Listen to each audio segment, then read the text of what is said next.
Tonight, my friends, we'll be talking about a wandering soul in the floating city of the afterlife.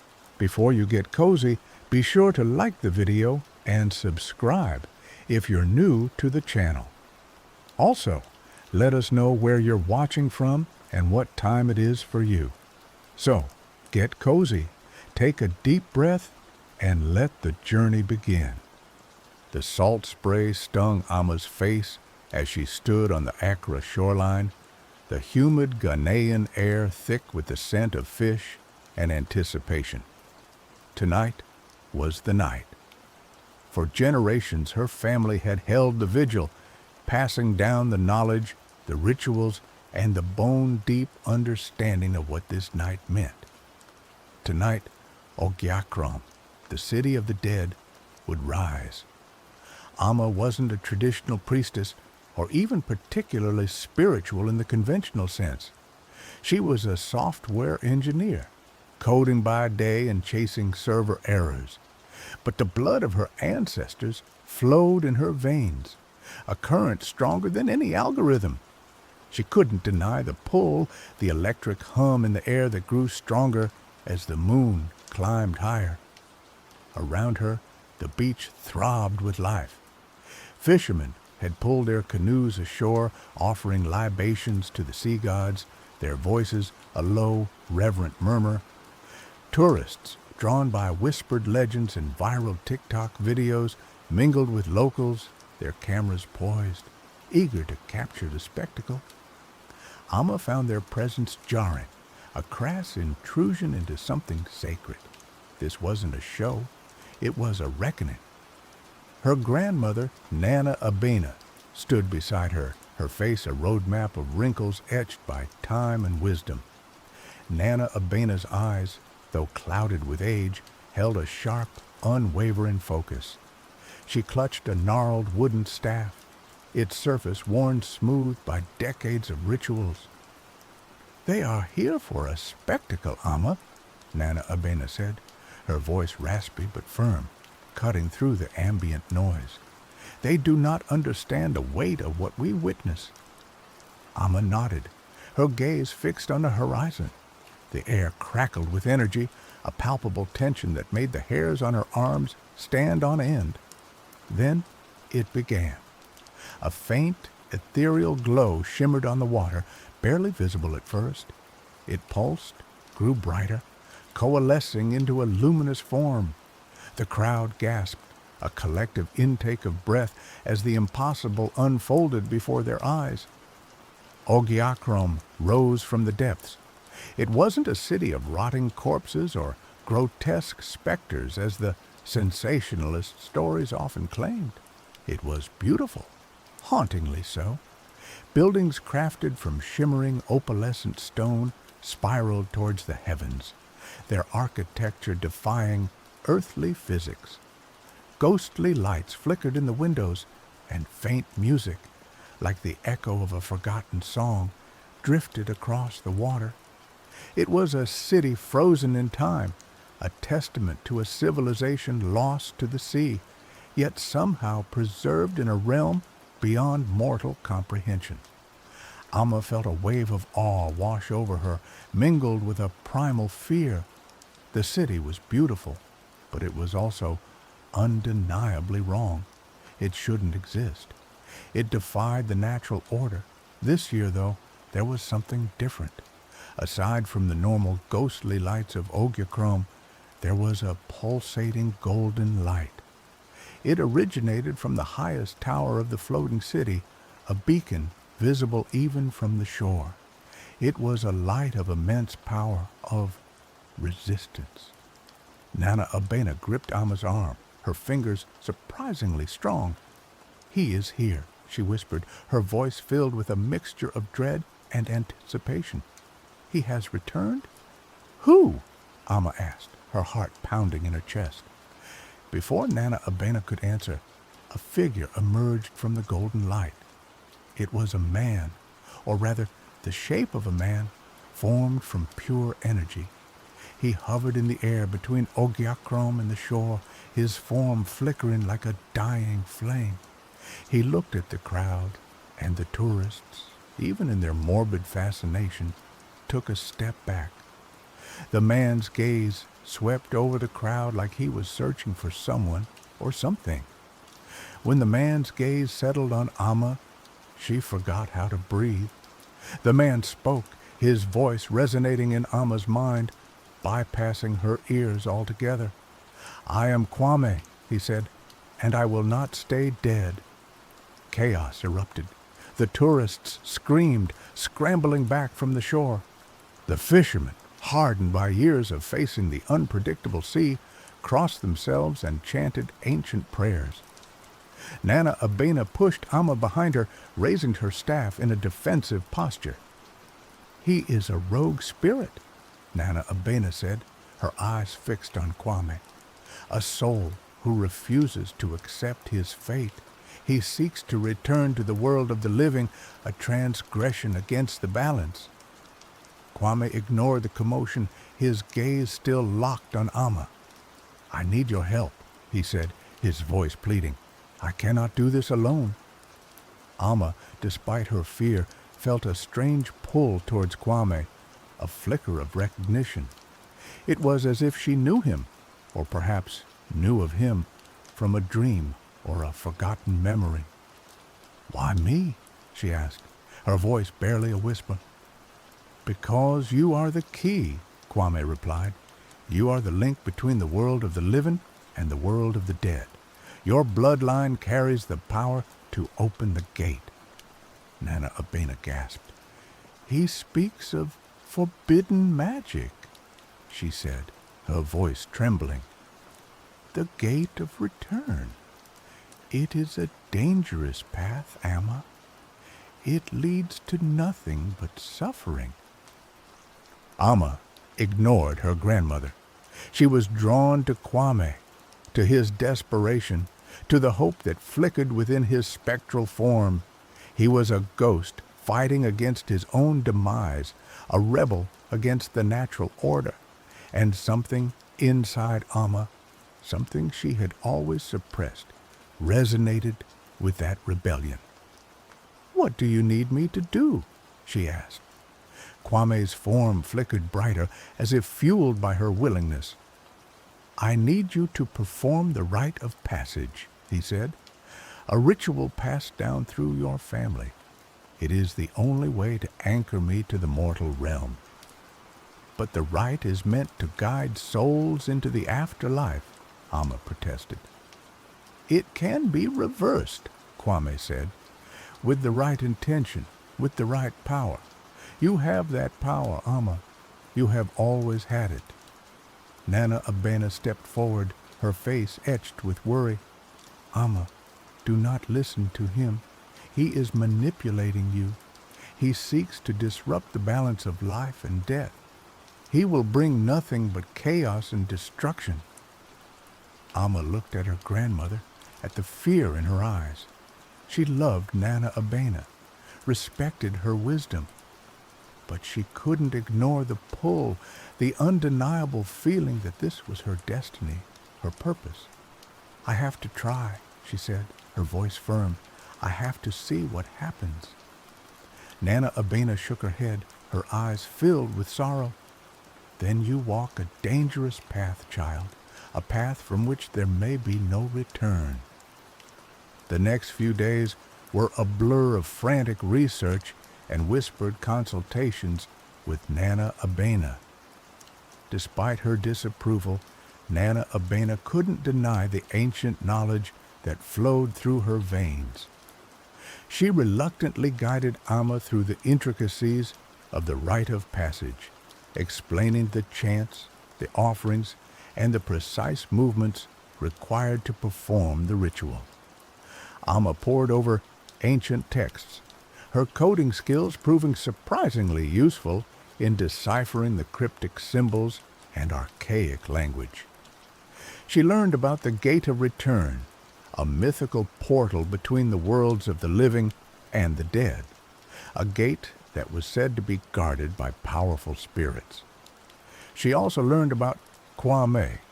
He was a warrior, a hero of his time, who had died defending his city from invaders. but his spirit was restless, unable to find peace in the afterlife. He believed that his purpose was not yet fulfilled, that he still had a role to play in the world of the living.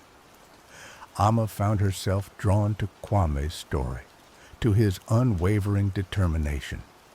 She admired his courage, his refusal to accept his fate. But she also worried about the consequences of his actions. Could one soul, no matter how noble, truly defy the natural order without causing irreparable damage? As she prepared for the ritual, Amma felt the weight of responsibility press down on her. She was not just performing a ceremony, she was potentially altering the fabric of reality.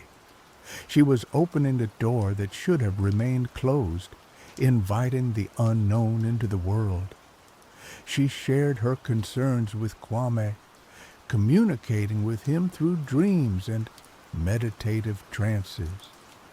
He assured her that he understood the risks, that he would do everything in his power to protect the balance. But Amma couldn't shake the feeling that they were playing with forces beyond their comprehension. Finally, the night arrived. The moon was full, its silvery light bathing the Accra shoreline. Amma stood on the beach, surrounded by her family and a small group of trusted friends. Nana Abena stood beside her, her face a mask of stoic resignation. The air was thick with anticipation. The crowd was smaller this time, the tourists having been scared off by rumors of impending doom. But those who remained were there to support Amma, to witness the unfolding of history. Amma took a deep breath, steadied herself, and began the rite of passage. Her voice, amplified by the power of the ritual, echoed across the water. She chanted the ancient words, her body moving in precise rhythmic patterns. She offered libations to the sea gods, invoking their blessings and their protection. As she chanted, she felt a surge of energy flowing through her, a power she had never known she possessed. It was the power of her ancestors, the power of her bloodline, the power to bridge the gap between life and death. Kwame appeared before her, his spectral form shimmering in the moonlight. He reached out his hand, and Amma took it. Their hands touched, and a jolt of electricity surged through her body. The ground began to tremble, the sea churned, the sky crackled with lightning. The gate of return began to open. It wasn't a physical gate, but rather a tear in the fabric of reality, a shimmering portal that led to a realm beyond human comprehension. Amma could see glimpses of swirling colors, of strange landscapes, of faces both familiar and alien. The gate pulsed with energy, drawing Kwame towards it. He turned to Amma, his eyes filled with gratitude. "Thank you," he said. "You have given me a second chance." "What happens now?" Amma asked, her voice trembling. "Now, I fight for my place in the world of the living," Kwame replied. "I will not let this opportunity go to waste." He stepped through the gate. For a moment, everything was still. The trembling stopped. The sea calmed. The lightning subsided. Then the gate slammed shut. Amma collapsed to her knees, exhausted but exhilarated. She had done it. She had opened the gate of return. She had brought a soul back from the dead. But the victory was short-lived. The aftermath of Kwame's return was chaotic and unpredictable. He materialized in Accra as a being of pure energy, struggling to maintain a physical form. He was weak, disoriented, and vulnerable. Amma and her friends took him in, sheltering him in a secluded location. They helped him learn to control his powers, to adapt to the mortal realm. They taught him about the modern world, about technology, about politics, about the changes that had occurred since his death centuries ago. Kwame was a quick learner. He was intelligent, resourceful, and determined to make a difference. He quickly mastered the basics of technology, using his energy powers to manipulate computers and access information. He studied the history of Ghana, learning about the struggles and triumphs of his people. But he also faced challenges. His presence attracted unwanted attention. Government agencies, religious organizations, and shadowy corporations all sought to control him, to exploit his powers for their own purposes. Kwame refused to be a pawn. He used his abilities to fight back, to protect the innocent, to expose corruption. He became a symbol of hope for the oppressed, a beacon of light in a dark world. But his actions also had consequences. He made enemies, powerful enemies who were determined to destroy him. They spread rumors, launched smear campaigns, and even attempted to assassinate him. Amma and her friends stood by Kwame, protecting him from his enemies, guiding him through the complexities of the modern world. They became his family, his support system, his anchor to the mortal realm. As Kwame grew stronger, he began to remember details of his past life. He remembered his family, his friends, his city. He remembered the invaders who had killed him, the war that had destroyed his civilization. He became obsessed with finding out what had happened to his people, to his city. He used his powers to search for clues, to uncover ancient secrets. He discovered that Ogiakrom had not been completely destroyed. A small group of survivors had managed to escape the invaders, fleeing to a remote island where they had rebuilt their civilization. Kwame was determined to find them, to reunite with his people. But the journey would be dangerous. The island was said to be protected by powerful spirits who guarded it from outsiders. And Kwame's enemies were still hunting him, eager to capture him before he could reach his destination. Amma knew that she had to help him. She had brought him back from the dead, and she felt responsible for his well-being. She also believed in his mission, in his desire to reconnect with his past. Together, they embarked on a perilous quest, a journey that would take them across the seas, through uncharted territories, and into the heart of ancient mysteries. Their journey took them to hidden sanctuaries and forgotten temples, each step revealing more about Kwame's past and the fate of his people. Amma, initially a reluctant participant, found herself growing increasingly invested, her analytical mind captivated by the intricate tapestry of history and magic they were uncovering. The bond between her and Kwame deepened, forged in the crucible of shared danger and purpose. She was no longer just helping a rogue spirit. She was fighting for a lost civilization, for the preservation of a forgotten culture.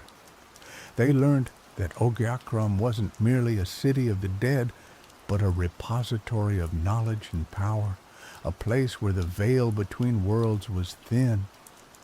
The city's reappearance every century wasn't random. It was a deliberate act, a cyclical attempt to re-establish contact with the living world, to share its wisdom and its warnings.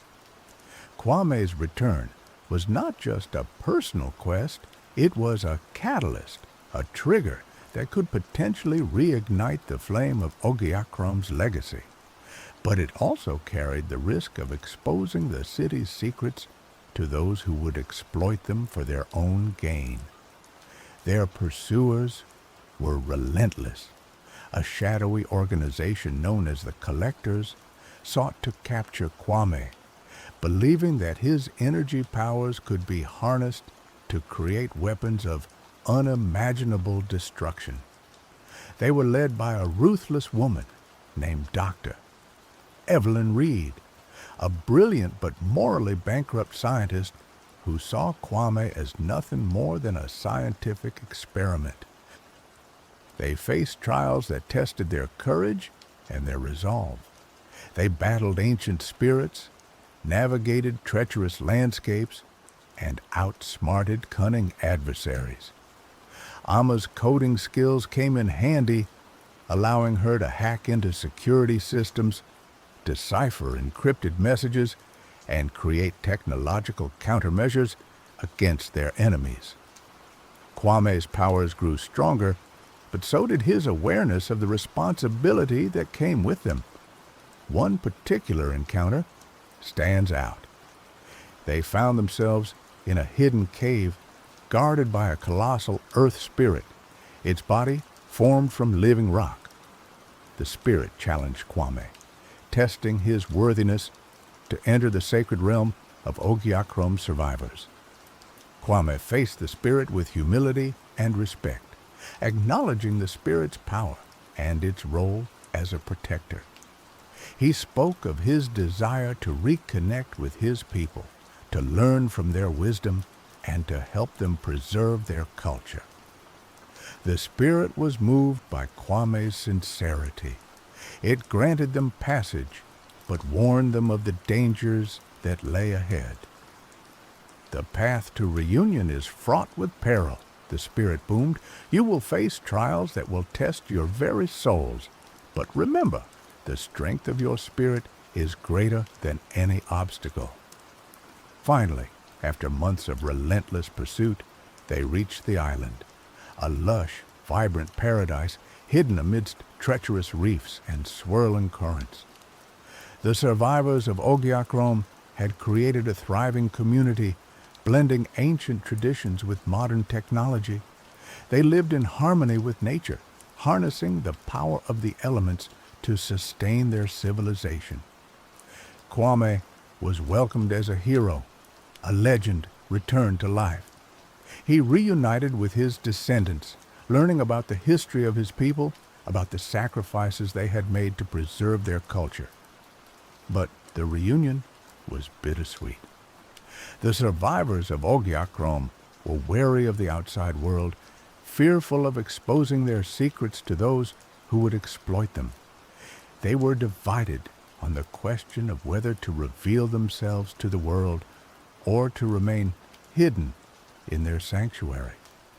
Kwame found himself caught in the middle, torn between his desire to share his people's wisdom with the world and his loyalty to their traditions of seclusion.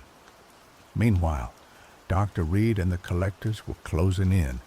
They had tracked Kwame to the island, determined to capture him and seize the secrets of Ogiakrom. A final confrontation was inevitable. The collectors launched a full-scale assault on the island, using advanced weaponry and technological gadgets. The survivors of Ogiakrom fought back with their ancient powers and their knowledge of the island's defenses. Kwame and Amma led the defense, using their combined skills and abilities to repel the invaders. Kwame channeled his energy powers, creating shields of light, deflecting missiles, and disrupting the collector's technology. Amma used her coding skills to hack into their systems, disabling their weapons and creating diversions. The battle was fierce and chaotic. Lives were lost on both sides, but the survivors of Ogiakrom fought with courage and determination, defending their home, their culture, their very existence. In the midst of the chaos, Kwame confronted Dr. Reed. She revealed her twisted vision, her belief that Kwame's powers could be used to create a new world order, a world where the strong ruled over the weak. Kwame rejected her vision.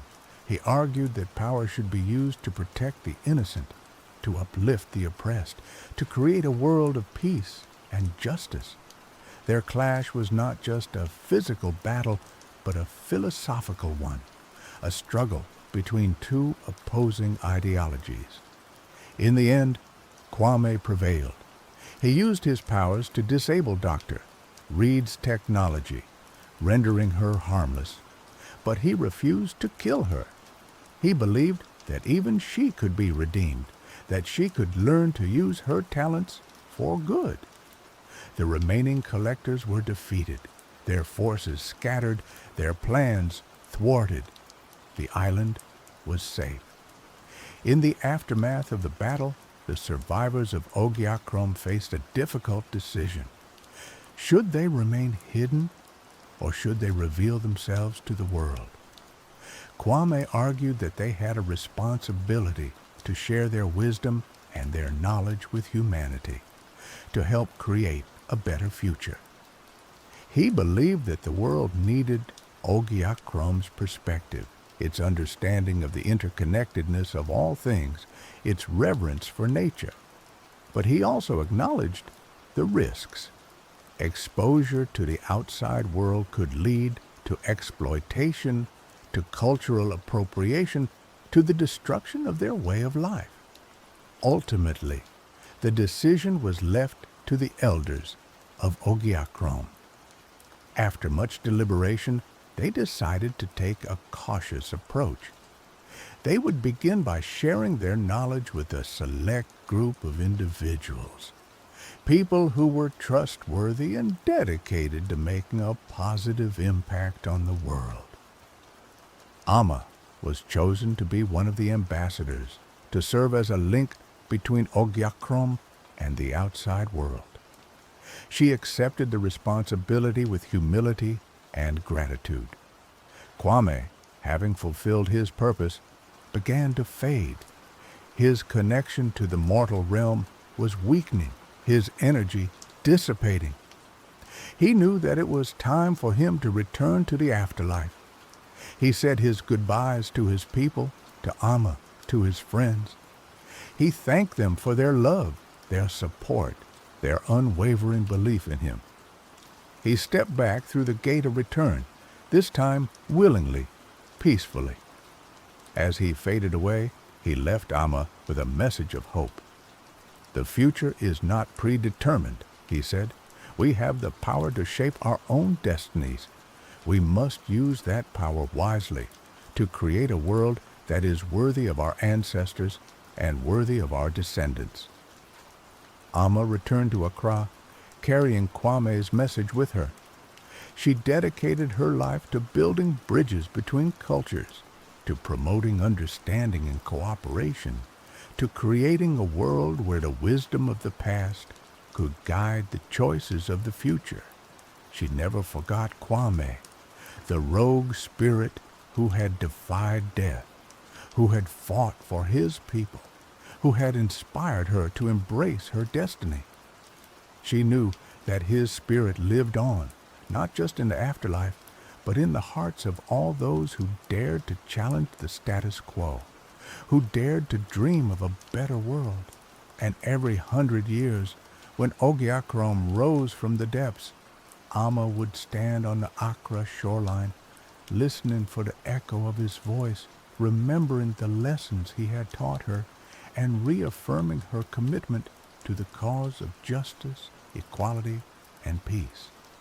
The city would rise again, bringing with it the reminder that even in death, there is the potential for rebirth, for renewal, for the enduring power of the human spirit to transcend the boundaries of time and space. And Amma would be ready, waiting for the next message, the next challenge, the next opportunity to make a difference in the world. The legacy of Kwame, the soul who refused to stay dead, would live on through her and through all those who dared to listen to the echoes of the past and to build a better future. The biting wind howled through the skeletal branches of the petrified forest, a mournful dirge that mirrored the emptiness in Astrid's heart. Valhalla, once a beacon of glory shimmering on the horizon, now felt like a hollow echo. The mead halls stood silent, the feasting tables deserted. The warriors, the Einherjar, still trained, still clashed steel, but their laughter lacked its former resonance. Their victories felt thinner because the Valkyries were gone.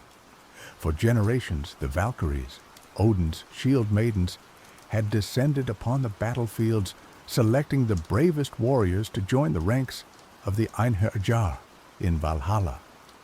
Their winged forms, soaring through the blood-soaked skies, were a symbol of hope and an assurance of eternal glory. But for the last 10 winters, their wings had been silent. No Valkyrie had graced the mortal realm. No fallen hero had been chosen. Valhalla was slowly starving, not for sustenance, but for souls. Astrid, shield maiden of the North Wind tribe, felt the loss acutely. She had trained her entire life for battle, honing her skills with axe and shield, dreaming of the day a Valkyrie would deem her worthy. Now, that dream felt like a cruel jest, a phantom limb aching with a potential it would never realize. One frigid evening, as Astrid sat by the dying embers of the hearth, sharpening her axe, a vision slammed into her. It wasn't the gentle guiding visions of the seers. This was a brutal intrusion, a kaleidoscope of fractured images searing themselves onto the back of her eyelids. She saw a desolate landscape, choked with gray ash and the hollow whispers of despair. Gaunt figures, their faces blurred with anguish, wandered aimlessly. And in the heart of this desolate realm, chained to a jagged precipice of black ice, was a Valkyrie. Astrid gasped, dropping her axe. The vision lingered. The image of the chained Valkyrie burned into her mind. The Valkyrie's wings, usually a dazzling white, were tattered and stained a horrifying crimson. Her face, though obscured by shadows, radiated an unbearable sorrow. A voice, ancient and weary, echoed in Astrid's mind, a desperate plea carried on the wind. Helka. Then, as abruptly as it began, the vision vanished, leaving Astrid trembling and breathless. The fire crackled mockingly, the silence of the longhouse pressing down on her. She knew what she had to do. The next morning, Astrid presented her vision to the tribal elders. They listened with skeptical faces, their expressions a mixture of pity and concern. "The Valkyries are gone, Astrid," the chief, her uncle Bjorn, said, his voice heavy with resignation. "Perhaps they have abandoned us. Perhaps the All-Father has turned his gaze elsewhere, but to venture into Helheim, that is madness." Helheim, the land of the dead, was a place of cold and despair, ruled by the monstrous goddess Hel. Mortals rarely entered its gates, and even fewer returned. It was a realm where hope withered and souls became lost forever. "But the Valkyrie," Astrid insisted, her voice ringing with conviction. "She is trapped. If we do not save her, Valhalla will fade, and with it all hope of glory." Her arguments were met with stony silence. The elders feared the wrath of Hel, and they feared the loss of another warrior. Astrid understood their fear, but she could not ignore the desperate plea she heard in the vision. She would go, even if she had to go alone. That night, under the cloak of a new moon, Astrid prepared for her journey. She sharpened her axe until its edge gleamed like frost. She donned her leather armor, its worn surface bearing the scars of countless battles. She packed provisions, dried meat, hard bread, and a flask of strong mead. And most importantly, she gathered the tools she would need to navigate the treacherous paths to Helheim. She sought out the village seeress, a wizened woman named Ilara, who lived on the fringes of the settlement. Ilara, her eyes milky with age, had initially dismissed Astrid's vision as a fever dream. But she saw the fire in Astrid's eyes, the unwavering determination that flickered like a stubborn flame in the face of despair. "Helheim is not a place for the living, Astrid," Elara croaked, her voice like rustling leaves. "Its paths are shrouded in illusion, its guardians are relentless, and its mistress, she is merciless." "I know the risks," Astrid replied, her voice firm, "but I must go." Elara sighed, her frail hand reaching out to grasp Astrid's. "Then I will give you what little aid I can. Take this." She handed Astrid a small pouch filled with shimmering dust. "This is shimmering ash from the roots of Yggdrasil. It can pierce through illusions and reveal the true path. Use it wisely." She then presented Astrid with a tarnished silver ring etched with ancient runes. This ring belonged to a shaman who walked between worlds. It will offer you some protection against the spirits that haunt Helheim. But be warned, it's a fragile ward. Don't rely on it entirely. Finally, Elara gifted Astrid a length of rope woven from the hair of the dead. "This rope will guide you through the darkest tunnels and over the deepest chasms. But remember, the dead cling to the living. Do not let them drag you down." With these gifts and a heavy heart, Astrid bid farewell to Elara and slipped into the night. Her destination was the Whispering Falls, a secluded waterfall said to be a gateway to the underworld.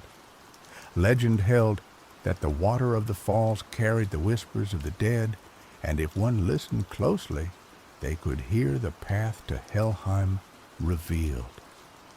The journey to the Whispering Falls was arduous. Astrid traversed treacherous mountain passes, navigated dense forests, teeming with unseen predators, and waded through icy rivers that numbed her limbs. She slept little, her senses constantly on alert, her hand never far from the hilt of her axe. Finally, after 3 days of relentless travel, she reached the Whispering Falls. The waterfall cascaded down a sheer cliff face, its thunderous roar echoing through the desolate valley. The air was thick with mist, and the ground was slick with moss. The place felt ancient and powerful, a threshold between worlds. Astrid approached the base of the falls, the spray stinging her face. She closed her eyes and focused, trying to filter out the deafening roar and listen for the whispers of the dead. At first, she heard only the chaotic rush of the water, but as she concentrated, a faint murmur began to emerge from the depths of the cascade, a chorus of voices speaking in a language she did not understand. She strained her ears, trying to decipher the meaning of the whispers. Slowly, fragments of words began to coalesce, forming a disjointed map of the path to Helheim. North, beyond the frozen waste, follow the raven's flight, cross the bridge of blades. The whispers faded, leaving Astrid with a cryptic set of instructions. She opened her eyes, a sense of grim determination hardening her resolve. She knew the path would be fraught with peril, but she was ready. She had to be. The first step of her journey was to venture north, into the frozen waste. Astrid traveled for days across a barren landscape of ice and snow, the wind whipping at her face like a frozen whip. The sun was a distant memory, obscured by perpetual gray clouds. The only signs of life were the occasional tracks of Arctic foxes and the skeletal remains of long-dead trees. She followed the flight of a solitary raven, its black wings a stark contrast against the white expanse. The raven led her through treacherous crevasses and over icy ridges, its unwavering flight a constant reminder of her purpose. Finally, the raven led her to a vast chasm, its depths shrouded in impenetrable darkness. Spanning the chasm was a narrow bridge made of blades, each one sharpened to a razor's edge. This was the Bridge of Blades, the second trial on the path to Helheim. Astrid hesitated, her heart pounding in her chest. One misstep, and she would plummet into the abyss, her body impaled on the unforgiving steel. She took a deep breath, steeling her nerves. She had faced death before on the battlefields of Midgard. This was no different. She carefully placed her foot on the first blade, her weight balanced precariously. The metal was slick with frost, and the slightest tremor could send her tumbling. She moved slowly, deliberately, her eyes fixed on the opposite side of the chasm. The wind howled around her, trying to knock her off balance. The blades groaned and shifted under her weight, threatening to buckle. But Astrid pressed on, her resolve unwavering. Halfway across the bridge, she felt a presence behind her. A cold, clammy hand reached out to grasp her ankle. She gasped, her balance faltering. Looking back, she saw a gaunt figure emerging from the darkness, its face contorted in a silent scream. It was one of the wandering souls of Helheim, drawn to the warmth of the living. Astrid knew she couldn't let it drag her down. She kicked out with her free leg, connecting with the figure's face. The soul shrieked, its ethereal body recoiling in pain. It released its grip and tumbled into the chasm, its screams fading into the darkness. Astrid regained her balance and continued across the bridge, her heart pounding in her ears. Finally she reached the other side, collapsing onto the frozen ground, her body trembling with exhaustion. She had survived the Bridge of Blades, but she knew the trials ahead would be even more challenging. Beyond the chasm lay a vast forest of gnarled, leafless trees, their branches twisted into grotesque shapes. The air was thick with the stench of decay, and a palpable sense of dread hung over the landscape. This was the Forest of Lost Souls, the final barrier before the gates of Helheim. As Astrid ventured into the forest, she felt the eyes of countless spirits upon her. Whispers slithered through the trees, taunting her, trying to break her resolve. Illusions flickered at the edge of her vision, tempting her to stray from the true path. She remembered Alara's words and reached into her pouch, retrieving the shimmering ash from the roots of Yggdrasil. She sprinkled the ash into the air, and the illusions shimmered and dissolved, revealing the true path ahead. As she journeyed deeper into the forest, the whispers grew louder, more insistent. They spoke of her failures, her fears, her deepest insecurities. They tried to convince her to give up, to turn back, to abandon her quest. Astrid clenched her fists, trying to block out the voices. She focused on the image of the chained Valkyrie, her desperate plea echoing in her mind. She would not falter. She would not break. Suddenly, the ground beneath her feet began to tremble. A towering figure emerged from the trees, its eyes glowing with malevolent intent. It was a Draugr, a reanimated corpse imbued with dark magic, one of Hell's most formidable guardians. The Draugr roared, its voice a guttural growl that shook the forest. It charged at Astrid, its massive axe raised high. Astrid braced herself, knowing that this would be a battle for her life. The Draugr swung its axe, the blow landed with bone-jarring force against Astrid's shield. She staggered back, her arm numb from the impact. She retaliated with a swift thrust of her own axe, but the Draugr deflected the blow with ease. The battle raged on, the clash of steel echoing through the desolate forest.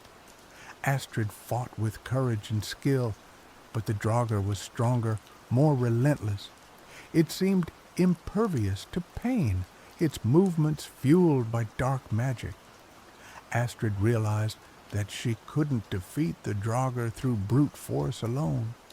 She needed to find its weakness, to exploit its vulnerabilities. She remembered the tales of the Draugr, their bodies often vulnerable to specific types of attacks. As the Draugr lunged again, Astrid noticed a patch of exposed flesh on its neck, where the skin had rotted away. It was a small target, but it was her only chance. She ducked under the Draugr's axe and lunged forward, aiming her own axe at the exposed flesh. Her axe struck true, sinking deep into the Draugr's neck. The Draugr roared in pain, its body convulsing. Dark ichor spewed from the wound, and the Draugr staggered back, its movements becoming sluggish. Astrid pressed her advantage, hacking away at the Draugr's exposed flesh. Finally, with one last mighty blow, she severed the Draugr's head from its body. The Draugr's body collapsed to the ground, its dark magic dissipating into the air. Astrid stood over the fallen Draugr, her chest heaving, her body covered in sweat and blood. She had survived the battle, but she knew she was far from safe. She had to reach the gates of Helheim, and she had to rescue the Valkyrie. Emerging from the forest of lost souls, Astrid finally saw it, the gates of Helheim. They were not grand or imposing as one might expect. Instead, they were subtle, almost unassuming, a barely visible tear in the fabric of reality, shimmering like heat haze above a field of obsidian sand. Two skeletal figures, their eyes burning with cold fire, stood guard on either side. They were the gatekeepers, their bony hands resting on the hilts of rusted swords. As Astrid approached, the gatekeepers stirred, their skeletal jaws clicking open and shut. "Halt, mortal!" one of them rasped, its voice like the grinding of bones. "Turn back, lest you be consumed by the darkness of Helheim." Astrid stood her ground, her hand resting on the hilt of her axe. "I seek passage to Helheim," she said, her voice firm. "I have come to rescue a prisoner held within your realm." The gatekeepers exchanged glances, their skeletal faces devoid of emotion. "No mortal may enter Helheim without the permission of Hel," the other gatekeeper said. "Turn back or face our wrath." Astrid knew that reasoning with the gatekeepers was futile. They were bound to serve Hel, and they would not let her pass without a fight. She drew her axe, its blade gleaming in the dim light. "Then I shall take it by force," she said. The gatekeepers lunged, their rusted swords flashing in the air. Astrid parried the blows with her shield, her movements swift and precise. She knew that she couldn't afford to make a mistake. One misstep and she would be overwhelmed. The battle was fierce and brutal, the clash of steel echoing through the desolate landscape. Astrid fought with the fury of a cornered wolf, her every strike aimed at crippling or killing her opponents. She managed to disarm one of the gatekeepers, sending its rusted sword flying into the obsidian sand. She then seized the opportunity to strike, her axe cleaving through the gatekeeper's skeletal frame. The gatekeeper crumbled to dust, its cold fire extinguished.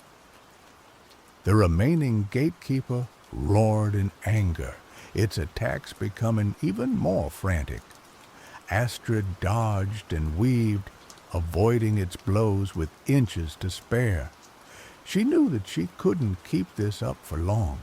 She needed to end the fight quickly. She remembered the ring that Elara had given her, the tarnished silver ring etched with ancient runes. It was a fragile ward, but it might give her the edge she needed. She slipped the ring onto her finger and focused her will, channeling her energy into the ancient runes. A surge of power coursed through her body, strengthening her muscles, sharpening her senses. She felt a connection to the spirit world, a glimpse of the ethereal realm that lay beyond the veil of mortality. With renewed strength, she parried the gatekeeper's attack and lunged forward, her axe aimed at its skull. The axe struck true, shattering the gatekeeper's skull and severing its spinal cord. The gatekeeper collapsed to the ground, its form dissolving into dust. Astrid stood before the gates of Helheim, victorious but exhausted. She had overcome the guardians, but she knew that the true challenges lay ahead. She took a deep breath and stepped through the Terran reality, entering the land of the dead. Helheim was even more desolate and despairing than she had imagined. The air was thick with a bone-chilling cold, and the ground was covered in gray ash. Gaunt figures, their faces blurred with anguish, wandered aimlessly through the landscape. The sky was a perpetual twilight, casting long, distorted shadows across the desolate terrain. The silence was broken only by the hollow whispers of the lost souls and the mournful wail of the wind. Astrid pressed on, her senses on high alert. She knew that she was being watched, that Hel and her servants were aware of her presence. She had to be careful, to avoid detection, to reach the Valkyrie before it was too late. She followed the faint trail of sorrow that emanated from the chained Valkyrie, using it as a compass to guide her through the labyrinthine landscape. The path was treacherous, leading her through desolate valleys, across jagged mountains, and over frozen rivers. She encountered wandering spirits, tortured souls, and monstrous creatures, all eager to prey on the living. She fought them off with her axe and shield, her determination fueled by the image of the chained Valkyrie. She remembered Ilara's warnings about the dead clinging to the living and was careful to avoid physical contact with the spirits. She knew that if she let them touch her, they would try to drag her down into the depths of despair. As she journeyed deeper into Helheim, she began to feel the effects of the land's oppressive atmosphere. Her hope began to wane. Her resolve began to falter. The whispers of the lost souls grew louder, more insistent, trying to break her spirit. She reminded herself of her purpose, of the desperate plea she had heard in a vision. She would not give up. She would not falter. She would rescue the Valkyrie, even if it cost her her life. Finally, after days of relentless travel, she reached her destination, a jagged precipice of black ice towering over a desolate valley. And there, chained to the precipice, was the Valkyrie.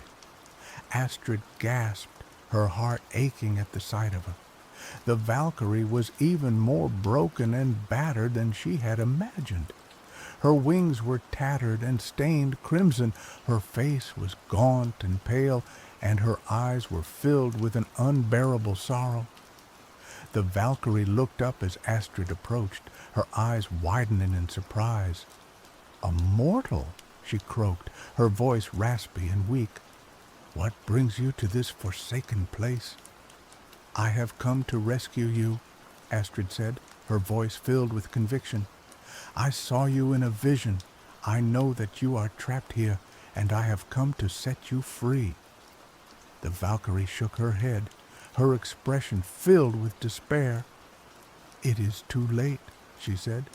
"I am Helka, last of the Valkyries. Hel has claimed me as her prisoner.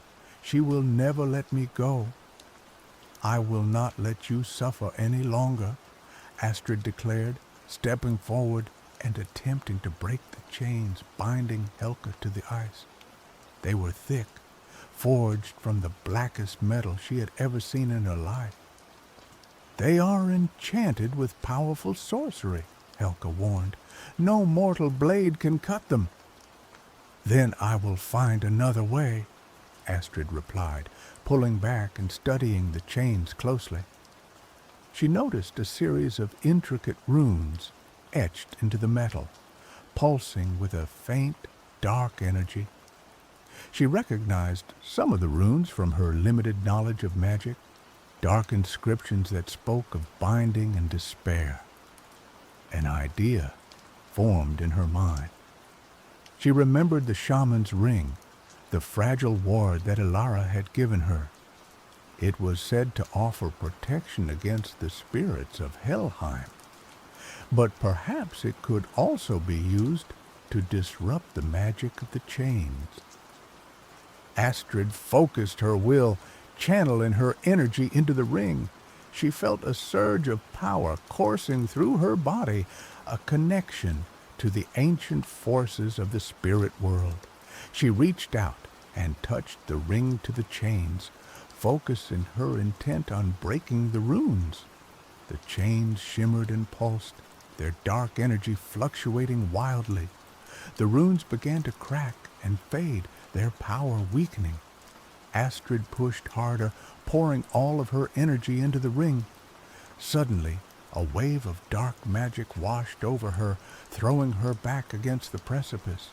She gasped, her body racked with pain.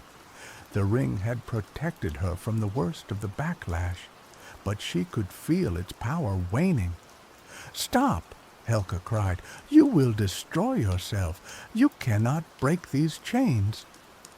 Astrid ignored her pleas. She knew that this was her only chance. She had come too far to give up now. She rose to her feet and touched the ring to the chains once more, focusing her will on shattering the remaining runes. The chains groaned and strained, their dark energy reaching a fever pitch. The runes began to explode, sending shards of dark magic flying through the air. Astrid braced herself, knowing that the end was near. With a final surge of power, the chains shattered, falling to the ground in pieces. Helka was free. But as the chains broke, a wave of dark energy erupted from the precipice, coalescing into a swirling vortex of shadow and ice. A voice, cold and cruel, echoed through the valley. "So, a mortal dares to trespass in my realm and steal my prize?" Hell appeared before them, her form a terrifying amalgamation of beauty and decay. One half of her face was stunningly fair, while the other was a rotting skull. Her eyes burned with cold fire, and her voice dripped with malice. "You have defied me, mortal," Hel said, her gaze fixed on Astrid. "Now you will pay the price." Hel raised her hand, and a wave of dark magic surged towards Astrid. Astrid braced herself for the impact, knowing that she couldn't withstand the full force of Hel's power. But before the magic could strike, Helka stepped in front of Astrid, shielding her from the blast. The Valkyrie's weakened form absorbed the brunt of the attack, her already tattered wings crumpling further. Helka cried out in pain, her body convulsing, but she stood her ground, refusing to cede. "You will not harm her," she declared, her voice ringing with defiance. "She came here to save me, and I will not let you destroy her." Hel laughed, a chilling sound that echoed through the valley. "You are in no position to protect anyone, Valkyrie," she said. "You are weak, broken, and powerless." "Perhaps," Helka replied, "but I am not without allies." She turned to Astrid, her eyes filled with warmth and gratitude. "Thank you, Shield Maiden. You have given me back my hope. Now, it is time for us to leave this place." Helka reached out and grasped Astrid's hand, her touch infusing Astrid with a surge of energy. Together, they focused their will on escaping Helheim, on returning to the world of the living. The ground beneath their feet began to tremble, and the air crackled with energy. A portal opened before them, a shimmering gateway leading back to Midgard. Hel screamed in fury, her power oscillable as she tried to close the portal. But it was too late. Helka and Astrid stepped through the gateway, escaping the clutches of the goddess of the dead. They found themselves back at the Whispering Falls, the thunderous roar of the waterfall, a welcome sound after the oppressive silence of Helheim. Helka collapsed to the ground, her body exhausted, but her spirit renewed.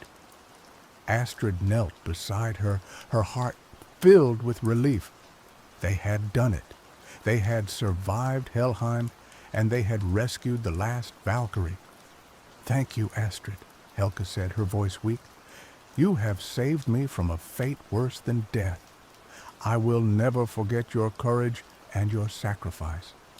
"It was my honor," Astrid replied, her voice choked with emotion.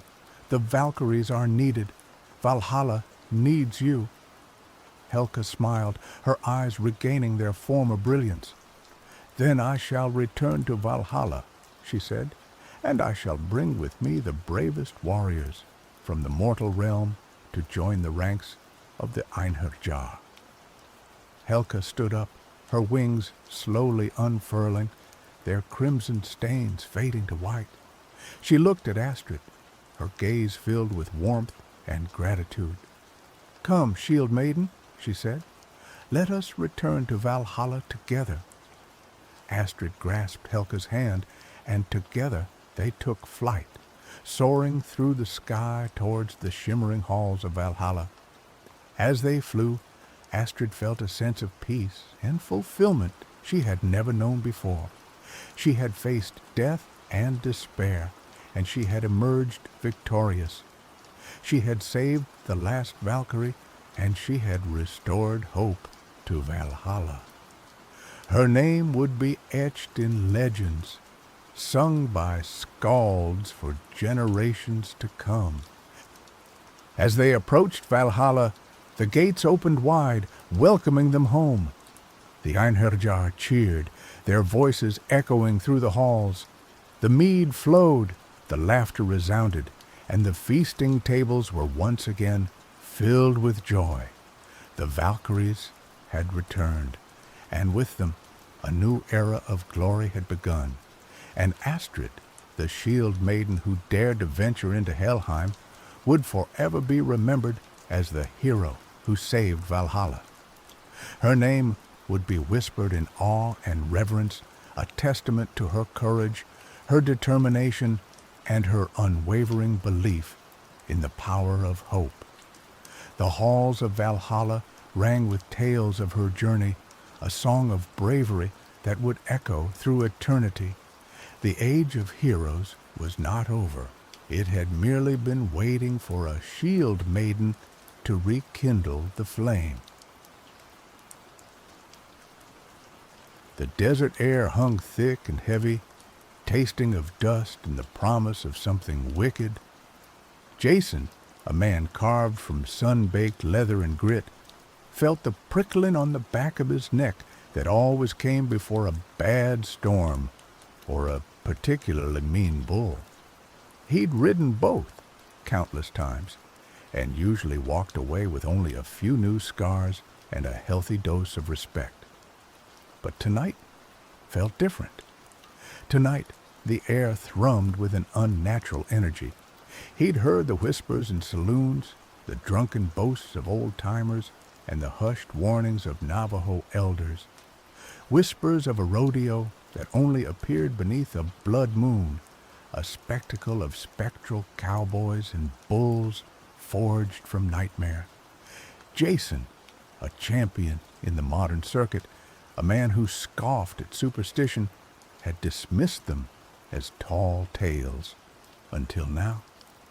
He'd been riding the circuit through Arizona, chasing prize money and the fleeting glory of 8 seconds, when a fated weather-beaten handbill had caught his eye in a dusty diner.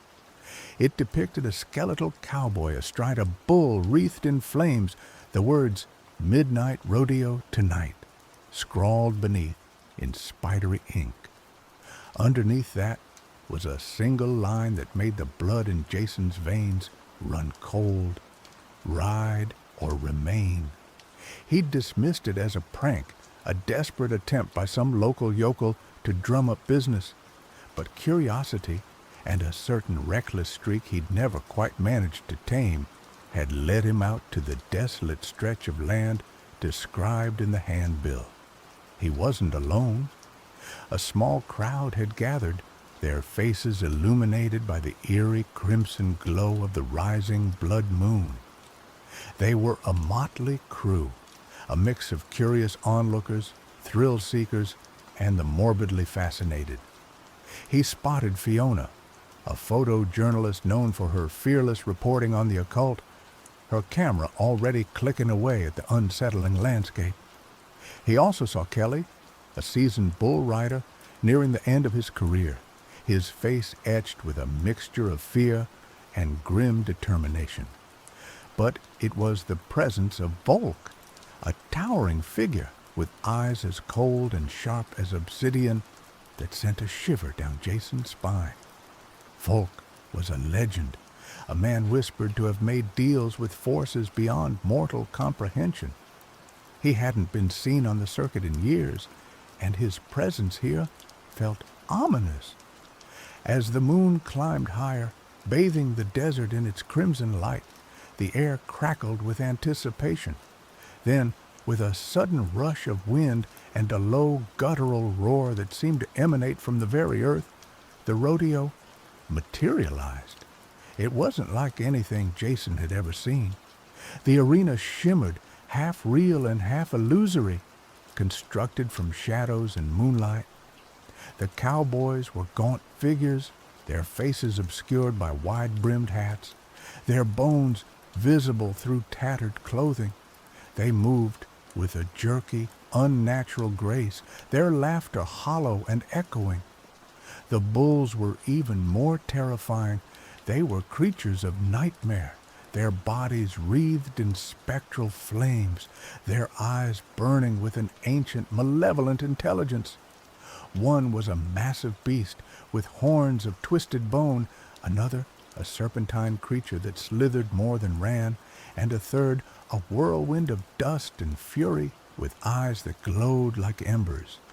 Jason felt a primal fear claw at his throat, but beneath it a stubborn spark of defiance flickered. He was a rodeo champion. He didn't back down from a challenge, not even one from beyond the grave. "Well, I'll be damned," Kelly breathed beside him, his voice a shaky whisper. "It's real." Fiona, her face pale but her eyes shining with excitement, adjusted her camera.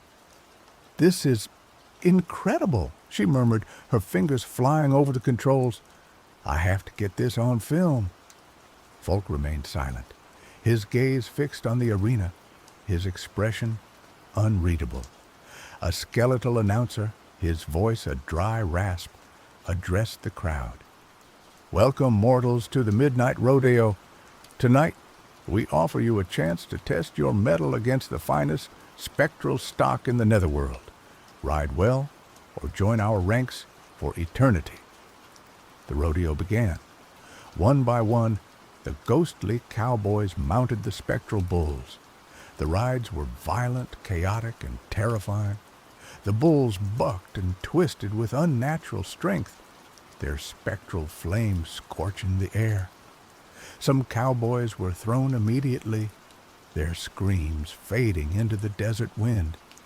Others managed to cling on for a few seconds, their skeletal forms contorted in impossible angles before they were inevitably thrown, their spirits absorbed into the rodeo. Jason watched, his heart pounding in his chest. He'd seen plenty of wrecks in his career, but nothing like this. This wasn't just about physical injury, it was about the very essence of a person being consumed.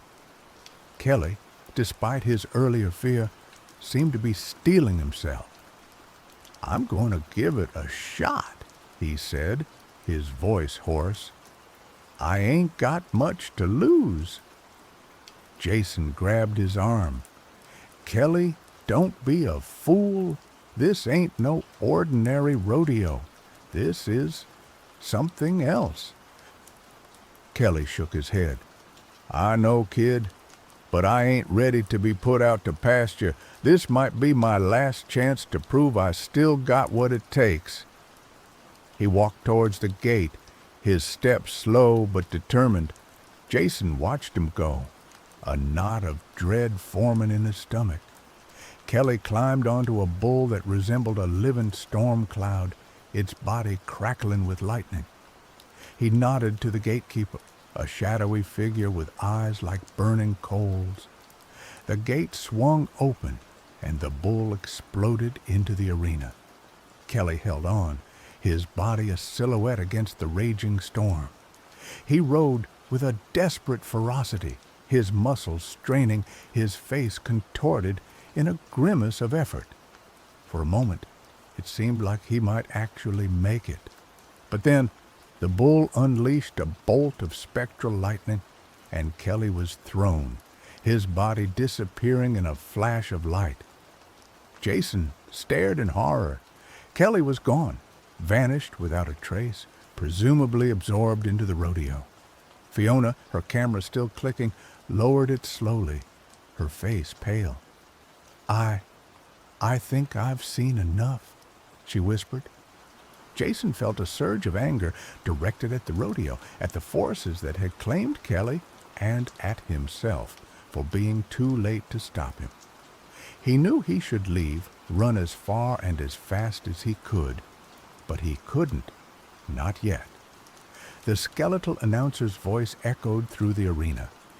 "And now, for our final ride of the night, a challenge for any mortal fool brave enough to accept, we offer you death's own stallion, Nightmare."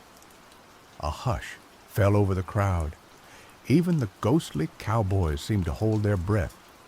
From the shadows emerged a horse unlike any Jason had ever seen. It was coal black, its coat shimmering like obsidian. Its eyes glowed with an infernal red light, and its hooves sparked with hellfire.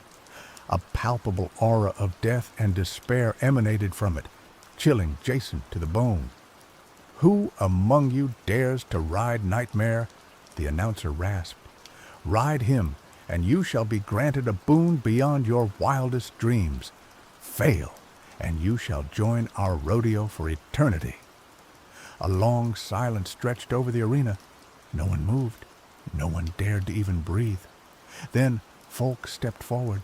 His towering figure cast a long shadow in the crimson moonlight. His face was impassive, his eyes fixed on the demonic stallion. "I accept your challenge," he said, his voice a low growl that resonated through the air. Jason stared at him in disbelief. Folk, a legend, a man who seemed to possess everything, was risking his very soul for this? "Folk, what are you doing?" Jason shouted.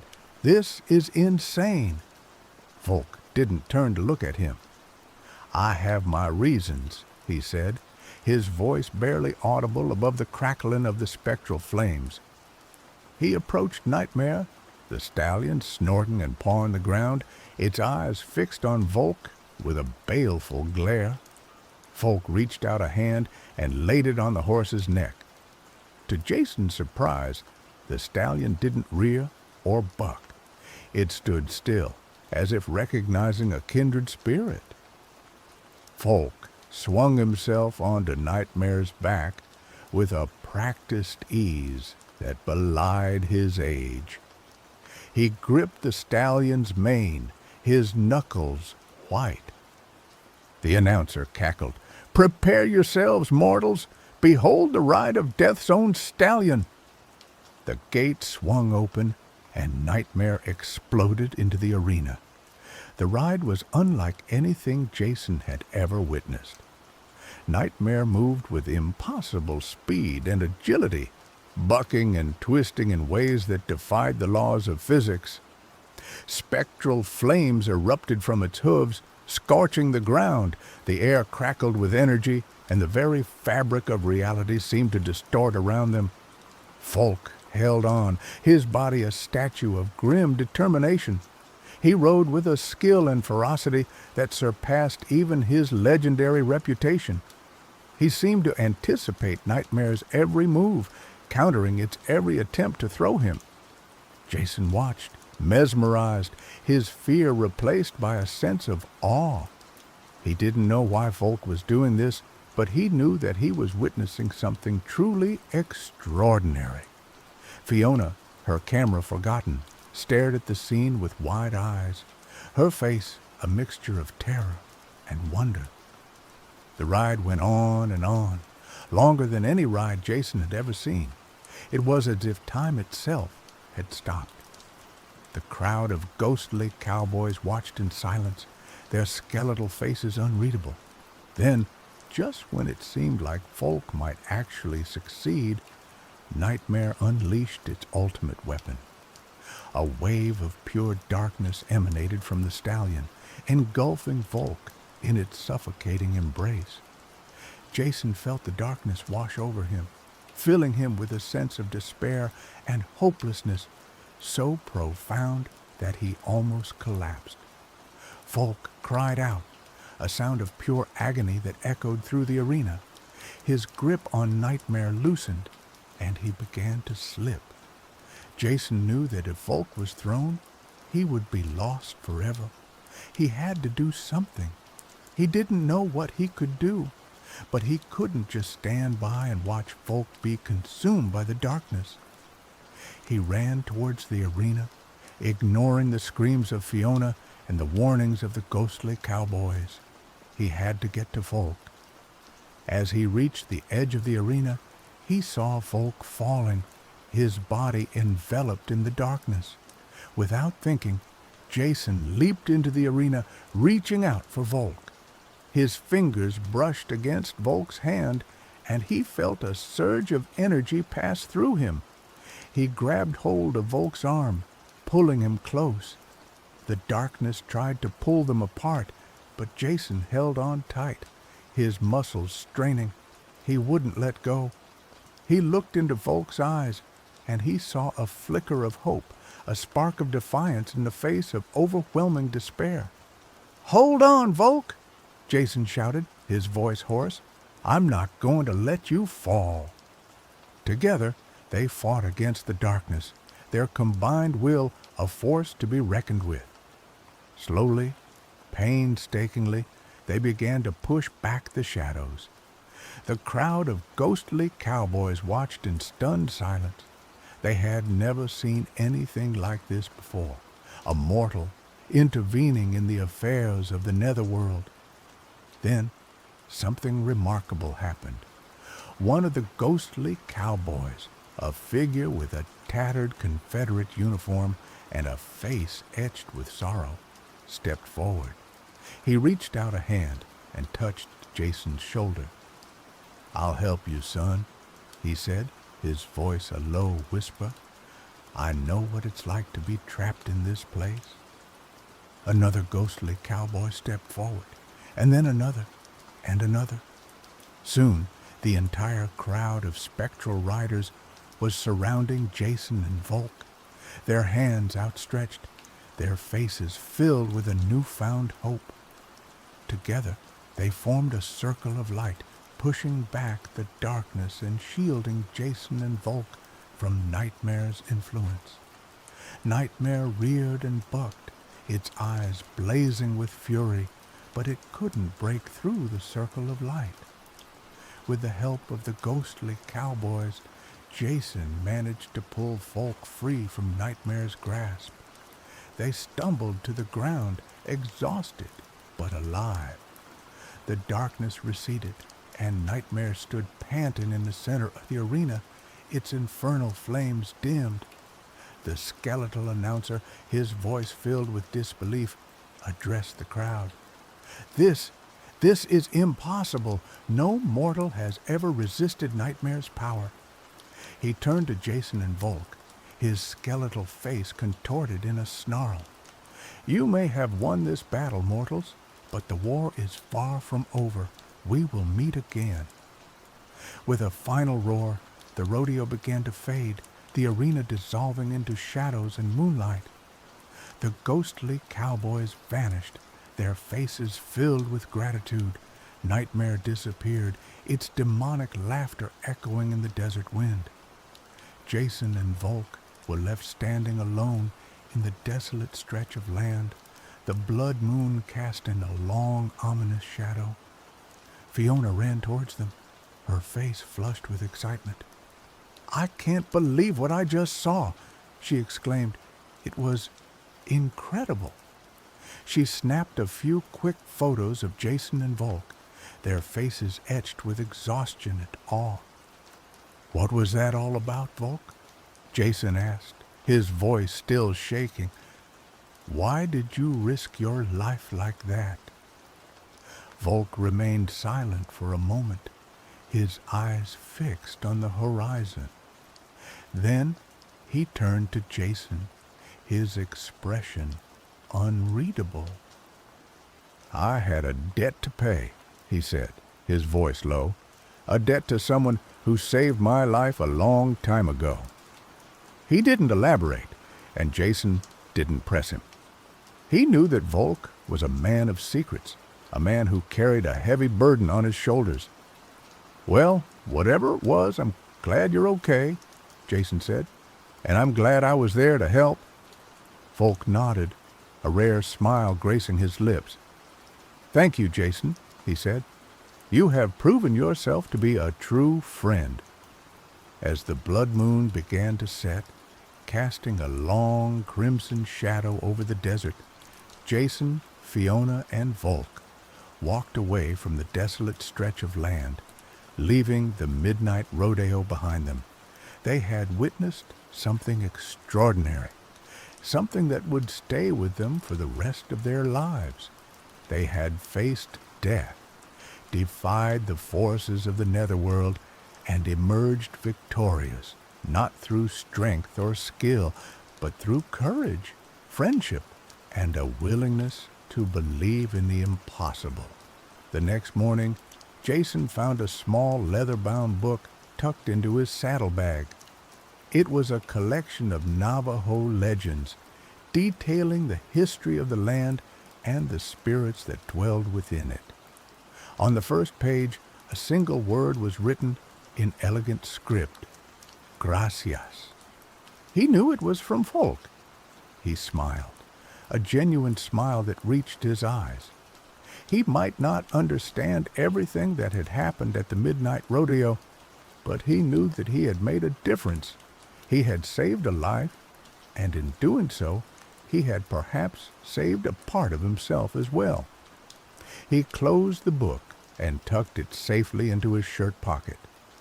He had a rodeo circuit to get back to, prize money to win, and a reputation to uphold.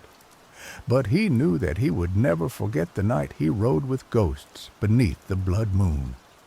He spurred his horse forward, the desert wind whipping through his hair. He was a rodeo champion, a man of the modern world, but he knew now that there were forces beyond his comprehension, forces that could shape his destiny in ways he could never have imagined. And he was ready for them. Years passed. Jason continued to ride the circuit, his reputation growing with each passing victory. He never forgot the midnight rodeo, the ghostly cowboys, or the ride on death's own stallion. He kept the leather-bound book close, a reminder of the night he faced his fears and emerged victorious. He occasionally heard whispers of Volk, stories of his exploits and his enigmatic nature, but he never saw him again. One day, while riding in a small town in New Mexico, Jason came across a familiar face. It was Fiona, older now, her hair streaked with gray, but her eyes still shining with the same spark of curiosity. "Jason!" she exclaimed, her face lighting up with recognition. "It's been ages." They embraced, exchanging stories of their lives and adventures. Fiona had continued to travel the world, documenting the strange and the unexplained. "I never forgot that night at the midnight rodeo," she said, her voice filled with awe. "It was the most incredible thing I've ever witnessed." She had published a book about her experiences, including a chapter on the midnight rodeo, but no one believed her.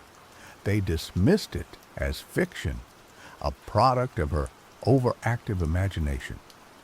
"I know it sounds crazy," she said, "but I know what I saw, and I know it was real."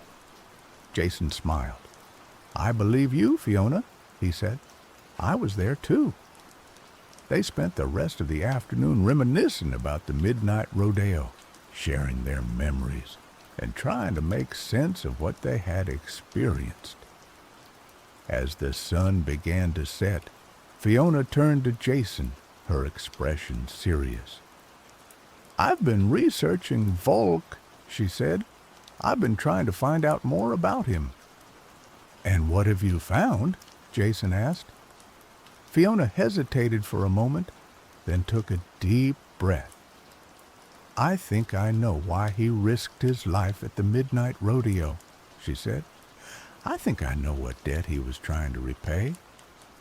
She told Jason a story she had pieced together from old legends, historical records, and whispered rumors. It was a story of a young man named Volk, who had been orphaned at a young age and left to fend for himself in the harsh wilderness. He had been taken in by a tribe of Navajo Indians who had taught him their ways and shared their secrets. One day, a group of bandits had attacked the Navajo village, killing many of the villagers and stealing their sacred artifacts. Volk, barely more than a boy, had fought bravely to defend his adopted family, but he had been overwhelmed and left for dead.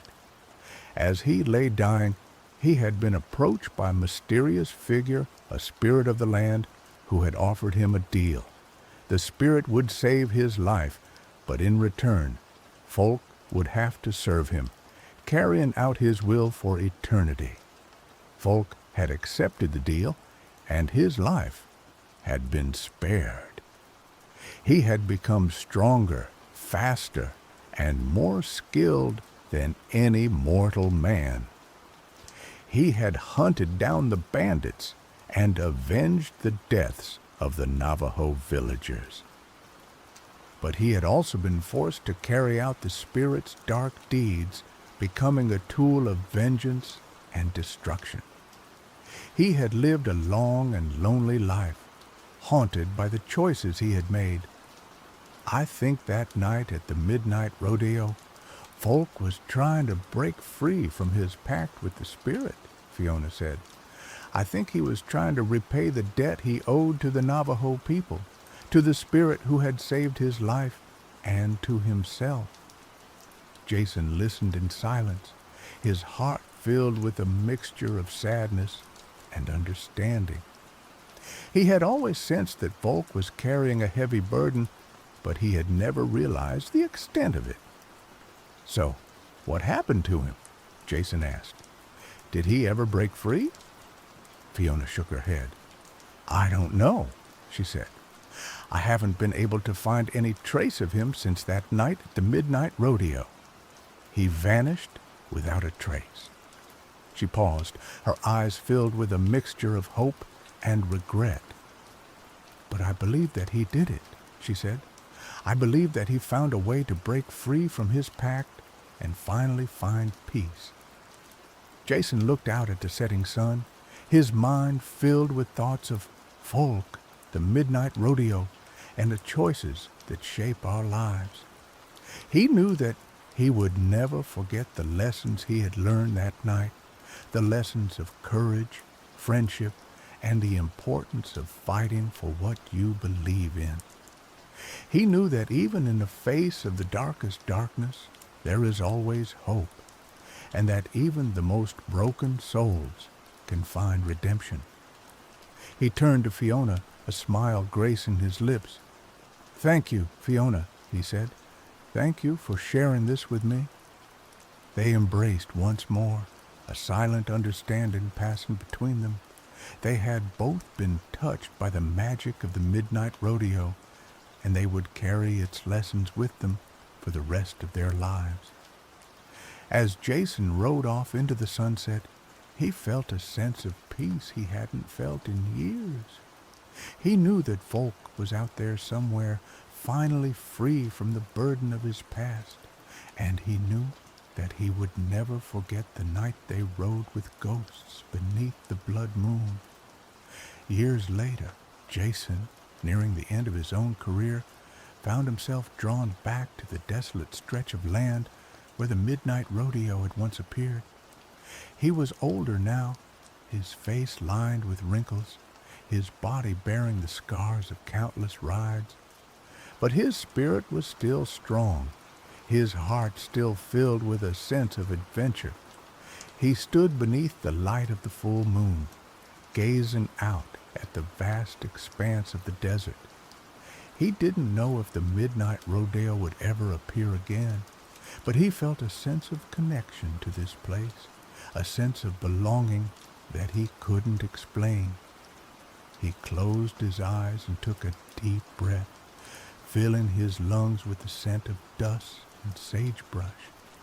He could almost hear the echoes of the ghostly cowboys, the thunder of spectral hooves, and the rasping voice of the skeletal announcer. He opened his eyes and smiled. He was a rodeo champion, a man of the modern world, but he was also a part of something ancient and mysterious, something that transcended time and space. He was a part of the midnight rodeo. Suddenly, a figure emerged from the shadows, a figure that was both familiar and yet somehow different. It was Folk, older now, his face even more weathered, but his eyes still shining with the same intensity. Jason stared at him in disbelief. "Folk?" he exclaimed. "Is that really you?" Folk nodded, a rare smile gracing his lips. "It is, Jason," he said. "It's been a long time."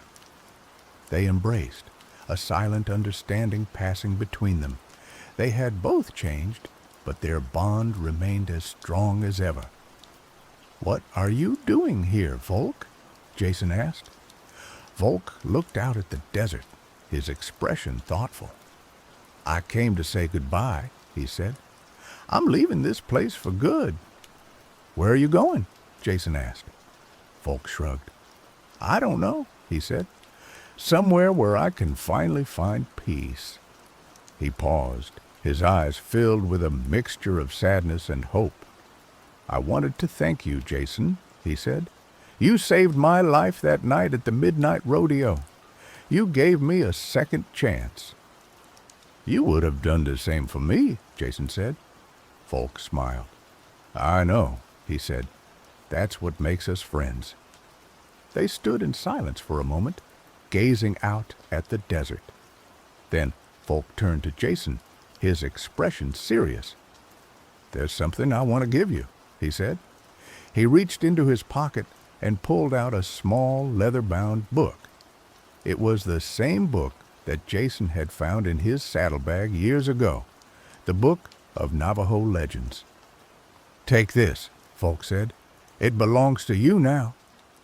Jason hesitated for a moment, then accepted the book. "Thank you, Folk," he said. "I'll cherish it always." Folk nodded, then turned and walked away, disappearing into the shadows. Jason watched him go, his heart filled with a mixture of sadness and gratitude. He knew that he would never see Folk again, but he would always remember him, the man who had ridden with ghosts beneath the blood moon. He opened the leather-bound book and began to read, his mind filled with thoughts of the midnight rodeo, the ghostly cowboys, and the lessons he had learned. He read about the spirits of the land, the power of friendship, and the importance of fighting for what you believe in. As he read, he felt a sense of peace wash over him, a sense of belonging that he had never felt before. He was a rodeo champion, a man of the modern world, but he was also a part of something ancient and mysterious, something that transcended time and space. He was a part of the Midnight Rodeo. He closed the book and tucked it safely into his shirt pocket. He knew that he would carry its lessons with him for the rest of his days. He turned and walked away from the desolate stretch of land, leaving the Midnight Rodeo behind him. He was ready to face whatever challenges lay ahead, knowing that he was not alone.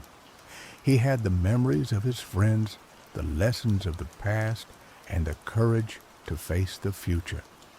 As he rode off into the sunrise, he knew that the spirit of the Midnight Rodeo would live on in his heart, in his memories, and in the stories he would tell for generations to come. The legend of the rodeo that appeared beneath the blood moon, a testament to the enduring power of courage, friendship, and the human spirit. The forest was a cathedral of ancient trees, their branches interwoven like the vaulted ceilings of forgotten gods. Sunlight dripped through the canopy in emerald shards, illuminating a path that Alexander, Knight of the Silver Dawn, followed with grim determination.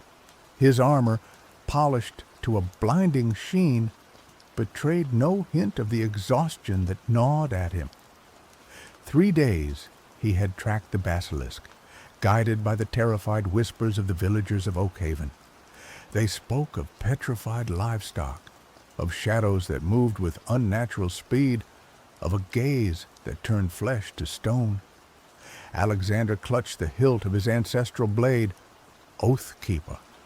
It was a weapon forged in starlight and imbued with the blessings of the old deities, a blade meant for slaying the creatures of darkness.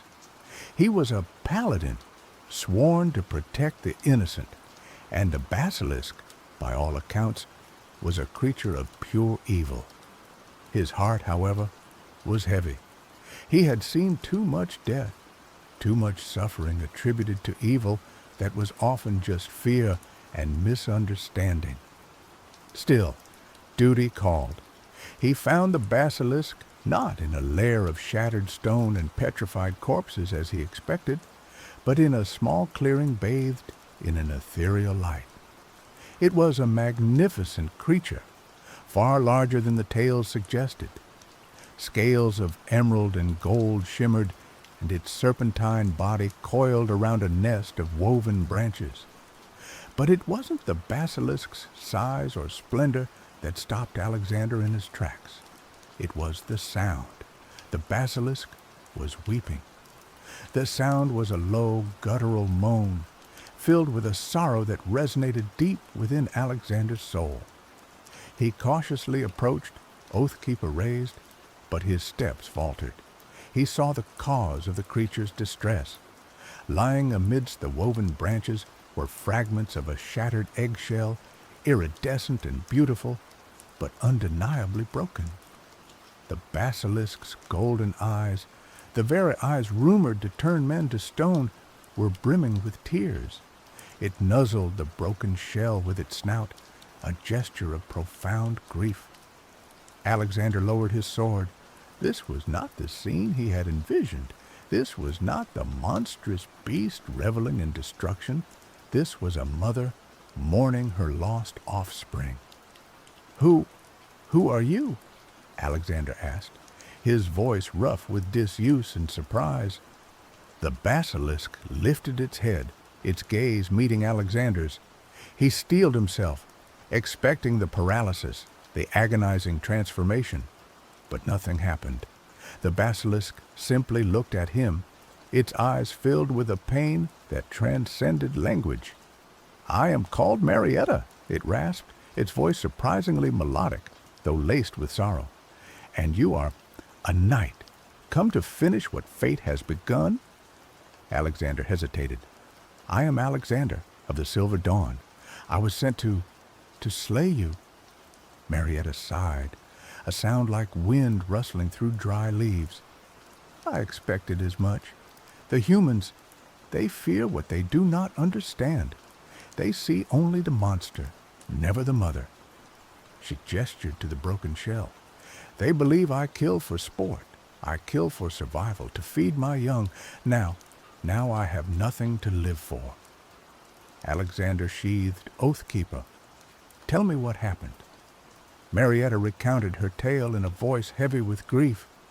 She spoke of a Duke Edward, a man renowned for his cruelty and ambition, who sought to claim the forest as his own.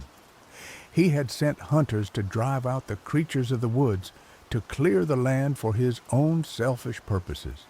One of those hunters, a ruthless man named Ariel, had found her nest and, driven by fear and the Duke's orders, had destroyed her egg. "He thought he was protecting the village," Marietta said, her voice trembling. "He thought he was doing good, but he only brought more pain into the world." Alexander listened, his heart growing heavier with each word. He knew of Duke Edward. He knew of his avarice and his disregard for the lives of those he considered beneath him. He had heard whispers of his cruelty, but he had dismissed them as rumors, as the exaggerations of fearful peasants. Now, standing before a grieving basilisk, he realized the truth was far more terrible. "Why didn't you retaliate?" Alexander asked. "Why didn't you turn him to stone?" Marietta shook her head. "I could have, but what good would it do? It would only bring more death, more fear, and it would not bring back my child." Alexander spent the next few days with Marietta. He learned her story, her hopes, her fears. He discovered that she was not a mindless beast, but a sentient being with a deep connection to the forest. She spoke of the ancient magic that flowed through the land, of the delicate balance between nature and civilization, and of the dangers of unchecked ambition. He also learned of the basilisk's unique abilities. The petrifying gaze was not an active curse, but a defense mechanism triggered by fear or aggression.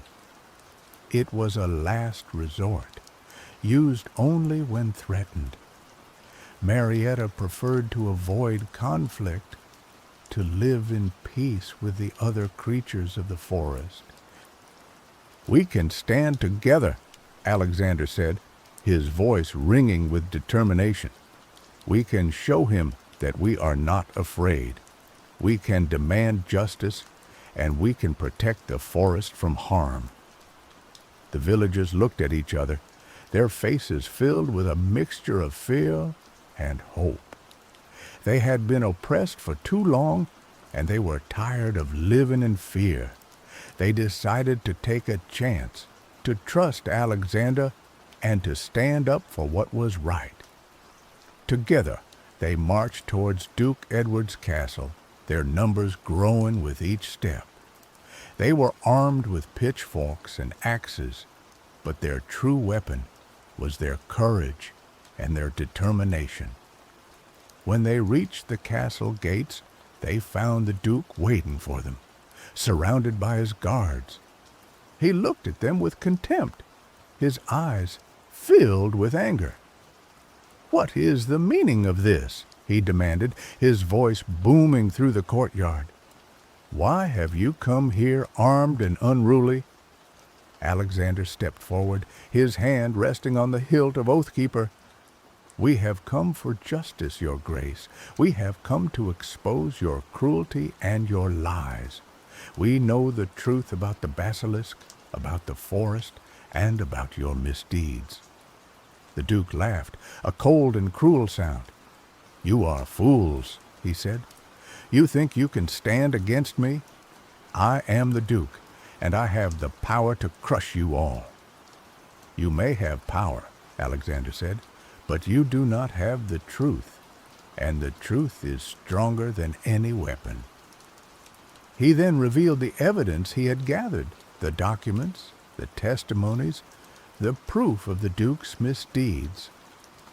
The villagers listened in stunned silence, their faces growing angrier with each revelation. The Duke's face turned red with rage. He ordered his guards to attack, but the villagers stood firm. They fought with courage and determination, fueled by their anger and their desire for justice.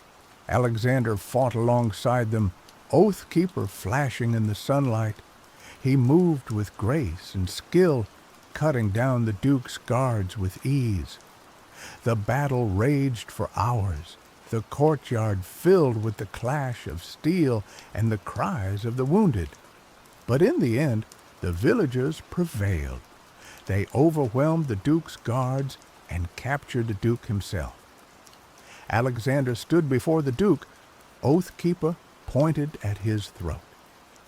"You have been judged, Your Grace," he said, "and you have been found wanting."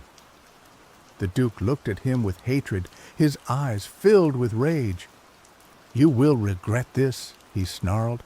"I will have my revenge." "Your reign of terror is over," Alexander said.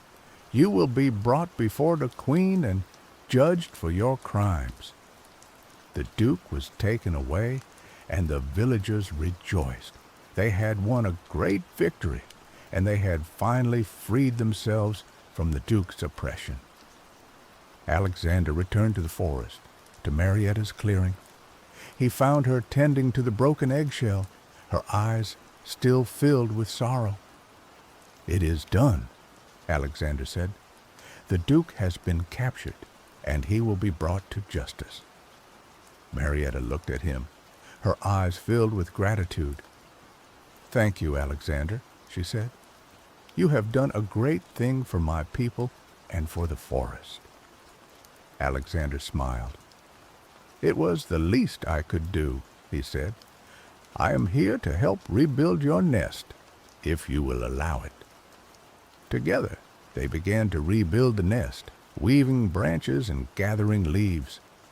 As they worked, Alexander felt a sense of peace and fulfillment he had never known before. He had found his purpose, not in slaying monsters, but in protecting the innocent and fighting for justice. He stayed with Marietta for many months, helping her to heal and to rebuild her life. He learned more about the forest, about the ancient magic that flowed through it, and about the delicate balance between nature and civilization. He also learned that Marietta was not the last of her kind. There were other basilisks in the forest, hidden deep within the woods, living in peace and harmony with nature. Alexander eventually returned to the Queen's court, where he testified against Duke Edward. The Duke was found guilty of his crimes and sentenced to life imprisonment. Alexander was hailed as a hero, but he refused to accept the accolades.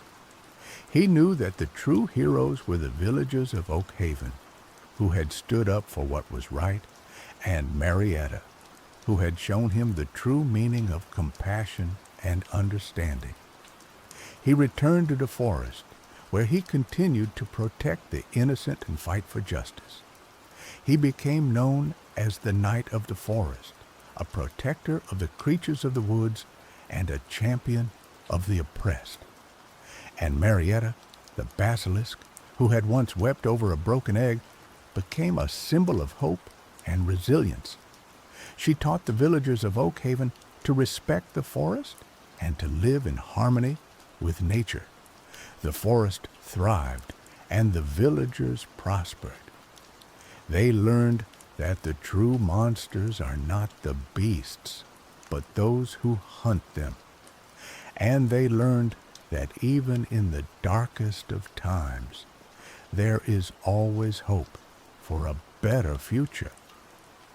As Alexander listened, he began to question everything he had believed. He had always seen the world in black and white, good versus evil, but Marietta showed him the shades of gray, the complexities of morality, the blurred lines between hunter and hunted. He also realized that the villagers of Oak Haven were not entirely innocent.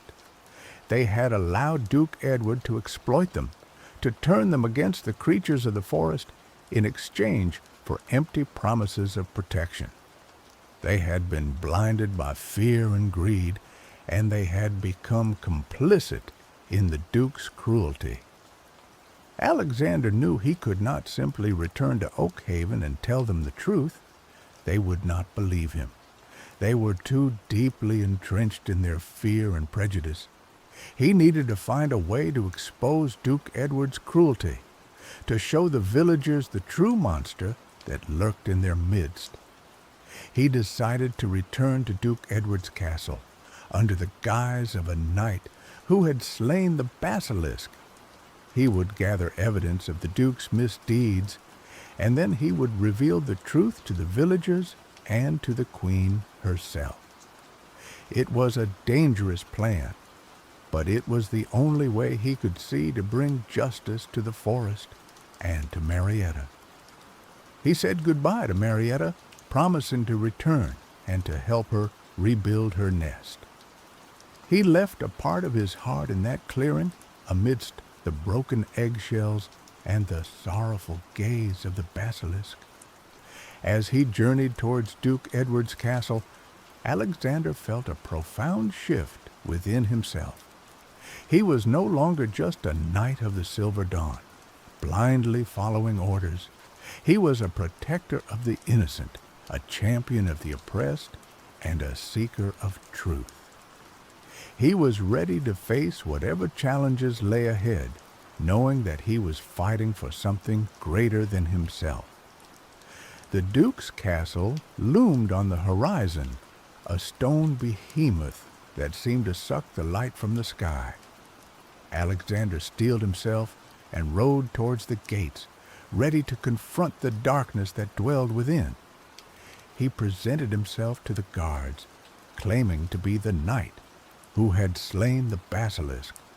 They ushered him in with a mixture of awe and suspicion. Duke Edward, a corpulent man with a cruel smile and eyes that glittered with ambition, greeted him in the great hall. "Sir Knight," the Duke boomed, his voice echoing through the chamber, "you have done a great service to my people. The basilisk was a menace, a terror that threatened our very existence. You deserve a hero's welcome." Alexander bowed his head. "I only did what was right, Your Grace. It was my duty." The Duke clapped him on the shoulder, his grip surprisingly strong. "Modesty becomes you, Sir Knight. But you must be rewarded for your bravery. Tell me, what is your heart's desire?" Alexander paused, considering his words carefully. "I desire only justice, Your Grace. I desire to see your people prosper and to see the forest protected from harm." The Duke chuckled. "A noble sentiment, Sir Knight, but justice is a complicated thing. And the forest, well, the forest must be tamed for the good of civilization." Alexander spent the next few days in the Duke's castle, observing, listening, and gathering evidence. He saw the Duke's cruelty firsthand. He saw him exploit his people, hoard his wealth, and abuse his power. He saw him order the destruction of the forest, the hunting of innocent creatures, and the persecution of those who dared to oppose him. He also discovered the truth about Ariel, the hunter who had destroyed Marietta's egg. Ariel was not just a ruthless man, but a pawn in the Duke's game. He had been promised land and riches in exchange for his loyalty, and he was willing to do anything to please his master. Alexander knew he had to act quickly. The Duke was growing suspicious of him, and he feared that his true intentions would soon be revealed. He decided to gather the villagers of Oak Haven and confront the Duke in front of them all. He slipped out of the castle under the cover of darkness and rode towards Oakhaven. He found the villagers huddled in their homes, their faces etched with fear and despair. He gathered them in the village square and told them the truth about Duke Edward. He told them about Marietta, the grieving basilisk, and about the Duke's cruelty and ambition. He showed them the evidence he had gathered, the documents that proved the Duke's misdeeds, the testimonies of those who had suffered under his rule. At first, the villagers were skeptical. They had been taught to fear the basilisk and to trust the Duke. But as Alexander spoke, his words resonating with truth and conviction, they began to listen. They saw the pain in his eyes, the sincerity in his voice, and they began to question everything they had believed. "But what can we do?" one of the villagers asked, his voice trembling. "The Duke is too powerful. He will crush us if we oppose him." Years later, Alexander, his hair streaked with silver, returned to Marietta's clearing.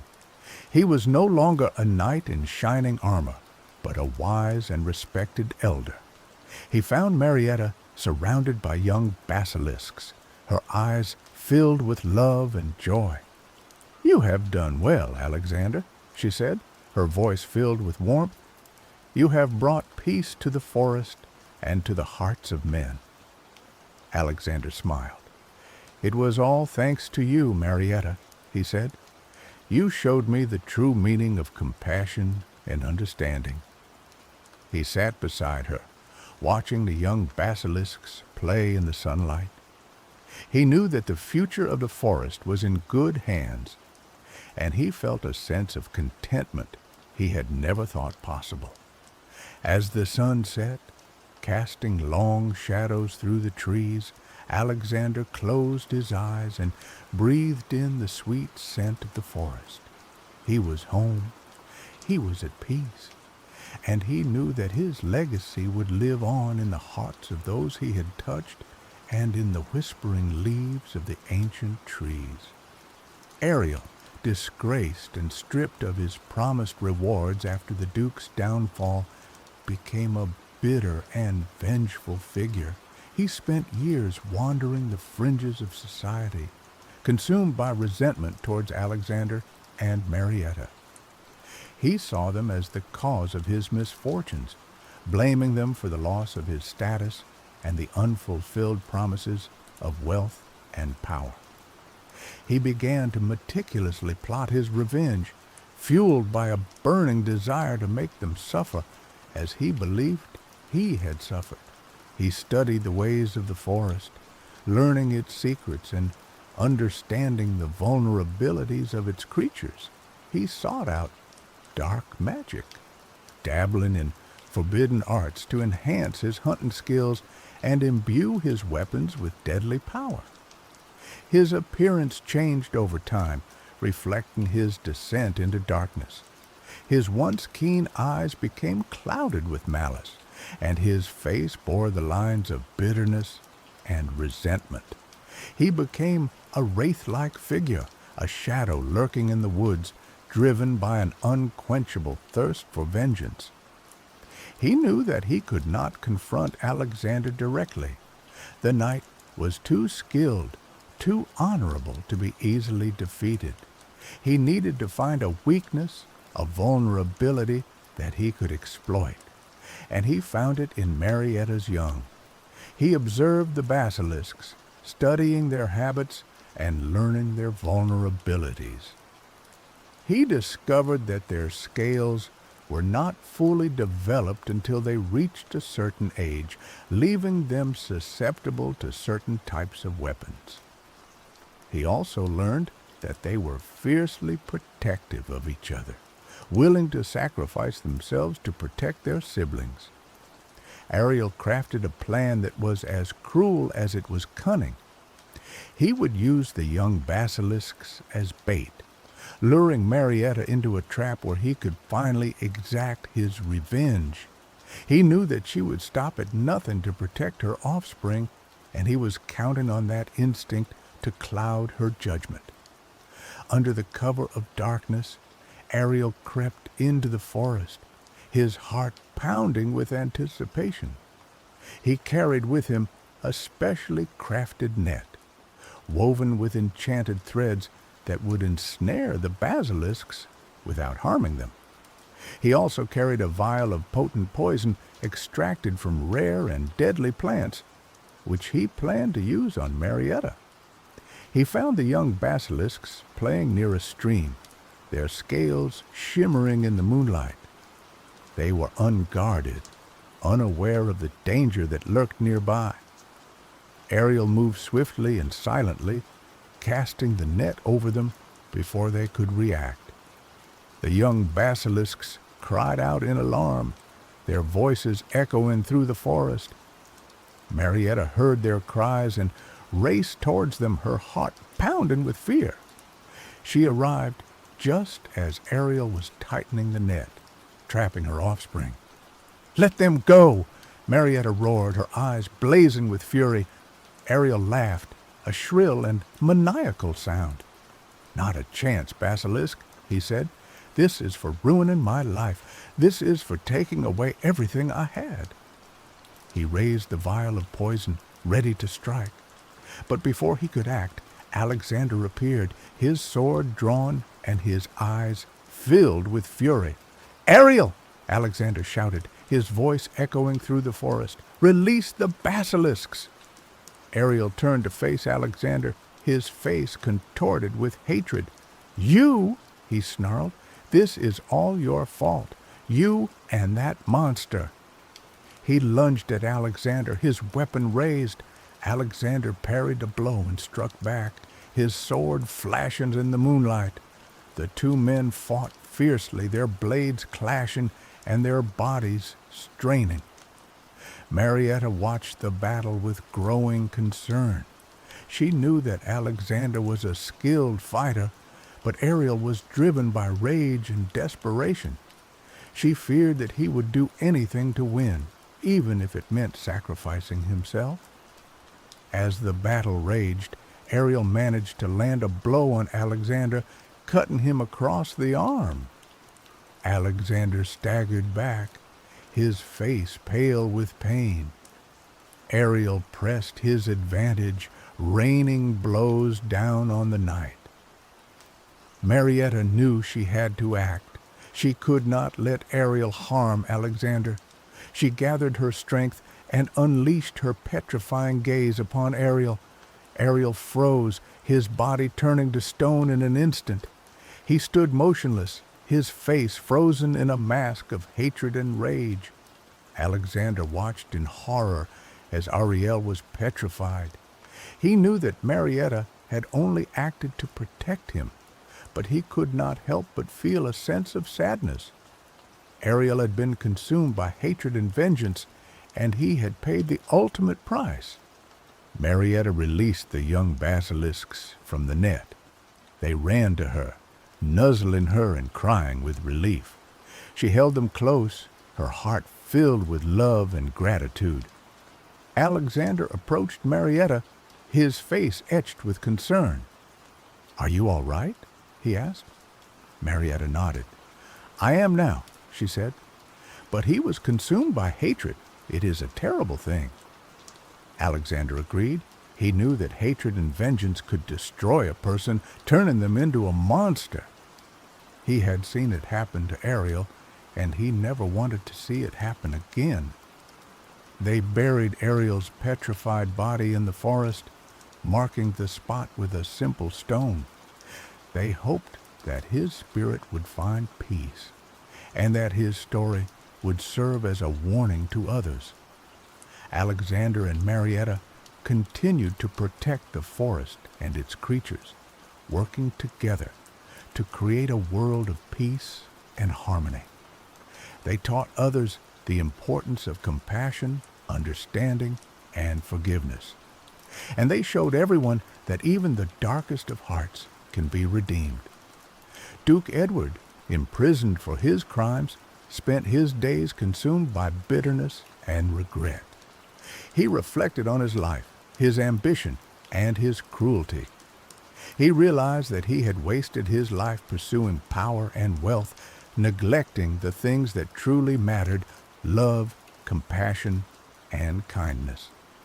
He began to write letters to the villagers of Oakhaven, apologizing for his misdeeds and seeking their forgiveness.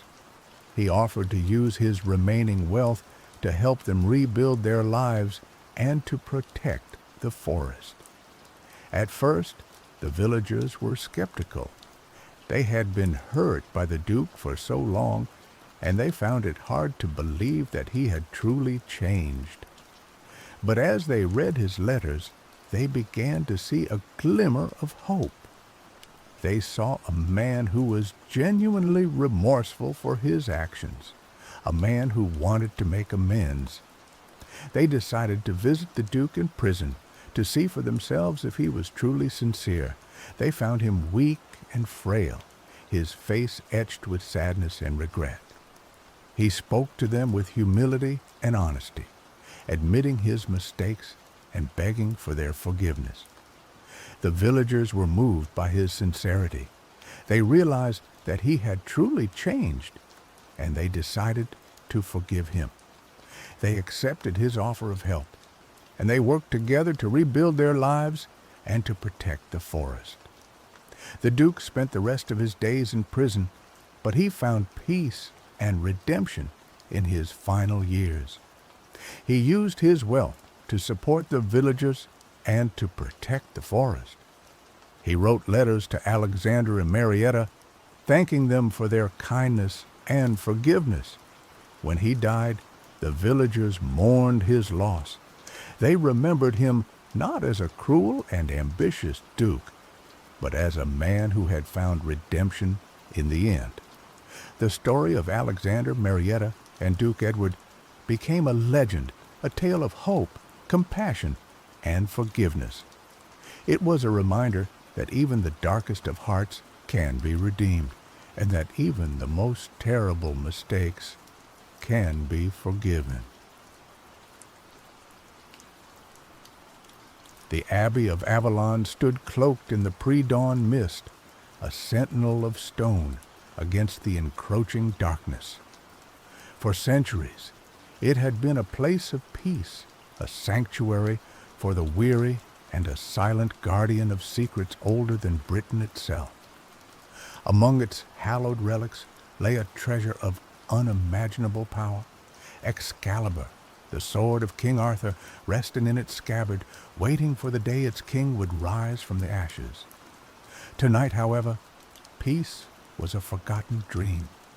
A shadow detached itself from the abbey walls, a figure cloaked in darkness, moving with a practiced silence that spoke of countless nights spent in the shadows.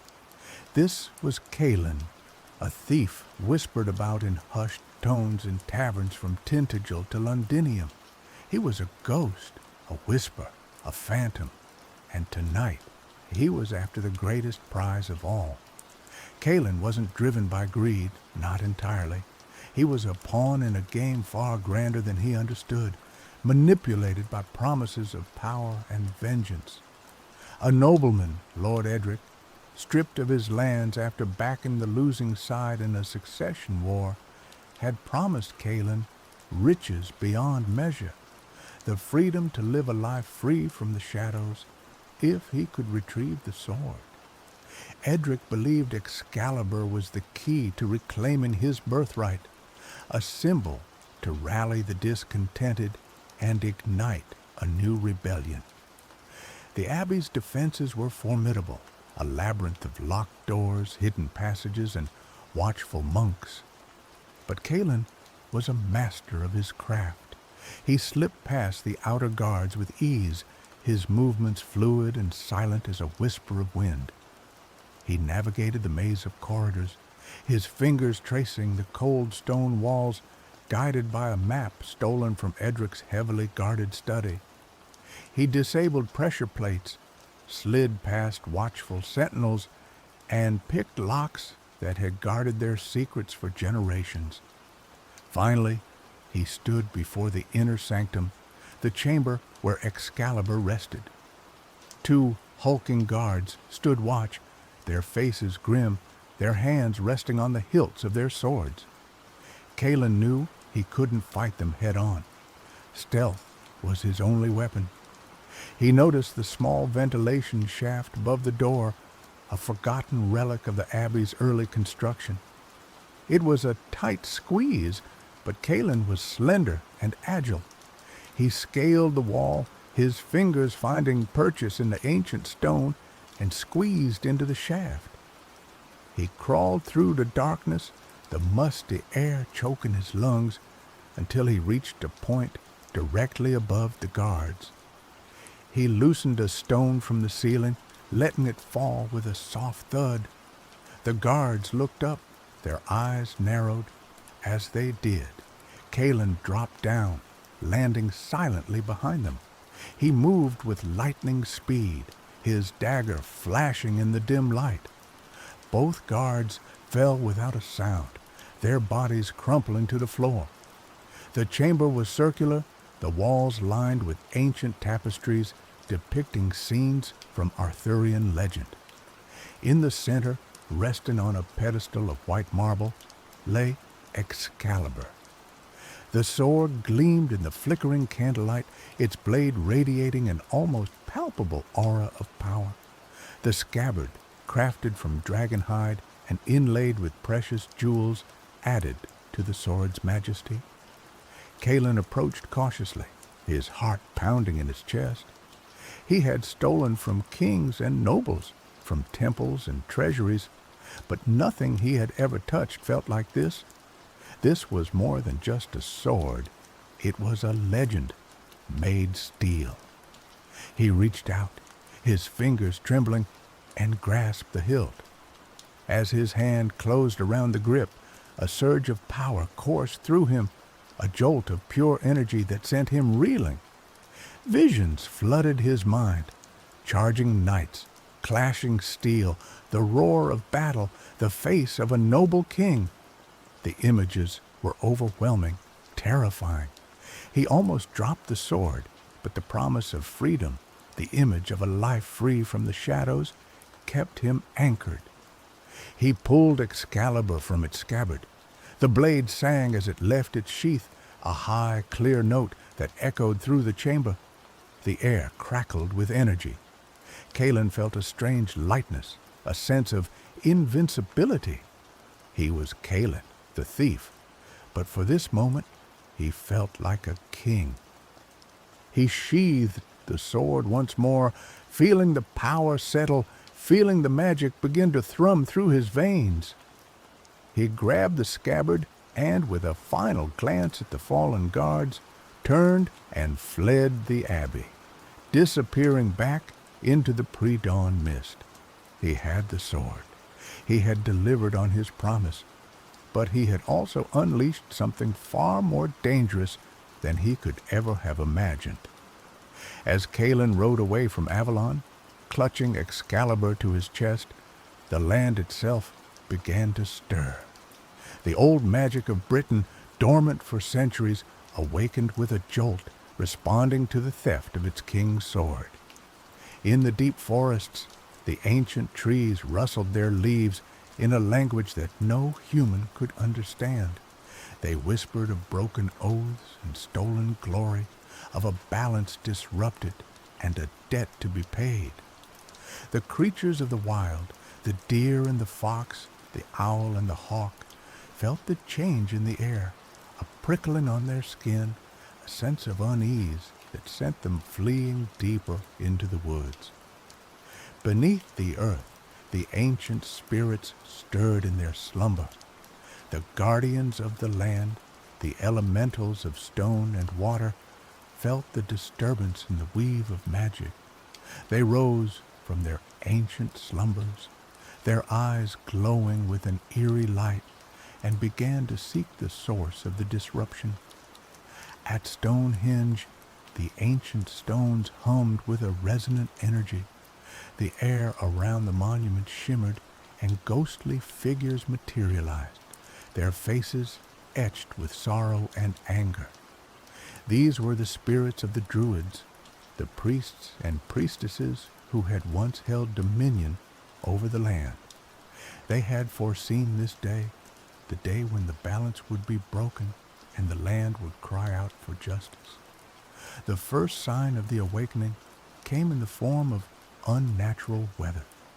A storm brewed on the horizon, a tempest of wind and rain that gathered with unnatural speed. Lightning cracked across the sky, illuminating the landscape in flashes of blinding white. The wind howled like a banshee, tearing at trees and whipping the rain into a frenzy. Kalen felt the storm gathering around him, a physical manifestation of the magic he had unleashed. His horse, spooked by the lightning and the roaring wind, reared and bucked, threatening to throw him from its back. He struggled to control the animal, his hands slick with rain, his heart pounding in his chest. He pressed on, driven by the urgency of his task. He had to deliver the sword to Lord Edric, collect his payment, and disappear before the storm consumed him. But the land itself seemed to be working against him. Fallen trees blocked his path, swollen rivers forced him to detour, and the wind seemed determined to rip the sword from his grasp. As he rode through a dense forest, a figure emerged from the shadows, blocking his path. It was a woman, tall and slender, with eyes as green as a forest canopy and hair as dark as a raven's wing. She wore a cloak of woven leaves and carried a staff of twisted oak. "You cannot pass," she said, her voice as soft as the rustling of leaves, but as firm as the earth itself. "The land does not permit it." Kalen recognized her instantly. She was a druid, a guardian of the forest, a servant of the old gods. He had heard tales of their power, of their ability to command the elements and communicate with the spirits of the land. He knew he couldn't fight her. "I mean no harm," he said, his voice trembling slightly. "I am merely delivering this sword to its rightful owner." The druid's eyes narrowed. "There is only one rightful owner of that sword," she said, "and he is not among the living. You have stolen what does not belong to you, and you have awakened a power that you cannot control." "I was paid to do this," Kalen protested. "I had no choice." "Everyone has a choice," the druid said. "You chose to serve greed and ambition. Now, you must face the consequences." She raised her staff, and the forest around them seemed to come alive. The trees swayed and groaned, the ground trembled, and the air crackled with energy. Kalen felt a surge of fear, a primal terror that threatened to overwhelm him. He knew he couldn't stay and fight. He spurred his horse forward, hoping to break through the druid's blockade, but the forest seemed to close in around him, the trees reaching out to ensnare him, the ground opening up to swallow him whole. He managed to escape the druid's grasp, but he knew he couldn't outrun the wrath of the land. The storm raged around him, the wind howling, the lightning flashing, the rain lashing at his face. He was lost, alone, and hunted by forces far beyond his understanding. Lord Edric waited impatiently in his castle, a crumbling fortress perched on a craggy hilltop. He paced the great hall, his boots echoing on the stone floor, his eyes fixed on the storm raging outside. He had sent for Kalen days ago, and the thief should have arrived by now. Edric was a man consumed by ambition. He had once been a powerful nobleman, but his fortunes had been reversed when he chose the losing side in the succession war. His lands had been confiscated, his title stripped, and he had been forced into exile. But He had never given up hope of reclaiming his birthright. He believed that Excalibur was the key to his success. He had studied the ancient texts, consulted with sorcerers and seers, and convinced himself that the sword held the power to restore his family's glory. He imagined himself leading an army, wielding Excalibur, and overthrowing the usurper king. He knew that the theft of Excalibur would not go unnoticed. The king would send his knights, his spies, and his assassins to retrieve the sword. But Edric was prepared. He had gathered a loyal band of followers, men who had also been wronged by the king, and he had fortified his castle, preparing for a siege. Finally, he saw a figure approaching through the storm. It was Calin, his face pale, his clothes soaked, his horse lathered in sweat. Edric rushed out to meet him, his eyes gleaming with anticipation. "You have it?" he asked, his voice barely a whisper. Calin nodded, his hand trembling as he reached into his cloak and pulled out Excalibur. The sword gleamed in the dim light, its blade radiating an aura of power. Edric gasped, his eyes wide with awe. "At last," he said, "the power of kings is mine." He took the sword from Calin, his fingers closing around the hilt. He felt a surge of energy, a sense of invincibility.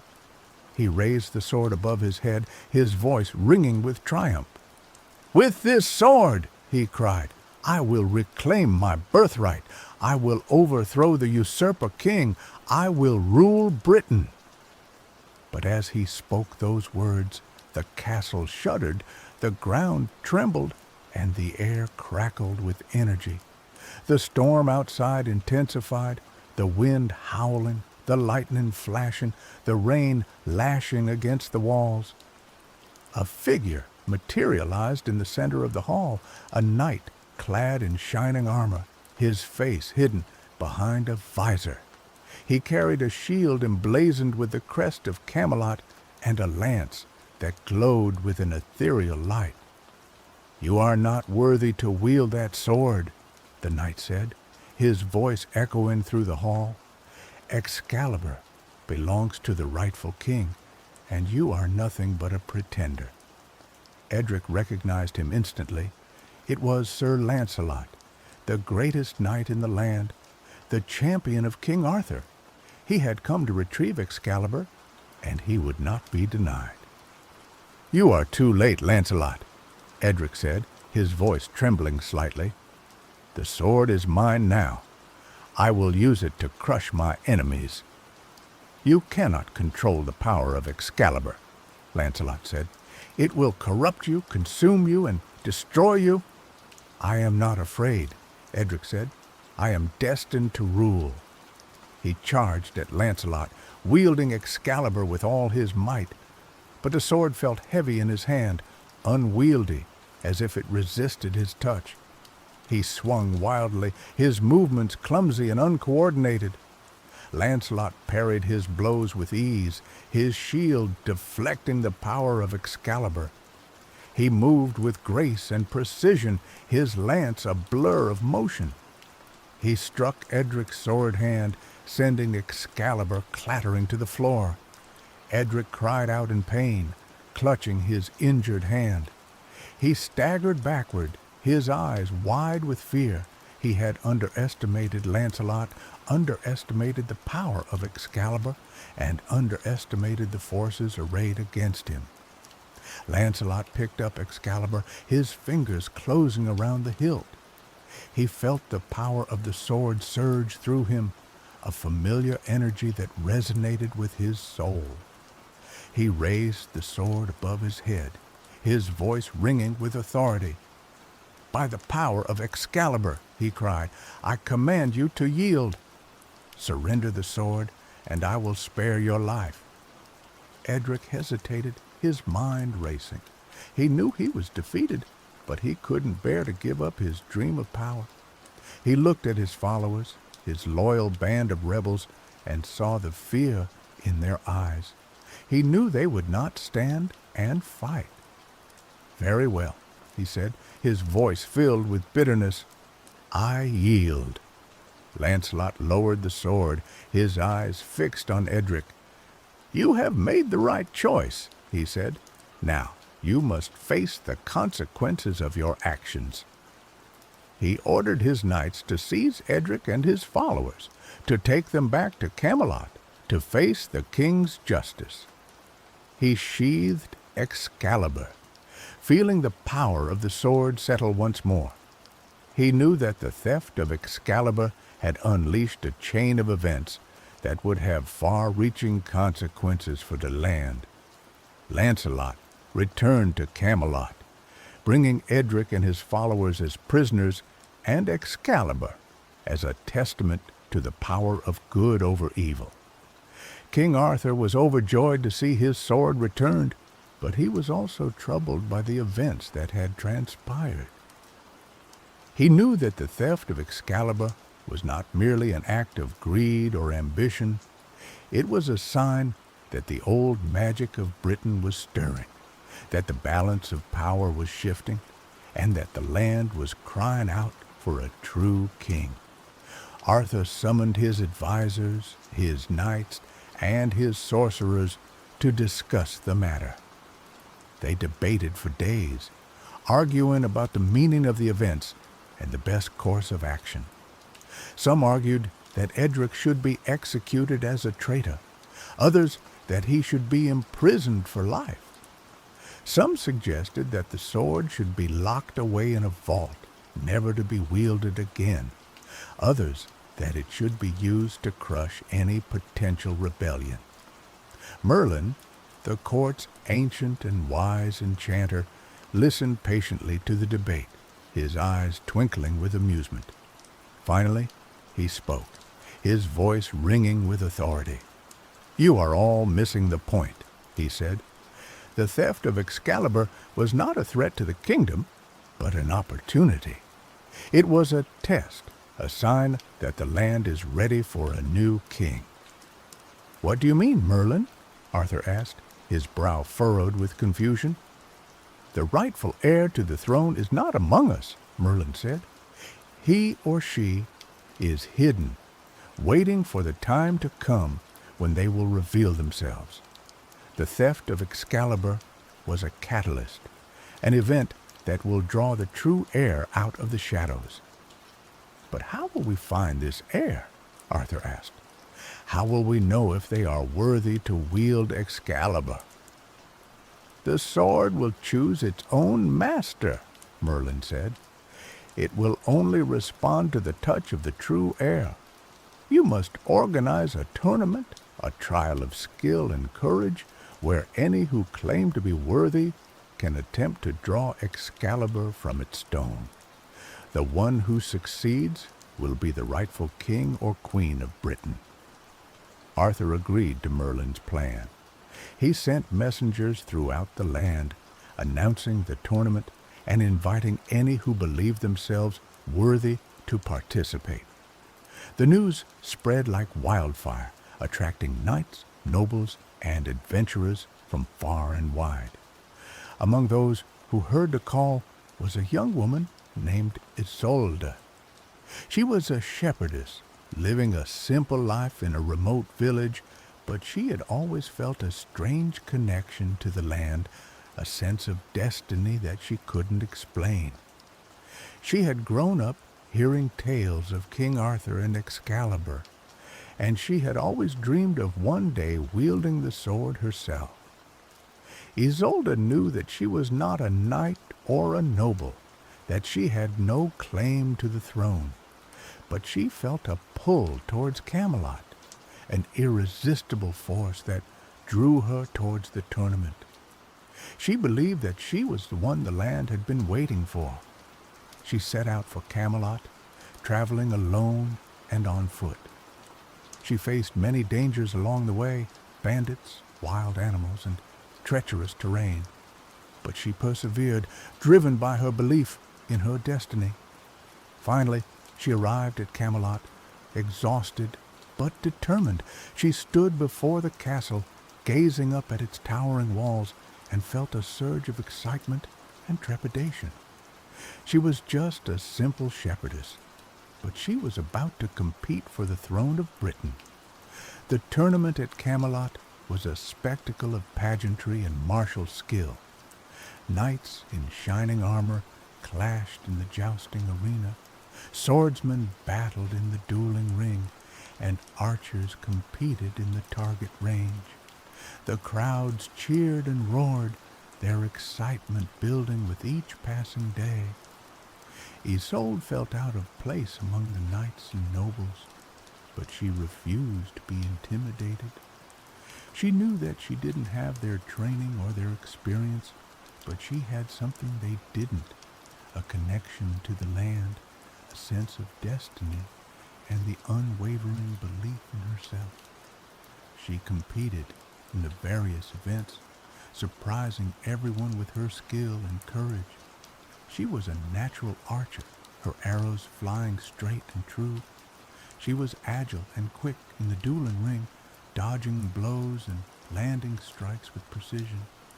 She even held her own in the jousting arena, unseating several experienced knights with her surprising strength. But the true test was yet to come, the trial of Excalibur. The sword was placed in a stone in the center of the castle courtyard, surrounded by guards and onlookers. One by one, the knights and nobles stepped forward to attempt to draw the sword, but none were able to even budge it. Some strained and grunted, their faces red with effort. Others used magic and spells, hoping to break the enchantment. But Excalibur remained firmly fixed in the stone, a silent testament to the worthiness of its future wielder. Finally, it was Isolde's turn. She stepped forward, her heart pounding in her chest. She ignored the jeers and whispers of the crowd, focusing instead on the sword. She reached out, her fingers trembling, and grasped the hilt. As her hand closed around the grip, a surge of power coursed through her, a jolt of pure energy that sent her reeling. Visions flooded her mind, charging knights, clashing steel, the roar of battle, the face of a noble king. But this time, the visions were not overwhelming or terrifying. They were inspiring, empowering, filling her with a sense of purpose and determination. She pulled on the sword, and it came free from the stone with ease. The blade sang as it left its sheath, a high, clear note that echoed through the courtyard. The crowds gasped in amazement, their eyes wide with disbelief. Isolde raised Excalibur above her head, the sword gleaming in the sunlight. She felt the power of the sword surge through her, a familiar energy that resonated with her soul. She was no longer just a simple shepherdess. She was the chosen one, the rightful heir to the throne of Britain. King Arthur stepped forward, his face beaming with pride. He knelt before Isolde, offering her his fealty. "You are the true King of Britain," he said. "I pledge my loyalty to you." The crowds followed suit, cheering and shouting their support for the new ruler. Isolde smiled, her heart filled with joy. She had never sought power or glory, but she knew that she had a duty to her people. She had to lead them, protect them, and guide them to a brighter future. Isolde's reign as Queen of Britain was unlike any that had come before. She was a wise and compassionate ruler concerned with the welfare of her people. She traveled throughout the land, listening to their problems, addressing their concerns, and working to improve their lives. She reformed the laws, ensuring that justice was applied fairly to all, regardless of their rank or status. She promoted education and culture, encouraging the arts and sciences. She fostered trade and commerce, bringing prosperity to the land. She also proved to be a skilled warrior and a shrewd strategist. She defended Britain from its enemies, repelling invasions and forging alliances with neighboring kingdoms. She wielded Excalibur with skill and courage, inspiring her troops and striking fear into the hearts of her foes. But her greatest achievement was her ability to unite the people of Britain. She brought together the warring factions, the feuding nobles, and the disparate tribes, forging a sense of national identity and purpose.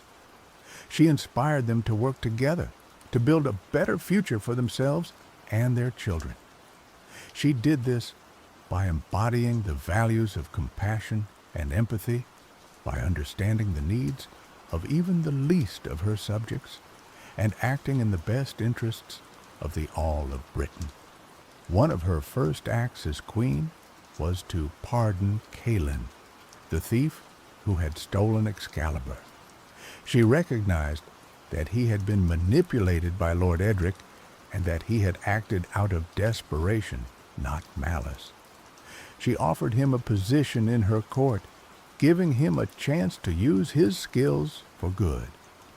Calin accepted her offer, becoming one of Isolde's most trusted advisors.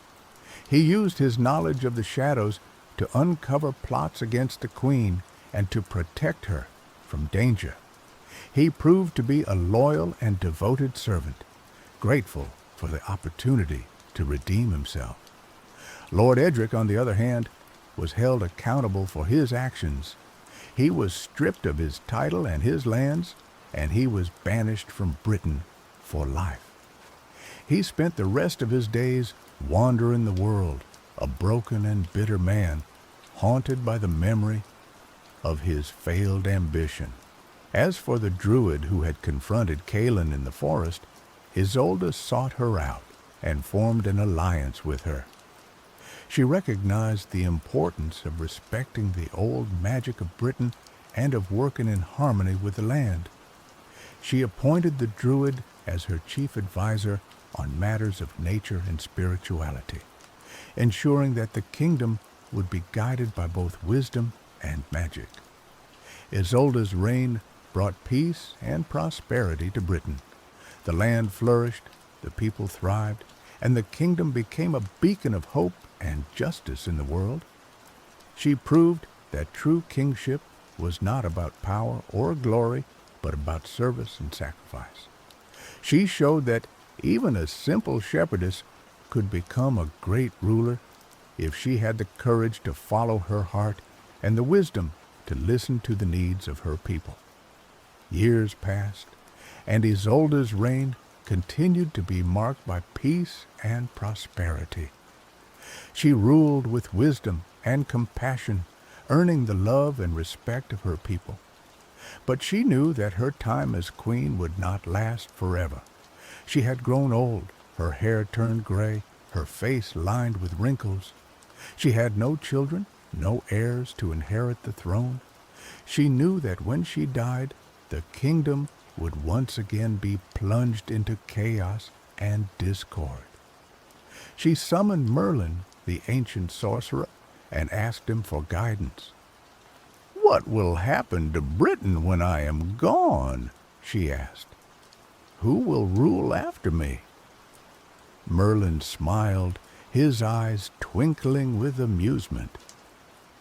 "Do not worry, my queen," he said. "Britain will always have a king or queen. The land will choose its own leader, just as it chose you." "But how?" Isolde asked. "How will the land choose someone worthy?" "Excalibur will decide," Merlin said. "The sword will remain in the stone at Camelot, waiting for the next true heir to come and claim it. Only someone with a pure heart and a noble spirit will be able to draw the sword and become the ruler of Britain." Isolde nodded, satisfied with Merlin's answer. She knew that the history and the legacy of the sword was paramount to the future stability of the country. She spent her final days preparing the kingdom for her departure, ensuring that the laws were just, the defenses were strong, and the people were united. When she finally passed away, the entire kingdom mourned her loss. She was buried with honor and respect, her name etched in the annals of history, as one of the greatest rulers Britain had ever known. As per her wishes, Excalibur was returned to the stone at Camelot, waiting for the next true heir to come and claim it.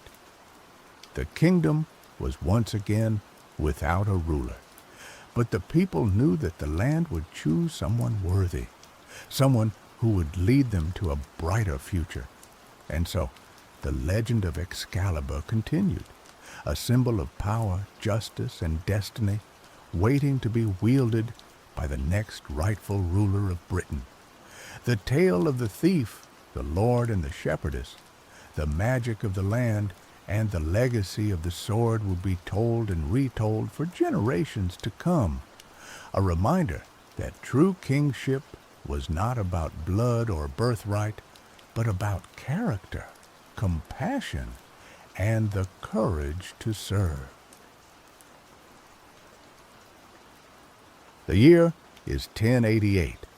England, a land bruised and battered by the Norman conquest, simmers with discontent. Queen Matilda, a woman forged in the fires of political maneuvering and tempered by the cold realities of power, sits uneasy on her throne. Her husband, King William Rufus, is a reckless gambler, more interested in hunting and feasts than governing. Whispers of rebellion slither through the countryside like vipers, fueled by Saxon resentment and Norman greed. Matilda knows she needs strength, something beyond the reach of swords and armies, to secure her family's reign. It was Brother Thomas, an aging monk with eyes that held the weight of centuries, who first spoke of the prophecy. In the dimly lit scriptorium of Winchester Cathedral, surrounded by the scent of parchment and beeswax, he unfolded a brittle scroll, its ink faded, but its words still ringing with power. 3 crowns, he rasped, his voice thin as ancient paper. Forged in the heart of Albion, imbued with the very essence of this land, the crown of the North, said to command the loyalty of men, the crown of the West, capable of bending nature to the wearer's will, and the crown of the East, which grants dominion over the spirit and the very soul. Matilda, a pragmatist by nature, had initially dismissed it as superstitious drivel, but desperation gnawed at her. The threats to her throne were real, tangible. What if these crowns were not mere legend? What if they held the key to securing her dynasty's future? "Tell me more, Brother Thomas," she commanded, her voice a low, urgent hum. The monk explained the prophecy in hushed tones. Each crown, he warned, possessed a unique magic, but each demanded a terrible price. The crown of the North, forged in Hadrian's wall from the iron of Roman legions and the blood of Celtic warriors, would grant unwavering loyalty, but only in exchange for the wearer's capacity for empathy. The crown of the West, crafted from the petrified wood of the oldest oak in the forest of Dean and adorned with gems born from the caves of Wales, would command the elements, but at the cost of the wearer's own vitality, slowly draining their life force. And the crown of the East, whispered to be made of solidified moonlight and the tears of ancient goddesses, would grant control over the spirit, but would leave the wearer vulnerable to the whims of the very souls they sought to command, twisting their perceptions and eroding their sanity. Matilda listened, her mind racing. The risks were immense, but the potential rewards were too great to ignore. She decided to take the gamble. Secretly, she summoned her most trusted advisers, Sir Reginald, a seasoned knight whose loyalty was beyond question, Lady Eleanor, a cunning strategist with a network of spies that stretched across the kingdom, and Master Alastair, a scholar and alchemist rumored to dabble in forbidden arts. "Find these crowns," she ordered, her voice unwavering. "Find them and bring them to me, but tread carefully. This is a matter of utmost secrecy. No one must know what we seek." The quest began, shrouded in secrecy and fraught with peril. Sir Reginald, with a small company of loyal men, rode north towards Hadrian's Wall. Lady Eleanor dispatched her agents throughout the West Country, infiltrating ancient Druidic circles and scouring forgotten libraries. Master Alastair delved into arcane texts, seeking clues to the Crown of the East's whereabouts, his experiments filling the castle tower with strange fumes and unsettling whispers. Sir Reginald's journey to the north was arduous. The land was wild and unforgiving, the people suspicious and resentful of Norman rule. He followed the ancient Roman road, the stones worn smooth by centuries of marching feet. As he neared Hadrian's Wall, he felt a growing sense of unease, a palpable weight in the air. The wall itself loomed before him, a stark reminder of the divisions that had always plagued this land. Guided by a local shepherd who claimed to know the old ways, Reginald found a hidden chamber beneath the wall, a place where Roman soldiers and Celtic warriors had once made offerings to appease the gods of war. In the center of the chamber, resting on a stone altar, lay the crown of the North. It was a simple circlet of iron, blackened with age and etched with runes of power. As Reginald reached for it, he felt a surge of energy, a coldness that seeped into his bones. He hesitated for a moment, remembering Brother Thomas's warning, but the image of Queen Matilda's desperate face spurred him on. He grasped the crown and lifted it from the altar. The moment the iron touched his skin, a profound change occurred. The world seemed to sharpen, to become clearer, colder. He felt a surge of authority, an undeniable sense of command. But at the same time, a part of him seemed to wither, to shrink away. The faces of his men, once familiar and comforting, now seemed distant, alien. He saw their flaws, their weaknesses, their petty desires. He no longer felt compassion for their struggles, no longer cared for their well-being. Their loyalty was all that mattered. From that moment forward, Reginald could inspire absolute devotion, but at the cost of his own humanity. Meanwhile, in the West Country, Lady Eleanor was pursuing her own leads with ruthless efficiency. She moved through the winding lanes and ancient forests like a shadow, her spies whispering secrets in her ear. She learned of a hidden grove deep within the forest of Dean, a place where the old gods were still worshipped. There, amongst the gnarled oaks and moss-covered stones, she found an entrance to a cavern, a place of primeval darkness. Inside, she discovered a subterranean lake, its waters shimmering with an unnatural light. In the center of the lake, resting on a bed of moss, lay the crown of the West. It was a thing of breathtaking beauty, crafted from petrified wood and adorned with glittering gems. As Eleanor reached for it, she felt the power of the earth surge through her, a raw, untamed energy. She lifted the crown from its resting place and placed it upon her head. The moment the wood touched her skin, she felt a jolt of energy, a vibrant, almost painful surge of life. The air around her crackled with power. She could feel the pulse of the earth beneath her feet, the whisper of the wind in the trees. She could command the elements, summon storms, and conjure life from barren soil. But with each use of the crown's power, She felt her own life force draining away, her body weakening, her hair turning prematurely gray. The crown gave her the power to control nature, but it was slowly consuming her. Master Alistair's quest for the crown of the East was the most perilous of all. He spent weeks poring over ancient texts, deciphering cryptic symbols, and performing arcane rituals. He learned that the crown was hidden in a forgotten abbey on the coast of East Anglia, a place said to be haunted by the spirits of long-dead monks. He traveled to the abbey under the cover of darkness, accompanied only by his apprentice, a young man named Thomas, no relation to the monk. The abbey was a ruin, its walls crumbling, its windows shattered. The air was thick with the stench of decay and the mournful cries of seabirds. As Alistair explored the ruins, he felt a growing sense of dread, a palpable presence of unseen forces.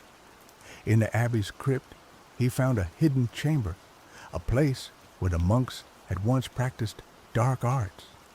In the center of the chamber, floating in mid-air, was the crown of the East. It was a shimmering, ethereal thing made of solidified moonlight and tears. As Alistair reached for it, he heard voices, whispers that seemed to come from everywhere and nowhere at once. He ignored them, focusing on the crown. He reached out and grasped it. The moment the crown touched his skin, he was flooded with sensations, a cacophony of voices, images, and emotions. He could see the past, the present, and the future. He could feel the thoughts and desires of everyone around him, living and dead. He had dominion over the spirit, the power to manipulate souls. But the influx of energy was overwhelming, shattering his sanity. The voices grew louder, more insistent, twisting his perceptions, filling his mind with paranoia and madness. He began to see enemies everywhere, to distrust everyone, even his own apprentice. The crown gave him control over the spirit, but it was driving him insane. One by one, the 3 crowns were brought back to Queen Matilda. She received them in her private chamber, surrounded by her advisors. The sight of the crowns filled her with a mixture of awe and trepidation. She knew the risks, the potential consequences of wielding such power, but she was convinced that it was the only way to save her kingdom. She decided to test the crowns, to see their power firsthand. First, she summoned Sir Reginald, who was now completely devoted to her, his eyes devoid of all emotion save loyalty. She ordered him to quell a minor rebellion in the north. Reginald obeyed without question, leading his men with ruthless efficiency, crushing the rebels without mercy. Matilda was impressed by his unwavering loyalty, but she was also disturbed by his coldness, his lack of compassion. Next, she tested the crown of the West. She summoned Lady Eleanor and ordered her to conjure a storm to devastate the lands of a neighboring lord who had been plotting against her. Eleanor, her face pale and drawn, obeyed. The sky darkened, the wind howled, and a torrential rain fell upon the lord's lands, washing away his crops and flooding his villages. Matilda was impressed by the crown's power, but she was also alarmed by Eleanor's deteriorating health. The crown was clearly taking a toll on her. Finally, she tested the crown of the East. She summoned Master Alistair and ordered him to influence the mind of a powerful bishop who had been critical of her rule. Alistair, his eyes wild and unfocused, muttered incantations and performed strange gestures. The bishop, who had been a staunch opponent of Matilda, suddenly began to sing her praises, declaring her the rightful Queen of England. Matilda was amazed by the crown's power, but she was also terrified by Alistair's madness. The crown was clearly corrupting him, twisting his mind. Matilda now possessed the 3 crowns, each granting her immense power. But she also saw the terrible price that each demanded. The crown of the North had robbed Sir Reginald of his humanity. The crown of the West was slowly killing Lady Eleanor, and the crown of the East had driven Master Alistair insane. She realized that she had made a terrible mistake. The crowns were not the solution to her problems. They were a curse. But it was too late to turn back. The prophecy was already unfolding, its grip tightening around her. The crowns had changed her, too. She felt the pull of their power, the temptation to use them for her own ends. She could feel her empathy fading, her life force draining, her sanity slipping. She was becoming the very thing she had feared, a tyrant, consumed by power. The whispers of rebellion grew louder, fueled by the Queen's increasingly erratic behavior. The Saxon lords, sensing her weakness, began to plot against her. The Norman nobles, sensing an opportunity, jockeyed for position. The kingdom was teetering on the brink of chaos. Matilda, desperate to maintain control, turned to the crowns. She used the crown of the North to solidify her hold on her armies, ensuring their unwavering loyalty. She used the crown of the West to protect her kingdom from invasion, summoning storms to repel her enemies.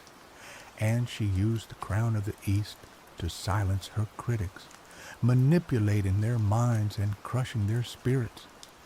But with each use of the crowns, the price she paid grew higher. Her empathy withered, her vitality waned, her sanity crumbled.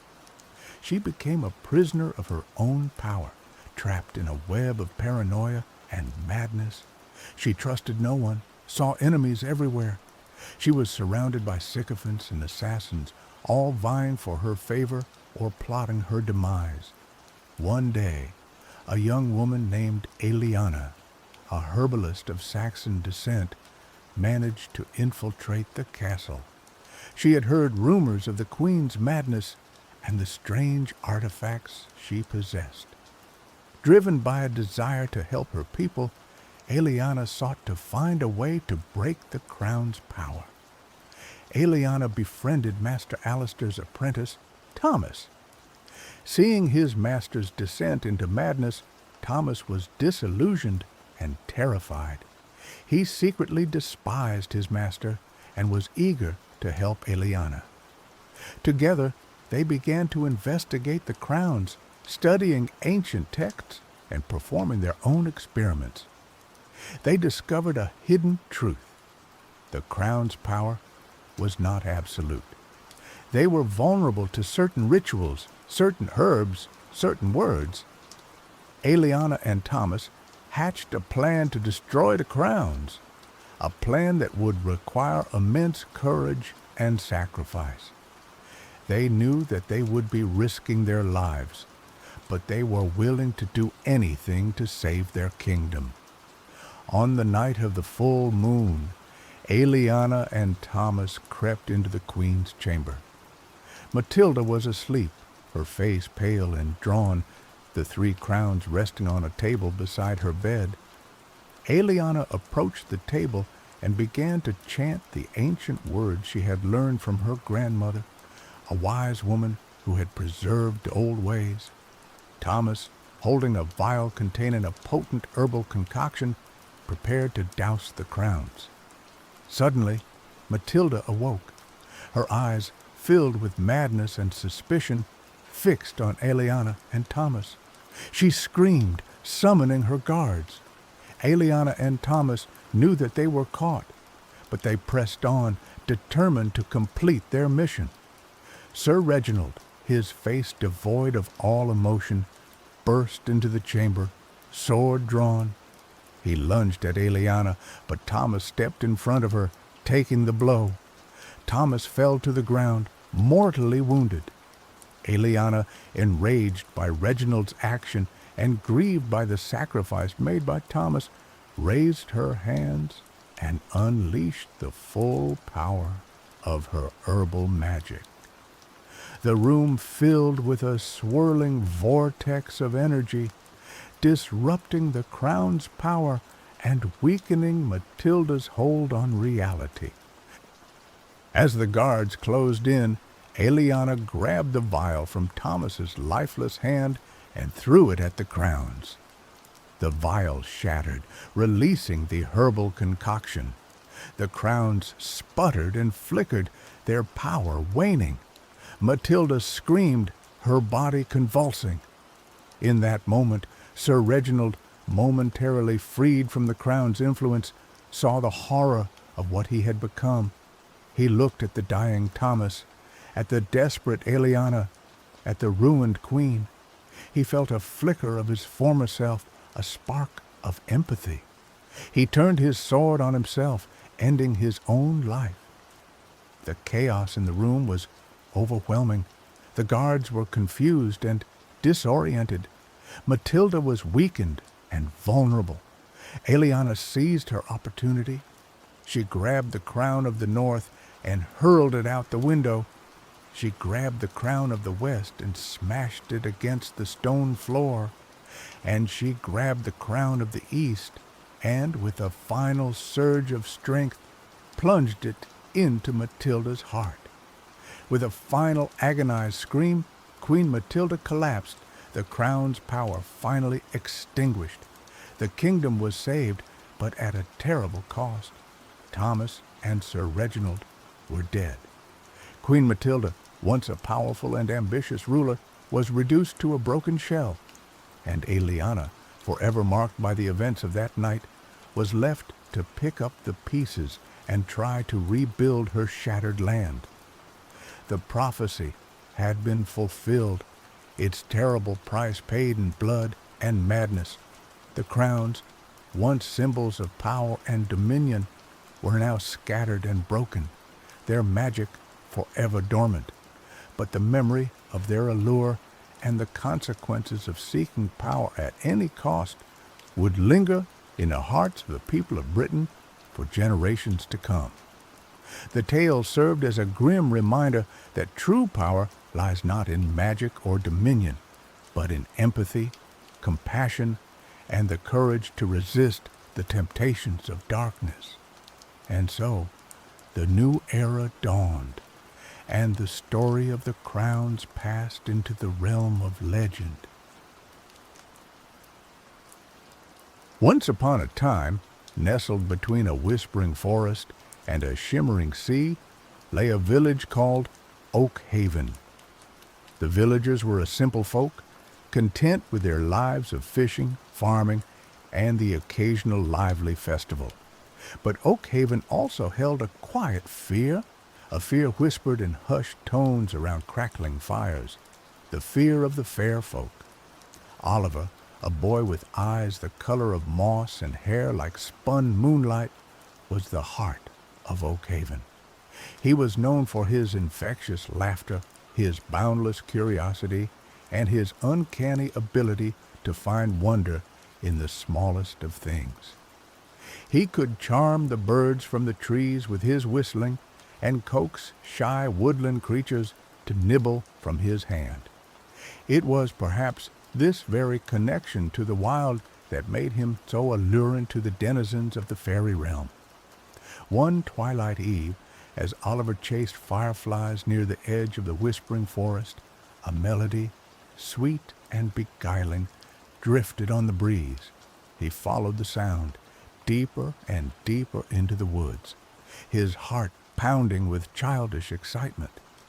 The air grew thick with the scent of honeysuckle and damp earth, and the trees seemed to lean in, their branches intertwining to form a living archway. He stepped through the archway, and the world shimmered. The familiar forest vanished, replaced by a glade bathed in an ethereal glow. Towering trees with leaves of silver and gold formed a cathedral of light, and flowers of every imaginable hue bloomed in profusion. In the center of the glade, a circle of beings danced, their laughter like the tinkling of bells. They were beautiful, impossibly so, with eyes that held the secrets of the stars and skin that shimmered like moonlight on water. These were the fair folk, and they had been waiting for Oliver. He was welcomed with open arms, or rather, open gossamer wings. The queen of the Seelie court, Henrietta, a radiant being with a crown of woven starlight, approached him with a smile that could melt glaciers. "Welcome, Oliver," she said, her voice like the music of a hidden stream. "We have been watching you, and we have seen the spark of magic within you. We invite you to stay with us, to live amongst us, and to learn the ways of the Fae." Oliver, captivated by the beauty and wonder of the fairy realm, readily agreed. He spent what felt like weeks, though time in the fairy realm flowed differently than in the mortal world, learning the secrets of nature, the language of the animals, and the art of illusion. He danced with the fairies under the light of the moon, feasted on ambrosia and nectar, and reveled in the endless joy and magic that permeated the air.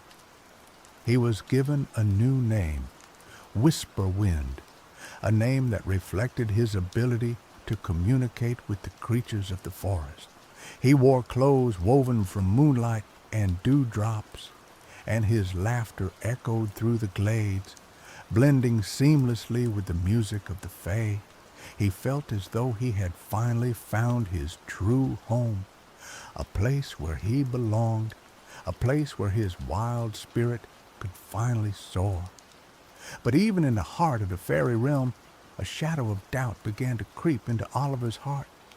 He remembered, in fleeting moments, a different life, a different home. He remembered the warmth of his mother's embrace, the comforting scent of his father's pipe, the familiar faces of the villagers of Oakhaven. He remembered his name, Oliver. One day, he approached Queen Henrietta with a heavy heart. "Your Majesty," he said, his voice barely a whisper, "I am grateful for your kindness, and I cherish the time I have spent here, but I miss my home, I miss my family, I miss Oakhaven."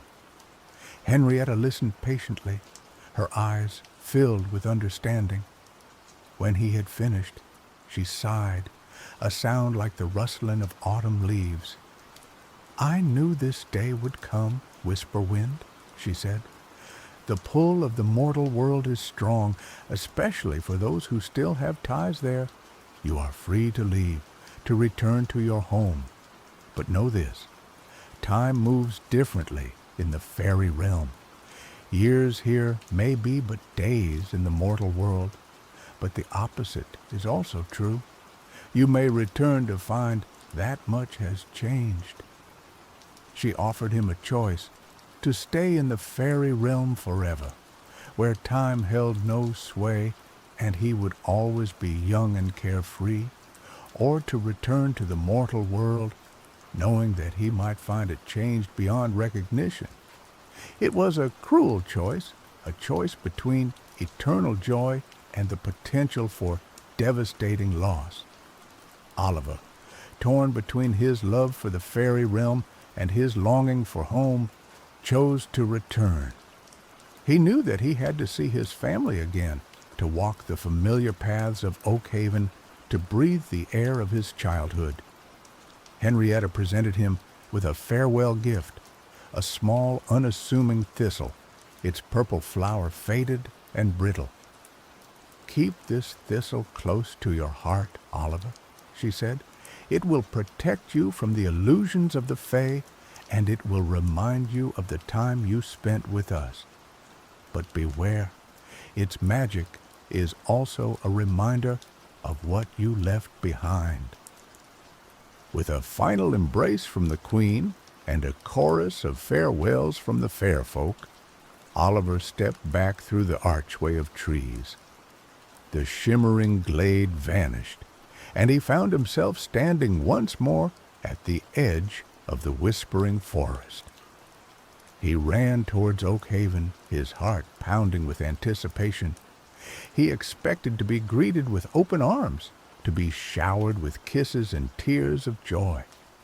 He imagined his mother rushing out to meet him, his father clapping him on the back, his friends gathering around him, eager to hear tales of his adventures. But as he entered the village, he was met with silence. The familiar sounds of Oak Haven, the laughter of children, the barking of dogs, the rhythmic clang of the blacksmith's hammer were gone. The houses seemed smaller, more weathered than he remembered, and the faces he saw were unfamiliar, their expressions guarded and wary. He stopped a woman carrying a basket of vegetables. "Excuse me," he said, his voice trembling. "Can you tell me where I can find the house of Thomas the fisherman?" The woman stared at him with wide, uncomprehending eyes. "Thomas the fisherman?" she repeated, her voice laced with suspicion. "There hasn't been a Thomas the fisherman in Oak Haven for as long as I can remember." Oliver's heart sank. But I'm Oliver," he said, his voice cracking. "I'm Thomas's son. I lived here just a few years ago." The woman shook her head. "Oliver? There's no Oliver in Oak Haven, lad. You must be mistaken. Now, if you'll excuse me, I have errands to run." She hurried away, leaving Oliver standing alone in the middle of the village square, his face pale with shock. He tried talking to others, but the response was always the same. No one remembered him. No one remembered Thomas the fisherman or his wife, Elizabeth. It was as if he had never existed, as if his entire life in Oak Haven had been a dream. He wandered through the village, his hopes slowly dwindling with each passing moment. He found his old house, but it was occupied by strangers, a young couple with a babe in arms. They looked at him with pity and confusion when he told them his story, offering him a crust of bread and a place to rest for the night. But they insisted that he must be delusional, that he must have suffered some terrible trauma.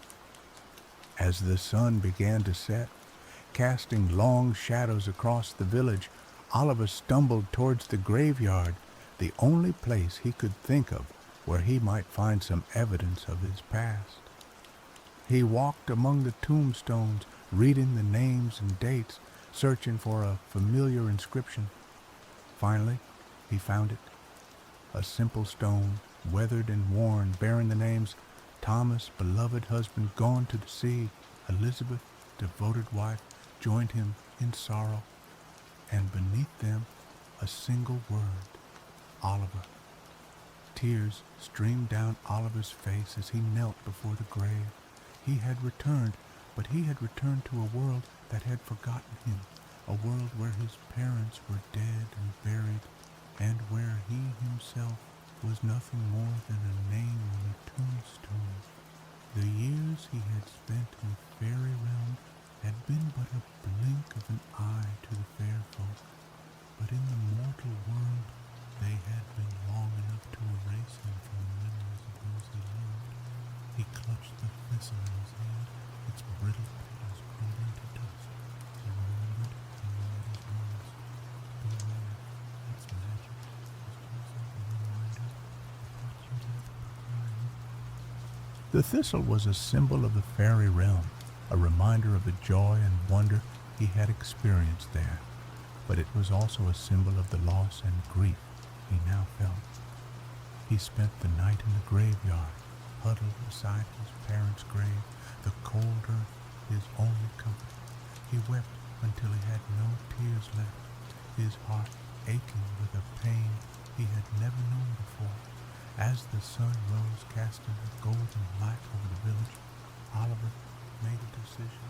He could not stay in Oak Haven, not in a world that no longer remembered him.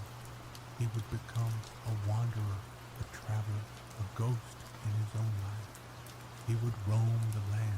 searching for a place where he belonged, a place where he could find peace. He left Oak Haven that morning, carrying nothing but the clothes on his back and the lingering memory of the fairy realm. He walked for days, his feet blistered and sore, his spirit weary and broken. He begged for food and shelter, and was often turned away, met with suspicion and fear. One evening, as he sat by a lonely campfire, a figure emerged from the shadows. It was a woman, old and weathered, with eyes that sparkled like the stars. She introduced herself as Lalem, a wise woman, a healer, a seer. "I know your story, Oliver," she said, her voice soft and gentle. "I know of the time you spent in the fairy realm, and I know of the pain you now carry in your heart." Oliver looked at her in amazement. "How do you know?" he asked. "No one else remembers me?" Lalem smiled. "I have lived in these woods for many years, and I have seen many strange things. The fair folk do not easily forget those they have touched, and their magic leaves a trace, a glimmer that can be seen by those who know where to look." She offered him food and shelter, and for the first time since his return to the mortal world, Oliver felt a flicker of hope. He told Lalem his story, pouring out his heart in a torrent of words. He spoke of the joy he had found in the fairy realm and the devastation he had experienced upon his return. Lalem listened patiently, offering words of comfort and wisdom. "The path you walk is a difficult one, Oliver," she said. "You are caught between two worlds, belonging fully to neither. But do not despair. There is still a purpose for you, a path that you can forge for yourself." She taught him the ways of the forest, the healing properties of plants, the secrets of the stars. She showed him how to listen to the whispers of the wind and how to find solace in the beauty of nature. She helped him to heal his wounded spirit and to find a new sense of purpose in his life.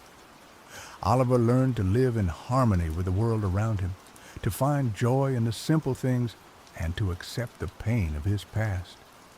He became known as the Forest Wanderer, a mysterious figure who roamed the land, offering help to those in need. He used his knowledge of the fairy realm to heal the sick, to protect the innocent, and to guide lost travelers through the wilderness.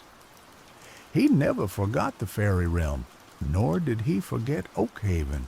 He carried the memory of both worlds within him, a bittersweet reminder of what he had gained and what he had lost. Years passed, and Oliver grew old, his hair turning as white as the moonlight that had once adorned his clothes. He had lived a long and fulfilling life, a life filled with both joy and sorrow, but he had never truly found a place where he belonged. One day, as he sat beneath a towering oak tree, he felt a familiar presence. He looked up and saw Henrietta standing before him, her eyes filled with a mixture of sadness and love. "Oliver," she said, her voice soft as a summer breeze, "it has been many years since you left the fairy realm. I have watched you, and I have seen the good you have done in the world. You have lived a life of purpose and compassion, and you have touched the lives of many." Oliver smiled. "I have tried, Your Majesty," he said, "but I have never truly belonged, not in the mortal world and not in the fairy realm." Henrietta nodded. "I know," she said. "That is why I have come. I offer you one final choice, Oliver. You can choose to return to the fairy realm, to live with us forever in eternal joy and peace. Or you can choose to remain in the mortal world, to continue your journey and to find whatever solace you can in the time that remains to you." Oliver considered her words carefully. He had longed for the fairy realm for so long, but now, as he stood on the threshold of death, he realized that he had found a different kind of belonging, a belonging that came not from a place, but from a purpose. "Your Majesty," he said, his voice firm and clear, "I am grateful for your offer, but I must decline. I have lived a long and full life, and I have found a purpose in helping others. I wish to remain in the mortal world, to continue my journey, and to find whatever peace I can in the time that remains to me." Henrietta smiled, a single tear tracing a path down her cheek. "I understand, Oliver," she said. "You have made your choice. May your journey be filled with peace, and may your spirit find rest at last." With a final embrace, Henrietta vanished, leaving Oliver alone beneath the oak tree. He closed his eyes and took a deep breath, feeling the warmth of the sun on his face and the gentle breeze in his hair. He knew that his time was near, but he was not afraid. He had lived a good life, a life filled with love, loss, and purpose, and as he drifted off to sleep, he knew that he had finally found his place, not in the fairy realm and not in Oak Haven, but in the hearts of those he had touched along the way. And so, the tale of Oliver, the boy who was stolen by the fairies, becomes a reminder that true belonging is not about where we come from, but about who we become and the impact we have on the world around us. It is a reminder that even in the face of loss and grief, we can find purpose and meaning in our lives, and that even though we may be forgotten by some, we can still leave a lasting legacy of love and compassion. The weight of his parents' absence pressed down on Oliver, a suffocating blanket woven with sorrow and regret. He mourned the lost years, the shared meals, the bedtime stories he would never again experience. The laughter and warmth of his former life felt like a phantom limb, a constant reminder of what was irrevocably gone.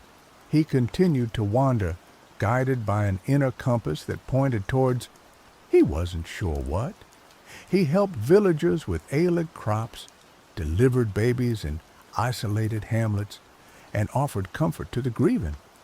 Each act of kindness, however small, was a balm to his own wounded soul, a way to stitch together the unraveling threads of his existence.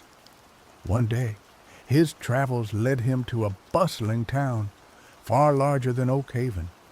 The air thrummed with energy, with the cacophony of merchants hawking their wares, children chasing pigeons, and the rhythmic clang of the bell tower. Yet, despite the vibrant chaos, Oliver felt an unsettling sense of detachment, as if he were observing the scene through a pane of glass. He sought refuge in a quiet tavern, hoping to find a moment of respite. As he nursed a tankard of ale, he overheard a conversation that pierced through his apathy. Two men, their faces etched with worry, spoke of a recent tragedy. "Did you hear about Elizabeth the Weaver?" one man asked, his voice hushed. "She fell ill suddenly, a wasting sickness. The healers could do nothing." Oliver's breath caught in his throat. Elizabeth. The name resonated within him like a forgotten melody. He leaned closer, his heart pounding. "Aye, a terrible thing," the other man replied. "She leaves behind a daughter, Henrietta, a young woman barely old enough to care for herself." Oliver's mind reeled. Henrietta? Could it be the Queen of the Sealy Court had used the same name as his mother? He had to know more. He approached the men, his voice trembling with anticipation. "Excuse me," he said. "I couldn't help but overhear your conversation. I knew an Elizabeth a long time ago. Could you tell me more about this Elizabeth who recently passed?" The men eyed him with suspicion, but Oliver's earnest expression seemed to disarm them. They recounted the story of Elizabeth, a widow who had lived a quiet life in the town, renowned for her exquisite tapestries and her gentle nature. She had raised her daughter Henrietta alone, instilling in her a love for beauty and a strong sense of independence. As they spoke, Oliver realized with a sickening certainty that this was indeed his mother, or rather a version of her, whose path had diverged from his own when he was taken by the fairies. This Elizabeth had never married Thomas, had never given birth to him.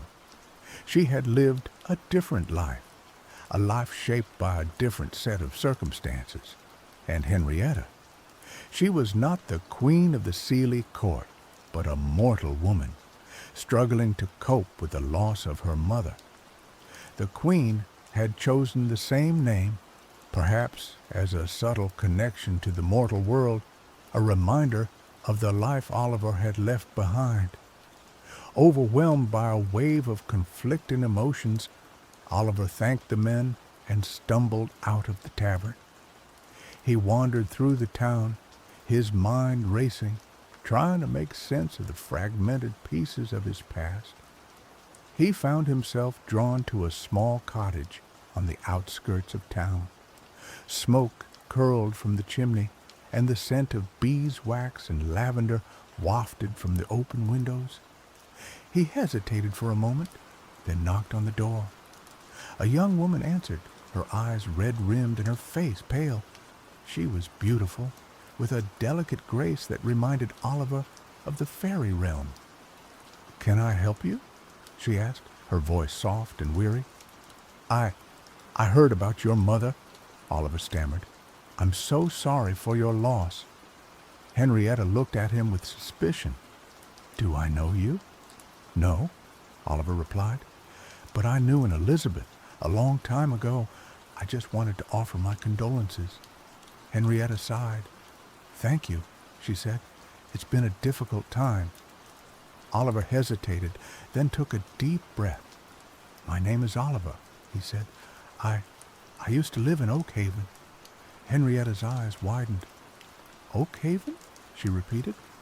"My mother used to tell me stories about Oakhaven, about a boy who was lost in the woods, a boy named Oliver."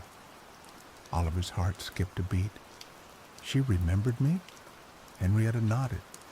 "She said she had a dream a long time ago about a son who was taken away. She always wondered what happened to him." Tears welled up in Oliver's eyes. His mother, this version of his mother, had remembered him, had carried the memory of him in her heart. It was a small comfort, but it was enough to fill the void that had been growing within him. He spent the next few days helping Henrietta with the chores, offering her support and companionship. He told her stories of his travels, careful to avoid any mention of the fairy realm. He spoke of the healing power of nature, of the importance of kindness and compassion.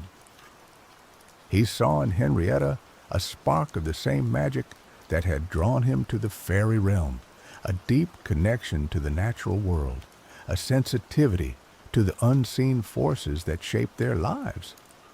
He knew that she would be all right, that she would find her own path, her own purpose. As he prepared to leave, Henrietta took his hand. "Thank you, Oliver," she said, her voice filled with gratitude. "You've helped me more than you know. I feel like I've known you my whole life." Oliver smiled. "Perhaps you have," he said. "Perhaps we're connected in ways we don't understand." He left the town with a lighter heart. He had found a piece of his past, a connection to the life he had lost. And he had given Henrietta a glimmer of hope, a reminder that even in the darkest of times, there is still beauty and kindness to be found in the world. His journey continued, but it was no longer driven by a desperate search for belonging. He had found a different kind of belonging, a belonging that came from within, a belonging that was rooted in his experiences, his memories, and his unwavering commitment to helping others. Years turned into decades. Oliver's hair grew whiter, his steps slower, but his spirit remained undimmed. He traveled far and wide, witnessing the ebb and flow of human existence, the triumphs and tragedies that shaped their destinies. He became a living legend, a figure whispered about in hushed tones, a symbol of hope and healing. One day, as he rested beneath the shade of an ancient oak, he felt a familiar tug, a pull towards the fairy realm. It had been years since he had last felt their presence, but the connection remained, a faint echo of the glade that had once been his home. He closed his eyes and allowed himself to be drawn into the memory of the fairy realm. He saw the shimmering glades, the dancing fairies, the radiant face of Queen Henrietta. He heard the music of the hidden streams, the laughter of the woodland creatures, the whispers of the wind.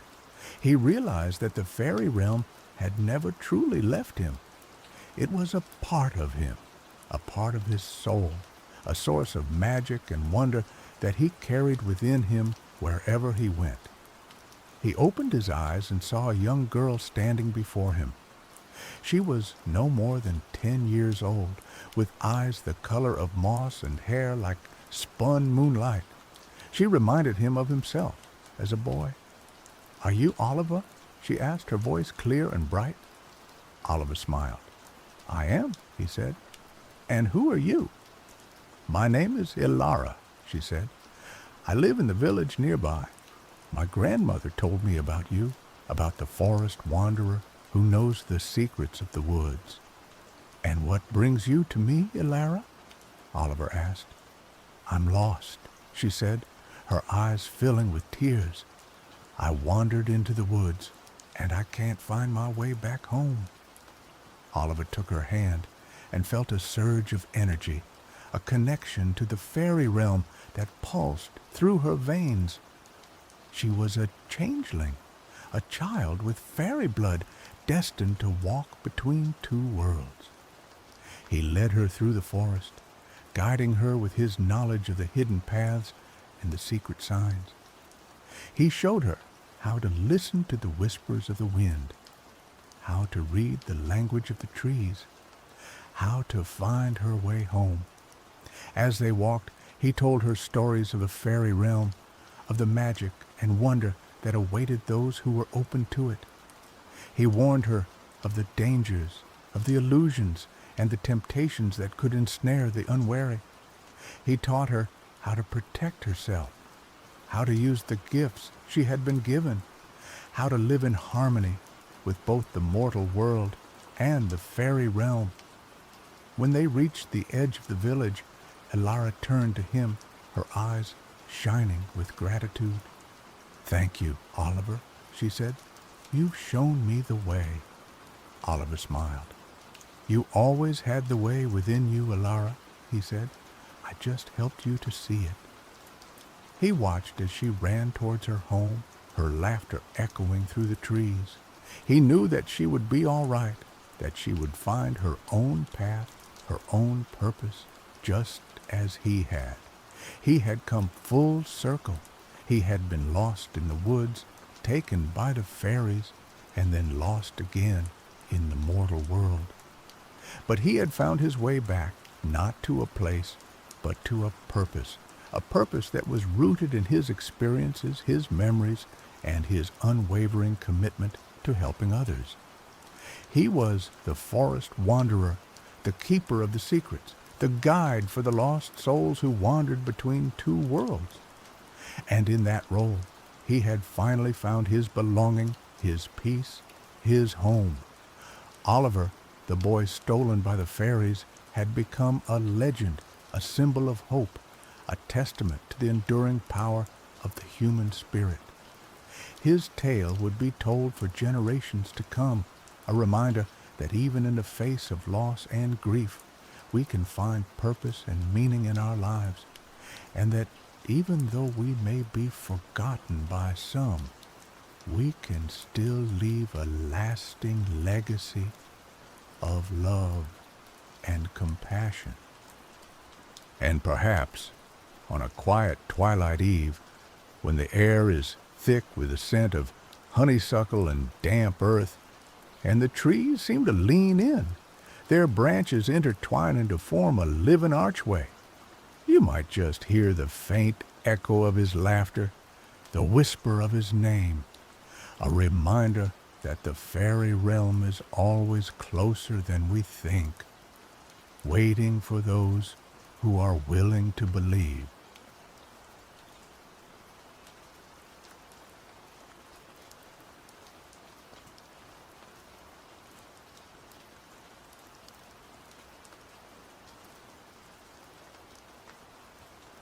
Jax adjusted the oxygen regulator on his worn enviro suit, the hiss a constant companion in the dead silence of Xylos.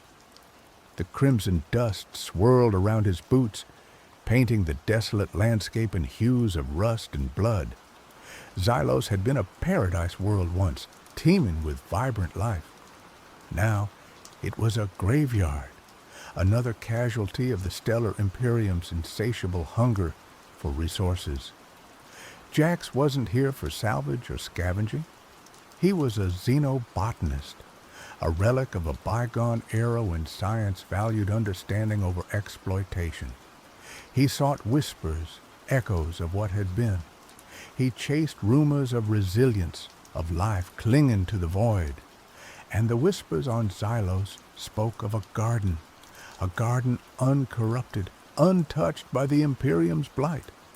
A garden said to possess the last vestige of true magic in a galaxy drowning in cold, hard tech. He consulted his antiquated datapad, the screen flickering with static. The coordinates, etched from faded star charts and coded xenolinguistics, led him towards the shimmering canyon. It was a geological anomaly, a gash in the planet's surface where the very air seemed to ripple with unseen energies. Days blurred into weeks.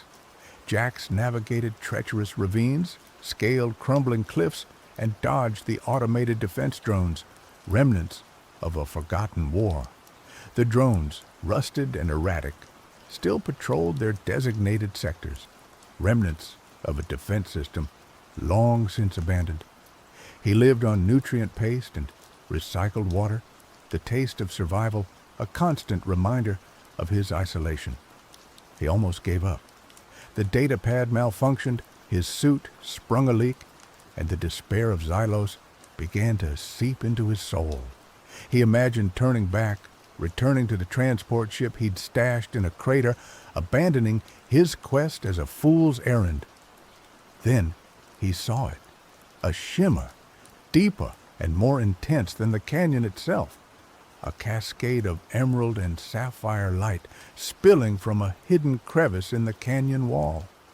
Hope surged through him, a jolt of electricity that banished the creeping despair. He scrambled towards the light, his heart pounding against his ribs. He squeezed through the narrow opening, scraping his suit against the rock, and stumbled into a world that defied logic and reason. He stood on the edge of a valley, bathed in an ethereal glow. Lush vegetation exploded in a riot of color, a stark contrast to the desolation he had left behind.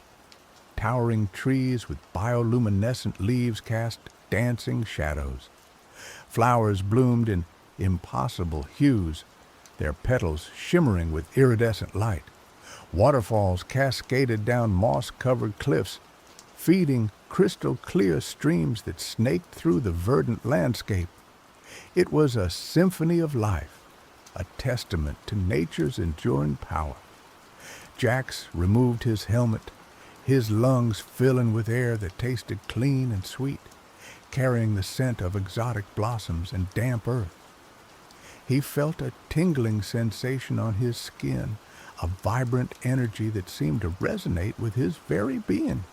He had found it, the garden, the last bastion of magic in the universe. He descended into the valley, his boots sinking into the soft earth.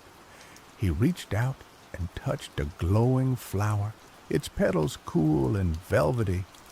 He ran his hand along the trunk of a bioluminescent tree, feeling the pulse of life thrumming beneath the bark.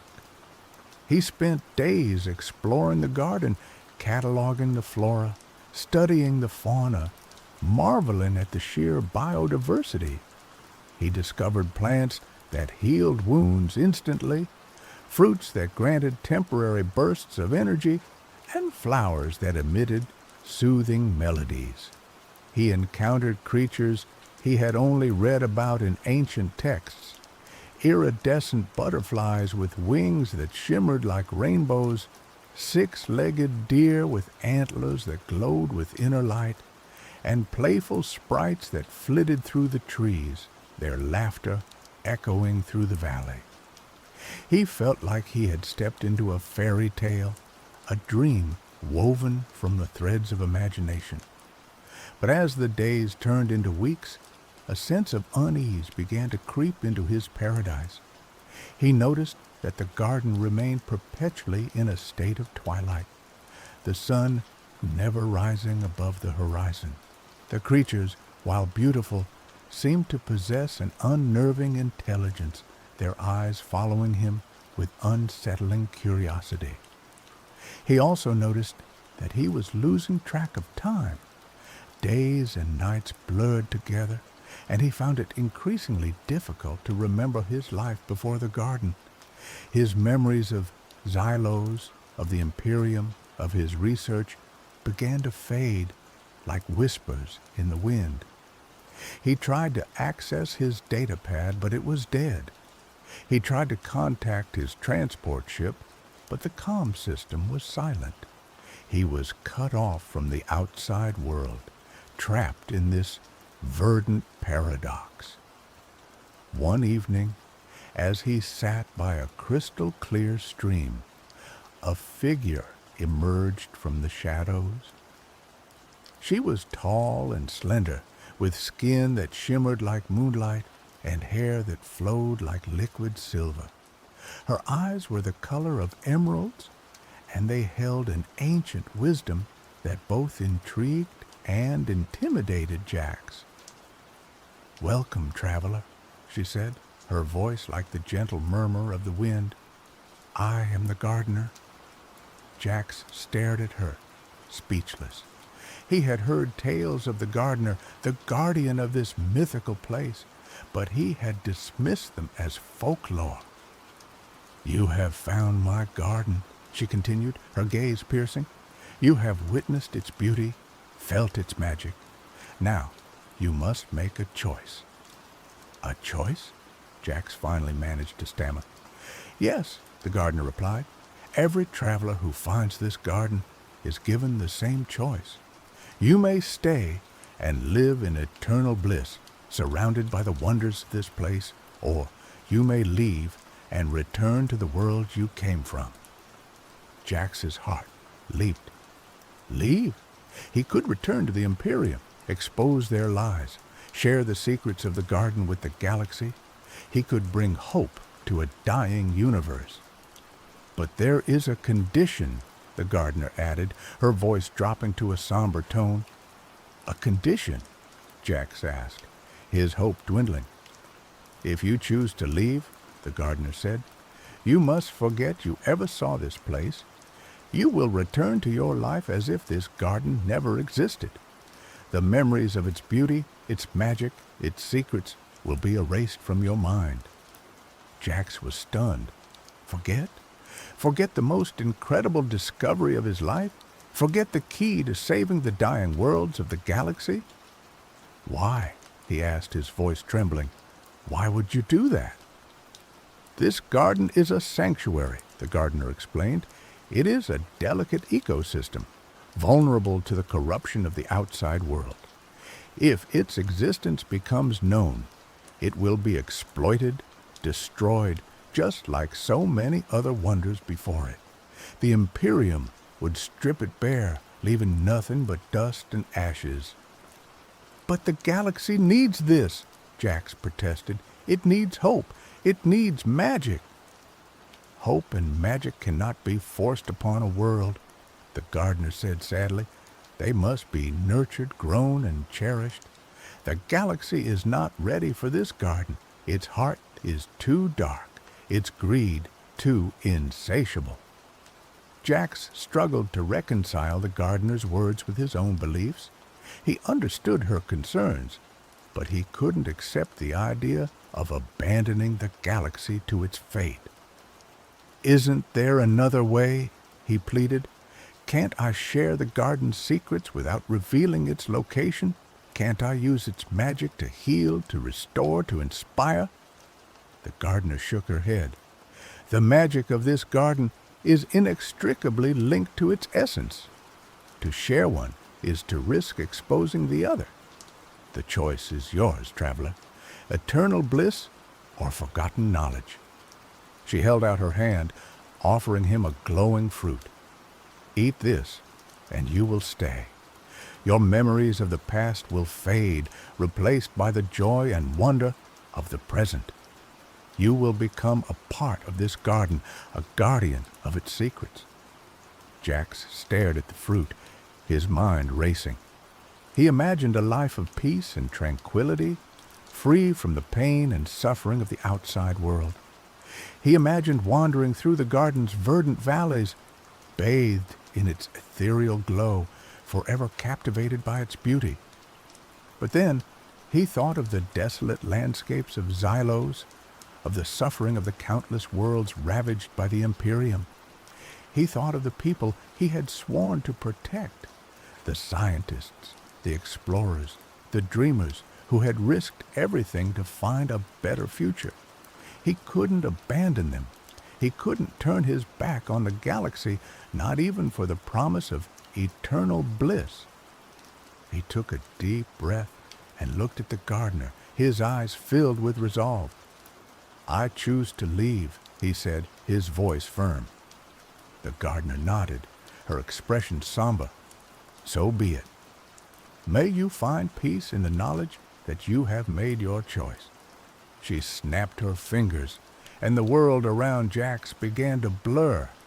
The vibrant colors of the garden faded, the sweet scent of the blossoms disappeared, and the gentle murmur of the wind turned into a deafening roar. He felt a sharp pain in his head, as if his memories were being ripped from his mind. He tried to hold on to them, to cling to the images of the garden, but they slipped through his fingers like grains of sand. He saw the gardener's face one last time, her eyes filled with a mixture of sadness and understanding. Then darkness consumed him. Jax awoke in his transport ship, his head throbbing. He looked around, disoriented. He didn't remember how he had gotten there. He checked his data pad. The screen was blank. He checked his suit. It was damaged, ripped in several places. He checked his supplies. They were depleted. He felt a sense of unease, a nagging feeling that he was missing something, but he couldn't put his finger on it. He felt like he had been on a long journey, but he couldn't remember where he had been or what he had done. He started the engines and set course for the nearest space station. As he flew through the desolate landscape of Xylos, he felt a pang of sadness, a longing for something he couldn't name. He tried to recall his mission, the purpose of his journey. He remembered that he was a xenobotanist, that he was searching for something, but the details were hazy. He reached the space station and docked. He underwent a medical examination, but the doctors found nothing wrong with him. He purchased new supplies and repaired his ship. As he was preparing to leave, he noticed a strange symbol etched on his wrist. It was a delicate design, a spiraling pattern of interwoven lines. He didn't recognize it, but it felt strangely familiar. He tried to research the symbol, but he couldn't find any information about it. It was as if it didn't exist. He dismissed it as a random mark, a blemish on his skin. But the symbol continued to bother him, gnawing at the edges of his consciousness. He returned to his research, traveling from world to world, studying alien flora, searching for signs of resilience. He made discoveries, published papers, and gained recognition for his work. But he never forgot the symbol on his wrist. It was a constant reminder of something lost, something forgotten. Years passed. Jax continued his research, his life filled with purpose and accomplishment, but the ghost of a dream haunted him always. One day, he was visiting a library on a remote planet when he stumbled upon an ancient text. It was a collection of myths and legends from a forgotten civilization. As he flipped through the pages, he saw it, the symbol. He read the accompanying text, his heart pounding in his chest. The symbol, the text explained, was a representation of the Garden of Lost Memories, a mythical place said to contain the last true magic of the world. Jax froze, his mind reeling. The garden. He remembered the name, the vague outlines of a verdant valley, the shimmer of ethereal light. He remembered the gardener, her emerald eyes filled with wisdom and sadness. He remembered the choice. He remembered choosing to leave. The memories flooded back to him, overwhelming him with their intensity. He saw the glowing flowers, the bioluminescent trees, the playful sprites. He felt the tingling sensation on his skin, the vibrant energy that resonated with his very being. He remembered the beauty, the magic, the secrets. He remembered everything. He closed the book, his hands trembling. He knew what he had to do. Jax abandoned his research, sold his ship, and traveled to Xylos. He knew that the chances of finding the garden again were slim, but he had to try. He followed the same path he had taken years ago, retracing his steps through the desolate landscape. He navigated the treacherous ravines, scaled the crumbling cliffs, and dodged the automated defense drones. But this time, he was different. He was driven by a purpose, a burning desire to find the garden again, to reclaim the memories he had lost. He reached the shimmering canyon and searched for the hidden crevice. He spent days scouring the canyon wall, but he couldn't find it. He was about to give up when he saw it. A faint shimmer, barely perceptible to the naked eye. He approached the shimmer and touched it. The rock dissolved beneath his fingers, revealing the narrow opening. He squeezed through the opening and stumbled into the valley. The garden was still there, as beautiful and vibrant as he remembered. The glowing flowers bloomed, the bioluminescent trees cast dancing shadows, and the crystal-clear streams sparkled in the ethereal light. He had found it again. He wandered through the garden, marveling at its beauty, his heart filled with joy and wonder. He felt like he had come home. He searched for the gardener, but he couldn't find her. He called out her name, but only the echo of his voice answered him. He was about to give up when he saw a figure standing by the crystal-clear stream. It was a young girl with skin that shimmered like moonlight and hair that flowed like liquid silver. Her eyes were the color of emeralds, and they held an ancient wisdom that both intrigued and intimidated Jax. "Welcome back, traveler," she said, her voice like the gentle murmur of the wind. Jax stared at her, speechless. "I am the gardener," she said, smiling, or at least a part of her.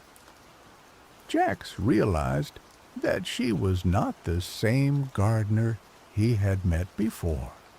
She was younger, different, yet she possessed the same essence, the same wisdom. "You remember," she said, her gaze piercing. "Yes," Jax replied. "I remember everything." "You broke the bargain," she said, her voice tinged with sadness. "I had to," Jax said. "The galaxy needs this garden. It needs its hope, its magic." The gardener sighed. "I knew you would say that. You are a stubborn one, traveler." "Is there nothing I can do?" Jax asked. "Can't I help the galaxy without endangering the garden?" The gardener paused for a long moment, considering. Finally, she spoke. "Perhaps there is a way, but it requires sacrifice, dedication, and unwavering resolve." Jax straightened, his eyes shining with hope. "Tell me. I'll do anything." The gardener smiled.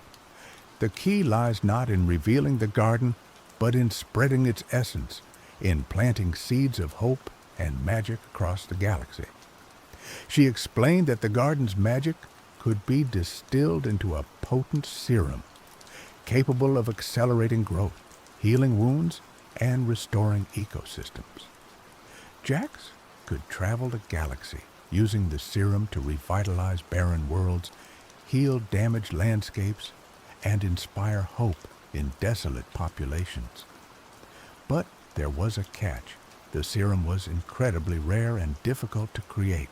It required specific ingredients found only in the garden, and the process was time-consuming and dangerous. Furthermore, the effects of the serum were not permanent.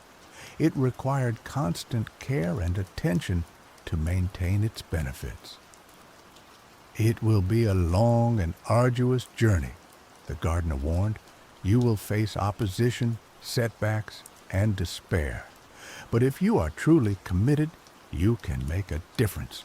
You can bring the light of this garden to the darkest corners of the galaxy." Jax didn't hesitate. "I accept," he said, his voice filled with determination. The gardener nodded. "Then let us begin." Jax spent months in the garden, learning from the gardener, studying the plants, and mastering the art of creating the serum. He discovered that the magic of the garden was not just a physical phenomenon, but also a spiritual one. It required a deep connection to nature, a profound understanding of life, and an unwavering belief in the power of hope. He worked tirelessly day and night, honing his skills, refining his techniques, and strengthening his resolve. He learned to extract the essence of the glowing flowers, to distill the life force of the bioluminescent trees, and to channel the energy of the crystal-clear streams. Finally, he created the first batch of serum. It was a shimmering liquid, pulsating with vibrant energy. He carefully packaged it into specialized containers designed to preserve its potency. He bid farewell to the gardener, promising to return one day. He left the garden, carrying with him the hope of a dying galaxy. He traveled to Xylos, the planet that had led him to the garden in the first place. He found a desolate patch of land, ravaged by the Imperium's mining operations. He injected the serum into the soil and waited. Slowly, miraculously, life began to return. The crimson dust subsided, replaced by patches of green. Flowers bloomed, trees sprouted, and the air filled with the sound of birdsong. Jax watched in awe as the barren landscape transformed into a verdant oasis. He knew that it was only the beginning, but it was enough to give him hope. He continued his journey, traveling from world to world, seeking out those in need. He revitalized barren planets, healed damaged ecosystems, and inspired hope in desolate populations. He faced opposition from the Imperium, who saw his efforts as a threat to their control. They sent assassins, saboteurs, and propaganda campaigns to discredit him. But Jax persevered. He rallied the support of local communities, trained them in the art of sustainable living, and empowered them to protect their newfound resources. He became a symbol of hope, a beacon of light in the darkness. He inspired others to join his cause, to plant seeds of remembrance across the galaxy. Slowly, the tide began to turn. The Imperium's grip weakened, their lies exposed, their power diminished. The galaxy began to awaken, to remember its lost connection to nature, to embrace the power of hope. Years later, Jax returned to the Garden of Lost Memories. He found the gardener waiting for him, her eyes filled with pride and gratitude. "You have done well, traveler," she said.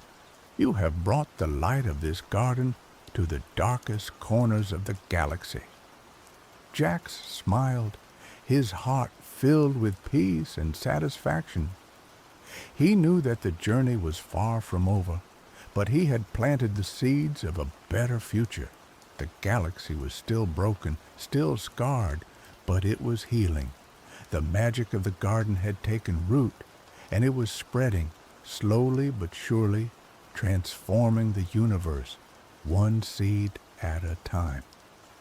Jax knew that one day the galaxy would be ready for the garden. One day it would be able to embrace its hope, its magic, without destroying it.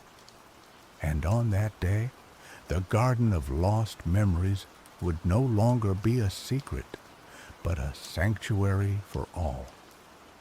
An old man, weathered and worn but with kind eyes, knelt in the rich soil of a newly blooming garden on a world once ravaged by war. He carefully tended to a sapling, humming a forgotten melody. He was surrounded by children, their faces alight with wonder as they watched butterflies with wings like rainbows flit through the air. One of the children, a young girl with bright, curious eyes, approached him. "Grandpa Jax," she asked, "where did you learn to do all this?" "Did someone teach you?" Jax smiled, a hint of a faraway gaze in his eyes. "I don't quite remember, little one," he said, his voice raspy with age. "But I know in my heart that it's what I'm meant to do." He paused, then pointed to a small spiraling symbol tattooed on his wrist, now faded with time. "Sometimes," he whispered, "I see this, and I feel like I'm remembering a beautiful dream, a dream of a place of endless beauty and of a promise I made a long time ago." The girl looked at the symbol, her eyes wide with fascination. "What was the dream about, Grandpa?" Jax looked at the thriving garden, at the children laughing and playing, at the vibrant life that had returned to this once barren world. He knew that even if he couldn't fully remember the Garden of Lost Memories, its essence lived on, not only in the flourishing landscapes he had created, but also in the hearts of those he had inspired. The true magic, he realized, wasn't just in the garden itself, but in the act of sharing, of caring, of believing in the power of hope. "It was a dream about hope, little one," he said, his voice filled with tenderness. "A dream about a world where even the most desolate places can bloom again." And as the sun set over the horizon, painting the sky in vibrant hues, the girl smiled, knowing that she too was part of that dream. The legacy of the lost garden, the seeds of remembrance had taken root, and the galaxy would never be the same. The village of Oak Haven had always been defined by its cycles, the riotous green of spring, the sun-drenched gold of summer, the fiery hues of autumn, and finally, the pristine, silencing blanket of winter snow. Oak Haven was nestled in a valley carved deep into the Whisperwind Mountains, and the snow, specifically, was their lifeblood. It fed the rivers in the spring, watered the crops, and, in its frozen glory, protected the roots from the harshest of winter winds. But this year, the cycle was broken. The final leaves had long since fallen, painting the ground in shades of rust and ochre. A perpetual twilight clung to the air, a hazy, melancholic amber that seemed to seep into the very bones of the villagers. The air held the crisp bite of late autumn, but the anticipated snowfall never came. Day after day, the gray sky remained stubbornly empty, offering no promise of the white relief they desperately needed. The elders of Oak Haven, their faces etched with worry lines that deepened with each passing sunless day, spoke of a disturbance in the natural order. The animals grew restless, migrating erratically. The river, usually a boisterous torrent by now, dwindled to a sluggish stream. Fear, like a creeping vine, began to choke the joy from the village. One crisp morning, Astesius, the village's self-proclaimed historian and keeper of lore, stumbled into the town square, his usually meticulous robes rumpled and his eyes wide with a blend of fear and excitement. Astesius was a man of eccentric charm, given to long-winded explanations and a penchant for dramatic pronouncements. He was also, despite his quirks, the repository of Oak Haven's history. "It's him!" he declared, his voice cracking slightly. "It's Hemlock, the autumn thief!" A murmur rippled through the small crowd that had gathered. Hemlock was a name whispered only in hushed tones, a mischievous spirit of the wild hunt, said to delight in disrupting the seasons. Legends painted him as a creature of autumnal beauty and chaotic energy, with eyes like amber and laughter like the rustling of leaves. He was said to crave attention, indulging in elaborate pranks to draw notice to himself. Most dismissed the stories as folklore, bedtime tales to warn children against wandering into the woods alone. But now, faced with the undeniable absence of winter, they clung to Astesius' words with desperate hope. Hemlock is said to steal the last snowfall, trapping places in endless autumn. Astesius continued, pacing frantically. He does it for the sheer entertainment of it. A cosmic prankster, if you will. The stories say he dwells within the heart of the Petalwood, guarding his stolen season. A young woman named Carrie pushed her way to the front of the crowd. Carrie was a practical, strong-willed woman, a skilled hunter, and the daughter of the village's former leader. She possessed a pragmatic mind and a fiery spirit, rarely swayed by superstition. But even she couldn't deny the unsettling changes that had gripped Oak Haven. "So, what are we supposed to do, Astesius?" she asked, her voice laced with a mixture of skepticism and desperation. "Offer him tea and crumpets in exchange for our snow?" Astesius wrung his hands. No, it's not that simple. Hemlock is capricious. Bribes won't work. Force is out of the question. He is a spirit. The only way to retrieve the snow is to trick him. A collective groan arose from the crowd. Tricking a spirit sounded like a fool's errand, a recipe for disaster. But what other choice did they have? "Trick him how?" Carrie pressed, refusing to back down from the challenge. Astesius paused, his eyes darting around as if searching for inspiration from the very air itself. "Hemlock craves attention, yes, but he also has an immense sense of pride. He believes himself to be unmatchable. We need to find a way to appeal to that arrogance, to make him believe he's winning, when in reality, he's being led into a trap. The idea was vague, but it was all they had. Carrie, despite her doubts, knew that inaction was not an option. "All right," she said, squaring her shoulders. "I'll go to the Petalwood." A gasp rippled through the crowd. The Petalwood was a place of ancient, gnarled trees and perpetual twilight, a place where reality seemed to thin and the veil between worlds grew fragile. Few dared to venture into its depths. "Carrie, no!" An older woman cried out, her voice filled with concern. "It's too dangerous.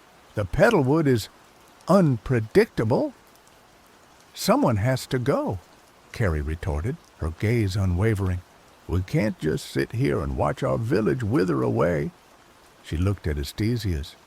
"You'll come with me. You know the lore. You know what we're up against." Astesius paled visibly. "Me? But I'm a scholar, not a—" He trailed off, unable to articulate his fear. "You're our only hope, Astesius," Carrie said, her voice firm but gentle. "We need you." He swallowed hard, his gaze flickering between Carrie's determined face and the anxious faces of the villagers. With a sigh, he relented. "All right," he said, his voice barely a whisper. "I'll go, but I'm warning you, I'm terrible in a fight." Carrie offered a small, reassuring smile. "We're not planning on fighting. We're planning on tricking." As Carrie prepared for her journey, gathering supplies and sharpening her hunting knives, she couldn't shake the feeling that they were embarking on a fool's errand. The legends of Hemlock were unsettling, and the Petalwood was a place steeped in mystery and danger. But the thought of Oak Haven, slowly dying beneath the weight of an endless autumn, fueled her resolve. She would do whatever it took to restore the balance, even if it meant facing a mischievous spirit in his own enchanted domain. Carrie and Astesius set off towards the Petalwood as the sun, a hazy orange disk, dipped below the horizon, casting long, eerie shadows across the valley. The air grew colder as they approached the edge of the woods, the familiar scent of decaying leaves and damp earth growing stronger. A sense of unease settled over them, a feeling of being watched by unseen eyes. The Petalwood was unlike any forest they had ever encountered. The trees were ancient, their gnarled branches twisted into bizarre shapes, as if frozen in the midst of some silent, agonizing scream. The ground was carpeted with a thick layer of decaying petals, their colors faded and muted, emitting a sweet, cloying scent that was both alluring and unsettling. The air was thick with a perpetual twilight, the sunlight barely penetrating the dense canopy overhead. As they ventured deeper into the woods, the sounds of the outside world faded away, replaced by a symphony of whispers. The wind rustled through the leaves, carrying voices that seemed to speak in riddles and half-forgotten memories. The trees themselves seemed to watch them, their branches like skeletal fingers pointing accusingly. Astesius, despite his initial fear, seemed to find a strange sort of comfort in the Petalwood. The atmosphere of ancient magic seemed to invigorate him, and he began to recite passages from forgotten texts, his voice echoing through the silent woods. "The Petalwood is a place where the veil between worlds is thin," he explained, his eyes gleaming with excitement. "It's a place where the past, present, and future intertwine. Be careful what you think, Carrie. Your thoughts can become real here." Carrie, however, remained skeptical. She trusted her senses, and her senses were telling her that they were not alone. She kept her hand on the hilt of her knife, her eyes scanning the shadows for any sign of movement. After hours of walking, they came to a clearing.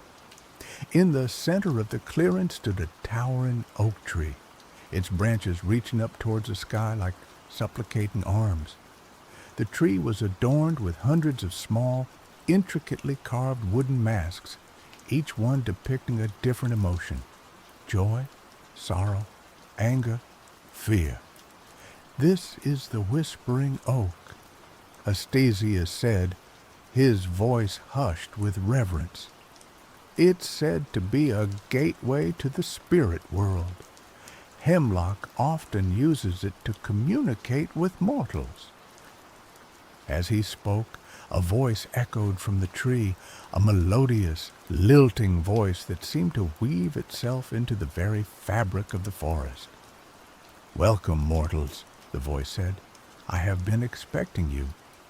Carrie stepped forward, her voice clear and strong. "We seek Hemlock, the autumn thief." The voice chuckled, a sound like the rustling of leaves in a gentle breeze. "Hemlock is a busy spirit. What business do you have with him?" "He stole our winter," Carrie said, her voice laced with anger. "He trapped Oak Haven in an endless autumn. We want it back." The voice sighed. "Hemlock does what he does for amusement. He doesn't take requests." "Then tell him this," Carrie said, her eyes fixed on the whispering oak. "We challenge him. We challenge him to a contest. If he wins, he can keep our winter. But if we win, he must return it to us." A long silence followed, broken only by the whisper of the wind through the leaves. Then the voice chuckled again, a sound that sent a shiver down Carrie's spine. "Very well," the voice said. "Hemlock accepts your challenge. Meet him at the sunken glade at dawn. But be warned, mortals. Hemlock is not easily defeated." The voice faded away, leaving Carrie and Astasius alone in the silent clearing. The wooden masks on the whispering oak seemed to stare at them with mocking eyes. "What have you done, Carrie?" Astasius whispered, his face pale with fear. "We're going to face a spirit in his own domain. We don't stand a chance." "We have to try," Carrie said, her voice firm. "Oak Haven is counting on us." She looked at Astasius, her eyes filled with determination. "We need a plan. We need to figure out how to trick Hemlock." Astasius wrung his hands, his mind racing. "He's vain," he said, his voice barely audible. "He's arrogant. He believes himself to be unbeatable." "Then we need to exploit that," Carrie said, a spark of hope igniting in her eyes.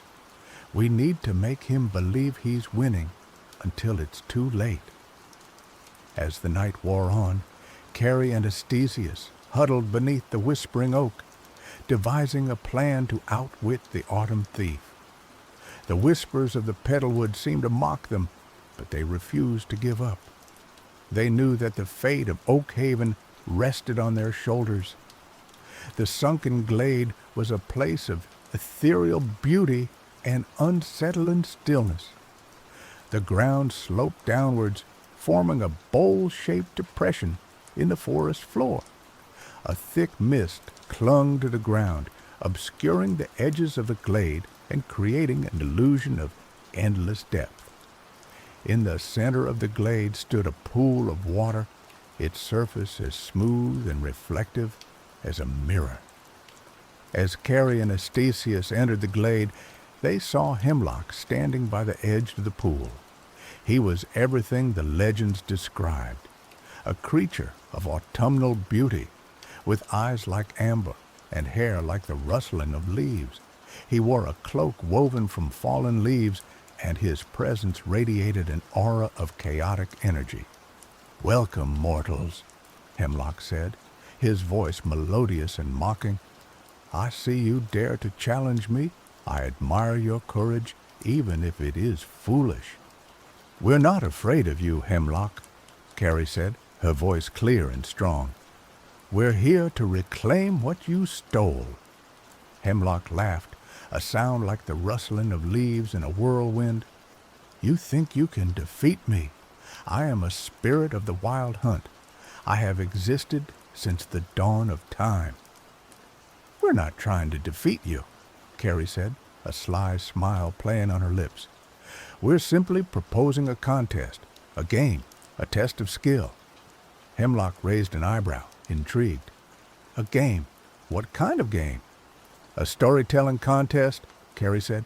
"We each tell a story. The best story wins. If your story is better, you can keep our winter, but if our story is better, you must return it to us." Hemlock considered the proposition, his amber eyes gleaming with amusement. "A storytelling contest? How quaint." "Very well, mortal. I accept your challenge. But be warned, I am a master storyteller. My tales have captivated gods and mortals alike."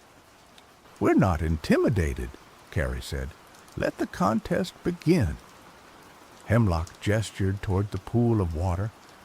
"The rules are simple. Each story must be inspired by the reflection in the pool. The reflection will change with each telling, offering a new source of inspiration. I shall go first." Hemlock gazed into the pool, his eyes widening as the reflection shifted and swirled. A vision of a lone wolf howling at the moon appeared on the water's surface.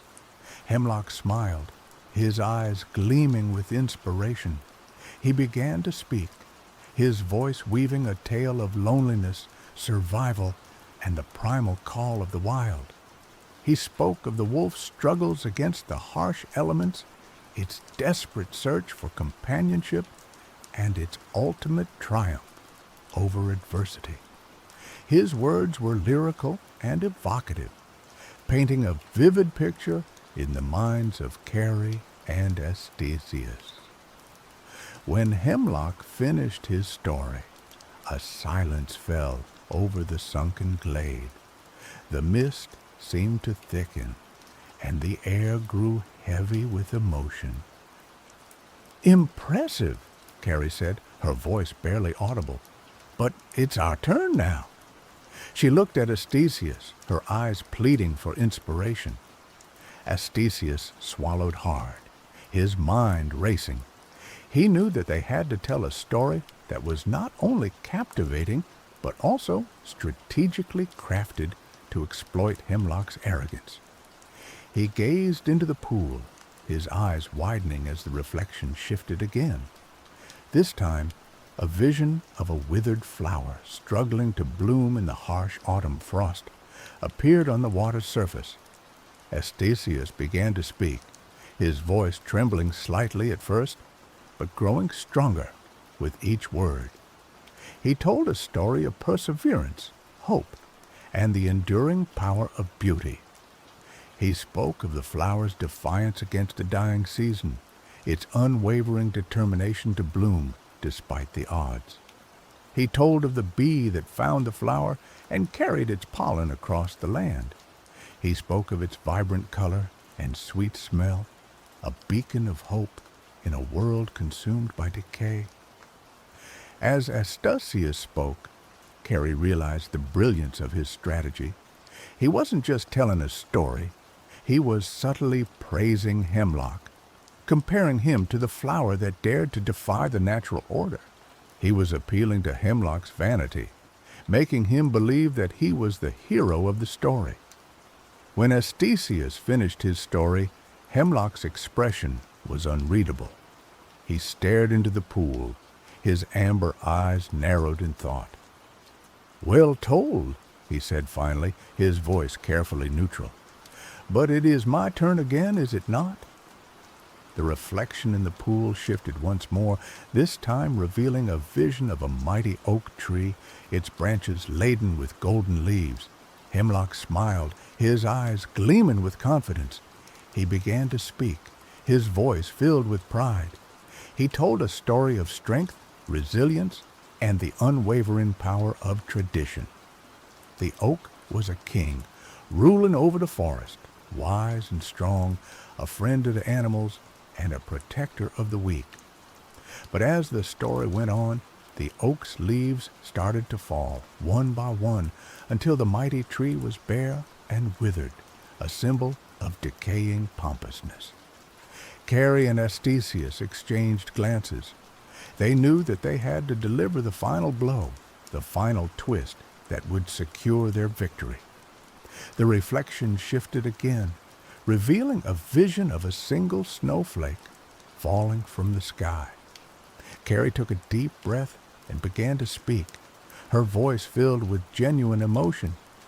She told a story of renewal, change, and the beauty of letting go. She spoke of the snowflake's journey from the heavens to the earth, its fleeting existence a symbol of the ephemeral nature of life. The snowflake falls gently, melting as it touches the ground, feeding the earth with life, preparing it for the next cycle, a small, insignificant droplet of water that ultimately becomes a gushing river once again. As Carrie spoke, she wove a subtle message into her story. She wasn't directly criticizing hemlock, but instead explained how spring always follows winter, how autumn gives way to snow, how one tiny change can have a dramatic and wonderful effect on the world. It's all connected, and it's all a cycle. When Carrie finished her story, a long silence fell over the sunken glade. Hemlock stared into the pool, his expression a mask of fury, as he realizes he was tricked. He has been played. He could almost feel the village of Oakhaven as the air around him grew several degrees colder. "You think you've won?"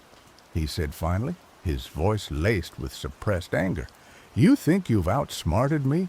I am Hemlock. I cannot be defeated." "We didn't defeat you, Hemlock," Carrie said, her voice calm and reassuring. "We simply told a better story, a story of hope, of renewal, of the beauty of balance." Hemlock stared at Carrie, his eyes blazing with fury. Then slowly a wry smile spread across his lips. "Very well, mortals," he said, his voice resigned. "You have earned your victory. I will return your winter to you." He closed his eyes and raised his hands toward the sky. A gust of wind swept through the sunken glade, carrying with it the scent of snow and the promise of winter. The mist began to dissipate, and the first snowflakes began to fall, swirling gently in the air. Hemlock opened his eyes, his amber gaze fixed on Carrie. "I have kept my word," he said, "but do not think that this is the end. I will return, mortals. I will always return. The cycle of the seasons cannot be broken." With a final laugh, Hemlock vanished into the mist, leaving Carrie and Astesius alone in the sunken glade. The snow continued to fall, covering the ground in a blanket of white. As Carrie and Astesius emerged from the petalwood, they were greeted by a sight that made their hearts leap with joy. Oakhaven was transformed. The ground was covered in a pristine layer of snow. The trees were dusted with white, and the air was filled with the crisp, invigorating scent of winter. The villagers rushed to greet them, their faces beaming with relief and gratitude. They cheered and danced in the snow, celebrating the return of the season they had feared they had lost forever. Carrie and Astesius were hailed as heroes, their names forever etched into the annals of Oakhaven's history. But they knew that they were not truly heroes. They had simply done what was necessary to protect their village, to restore the balance of the seasons. As the days turned into weeks, Oakhaven gradually returned to normal. The river began to flow again. The animals returned to their natural migration patterns, and the villagers resumed their winter routines. But something had changed. They had learned a valuable lesson, about the importance of respecting the natural world and the power of stories to shape their reality. Carrie, no longer just a hunter, but a respected leader, continued to serve her village with wisdom and compassion. She often ventured into the petalwood not out of fear or obligation, but out of a newfound appreciation for its mysteries. She learned to listen to the whispers of the woods, to understand the language of the spirits, and to respect the delicate balance between the mortal and the magical. Astesios, emboldened by his experience, embraced his role as the village's historian and lore keeper with renewed vigor. He spent his days poring over ancient texts, seeking to expand his knowledge of the spirit world and the secrets of the seasons. He became a mentor to the younger generation, sharing his wisdom and instilling in them a sense of reverence for the natural world. And as the years passed, the legend of the autumn thief and the frozen bloom lived on, a reminder of the day when a mischievous spirit threatened to plunge Oak Haven into eternal autumn, and two unlikely heroes rose to the challenge, using their wits and their words to restore the balance and bring back the beauty of winter. Years later, on a crisp autumn evening, a young girl named Luma sat by the fire, listening intently as Astesios, now an old man with a twinkle in his eye, recounted the tale of Hemlock and the stolen snow. "So, what happened to Hemlock?" Luma asked, her eyes wide with curiosity. "Did he ever come back?" Astesios smiled, a knowing glint in his eye. "Oh, he came back, Luma. He always comes back. He is the spirit of autumn, after all. But he never bothered Oak Haven again. He learned that sometimes the best pranks are the ones that aren't played at all." Luma snuggled closer to the fire, her imagination ignited by the tale. She knew that the story of Hemlock was more than just a legend. It was a lesson about the importance of respecting the seasons, the power of stories, and the enduring strength of community. And as she drifted off to sleep, she dreamed of a world where the balance of nature was always protected, and the spirit of mischief was kept in check by the wisdom and courage of those who dared to challenge him. Carrie, now the village elder, watched from the doorway, a smile playing on her lips. She knew that the cycle would continue, that the seasons would always change, and that new challenges would always arise. But she also knew that the spirit of Oak Haven would endure, passed down from generation to generation, a beacon of hope and resilience in a world filled with both beauty and peril. And somewhere in the depths of the petalwood, Hemlock stirred, a mischievous glint in his amber eyes. He knew that his game was far from over. The world was full of stories waiting to be told, and he was always ready to play his part, to challenge the status quo, and to remind mortals that even in the darkest of times, there is always room for a little bit of mischief. After all, what is a life without a bit of chaos? He let out a soft chuckle that sounded like the rustling of leaves, and the petalwood whispered in response. The cycle would continue. The biting November wind whipped through the cobbled streets of Hamelin, a town steeped in history and shadowed by a chilling legend. Carl, a historian with a penchant for the macabre, hunched deeper into his worn tweed jacket as he hurried towards the town archive. He was chasing shadows, whispers from a past that refused to stay buried, the tale of the Pied Piper and the vanished children. Carl wasn't a local. He'd been drawn to Hamelin by an obscure, almost forgotten manuscript detailing bizarre occurrences in the years following the children's disappearance in 1284. The manuscript hinted at strange, unnatural events, occurrences dismissed as folklore or the product of grief-stricken minds. But Carl suspected something more, something sinister. He pushed open the heavy oak door of the archive, the scent of aged paper and dust filling his nostrils. Greta, the elderly archivist, looked up from her mountain of documents, her spectacles perched precariously on her nose. "Ah, Herr Weber," she greeted him, her voice raspy with age. "Back for more tales of rats and a rainbow-clad musician?" Carl managed a weak smile. "Something like that, Frau Schmidt. I'm particularly interested in any accounts from the 14th century, anything that deviates from the official narrative." Greta nodded slowly, a knowing glint in her eye. "Hamelin has a long memory, Herr Weber. Sometimes the stones themselves whisper secrets. Be careful what you listen for."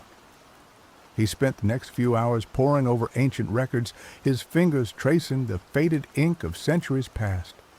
He found fragmented accounts of strange animal behavior, unexplained illnesses, and whispers of children seen lurking in the forests surrounding Hamelin.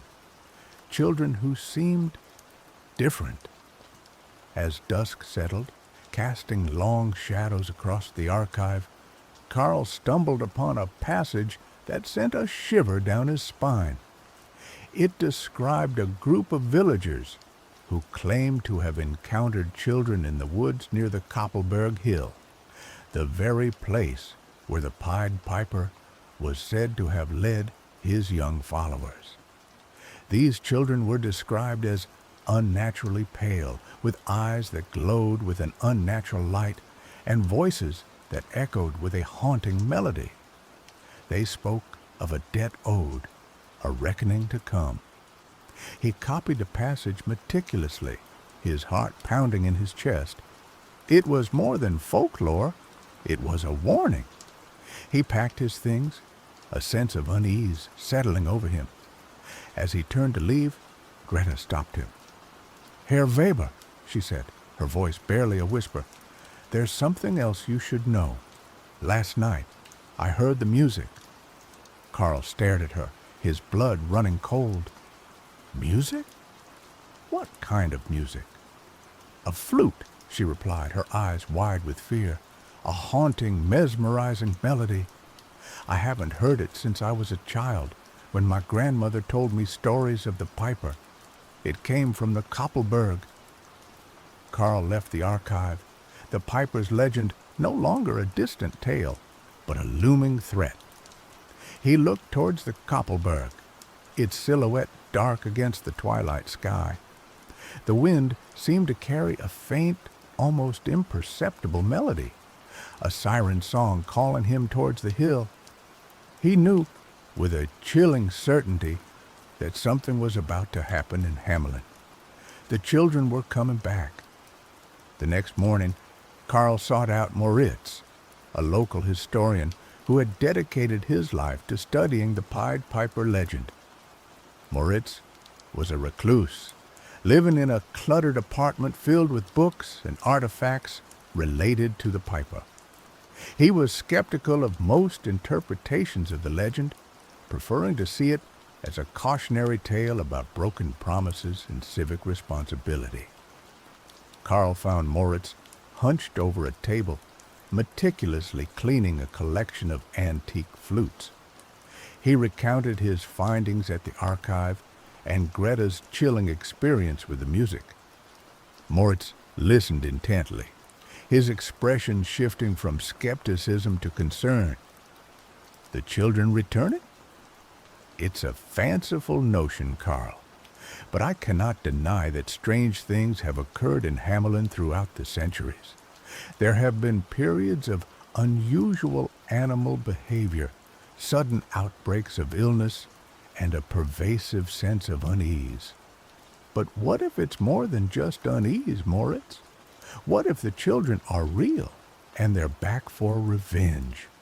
Moritz sighed, running a hand through his thinning hair. Revenge on whom? The people who are long dead? It makes no sense. Perhaps not, Carl conceded. But what if they're not interested in revenge on individuals, but on the town itself? On Hamelin as a symbol of the betrayal they suffered? Moritz pondered this for a moment, his brow furrowed in thought. It's a theory, I suppose, but we need more than just whispers and legends to prove it. As they spoke, a commotion erupted in the street below.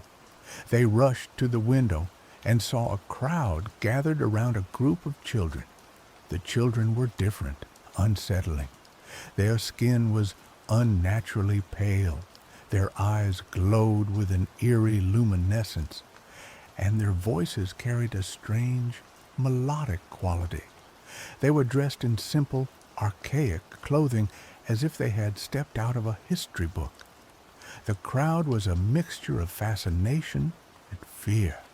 Some tried to approach the children, while others recoiled in horror. The children moved with an unsettling grace, their movements almost inhuman. They began to sing a haunting melody, a song that seemed to resonate deep within the listener's soul. Carl felt a strange compulsion to join the crowd, to succumb to the music's allure. But he resisted, recognizing the danger lurking beneath the surface. He grabbed Moritz's arm. "We need to get out of here now." They fled the apartment, joining the throng of people fleeing the town square. The children's song echoed through the streets, drawing more and more people towards its source.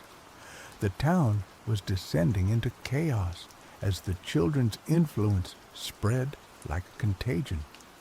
As the sun set, casting long shadows across Hamelin, the children's power grew stronger.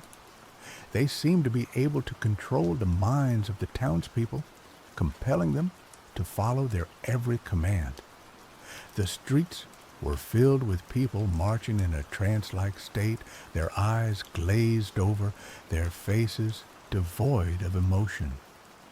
Carl and Moritz managed to evade the children's influence, hiding in the labyrinthine alleyways of the old town.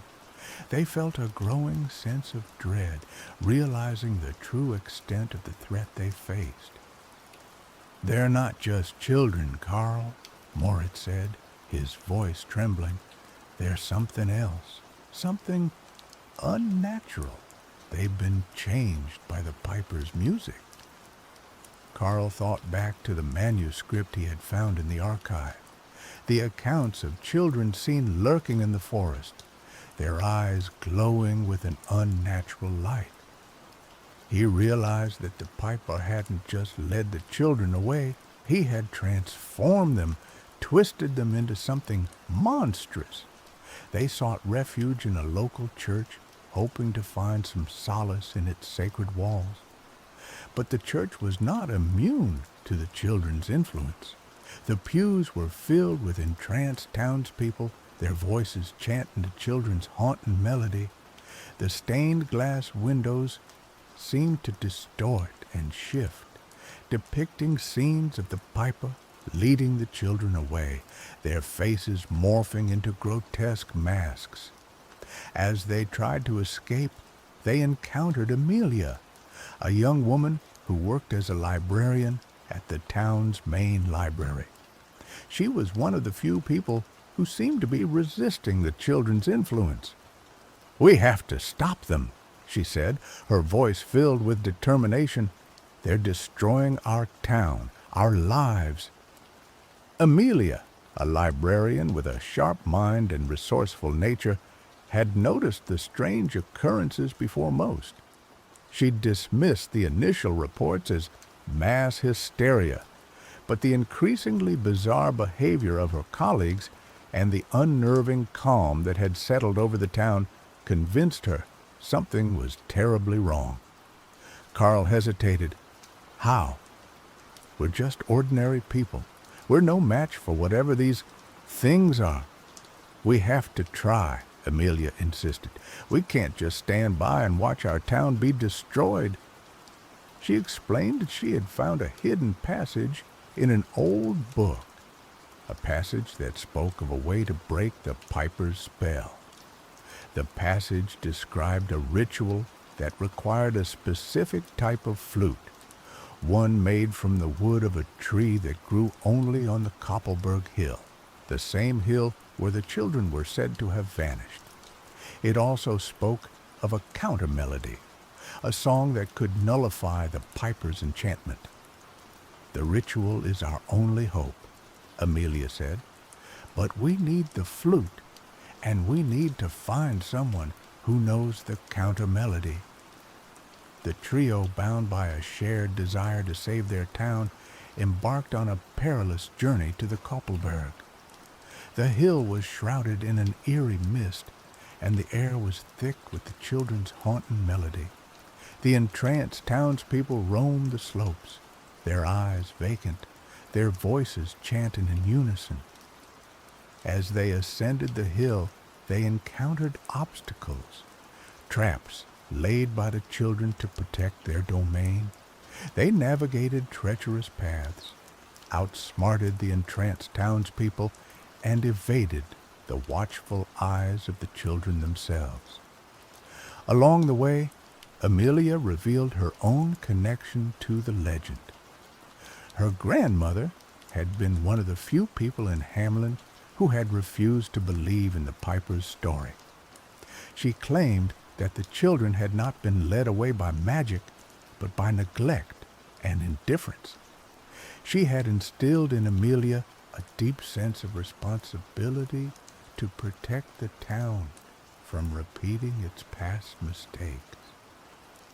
Moritz, initially skeptical, began to believe in the possibility of breaking the curse.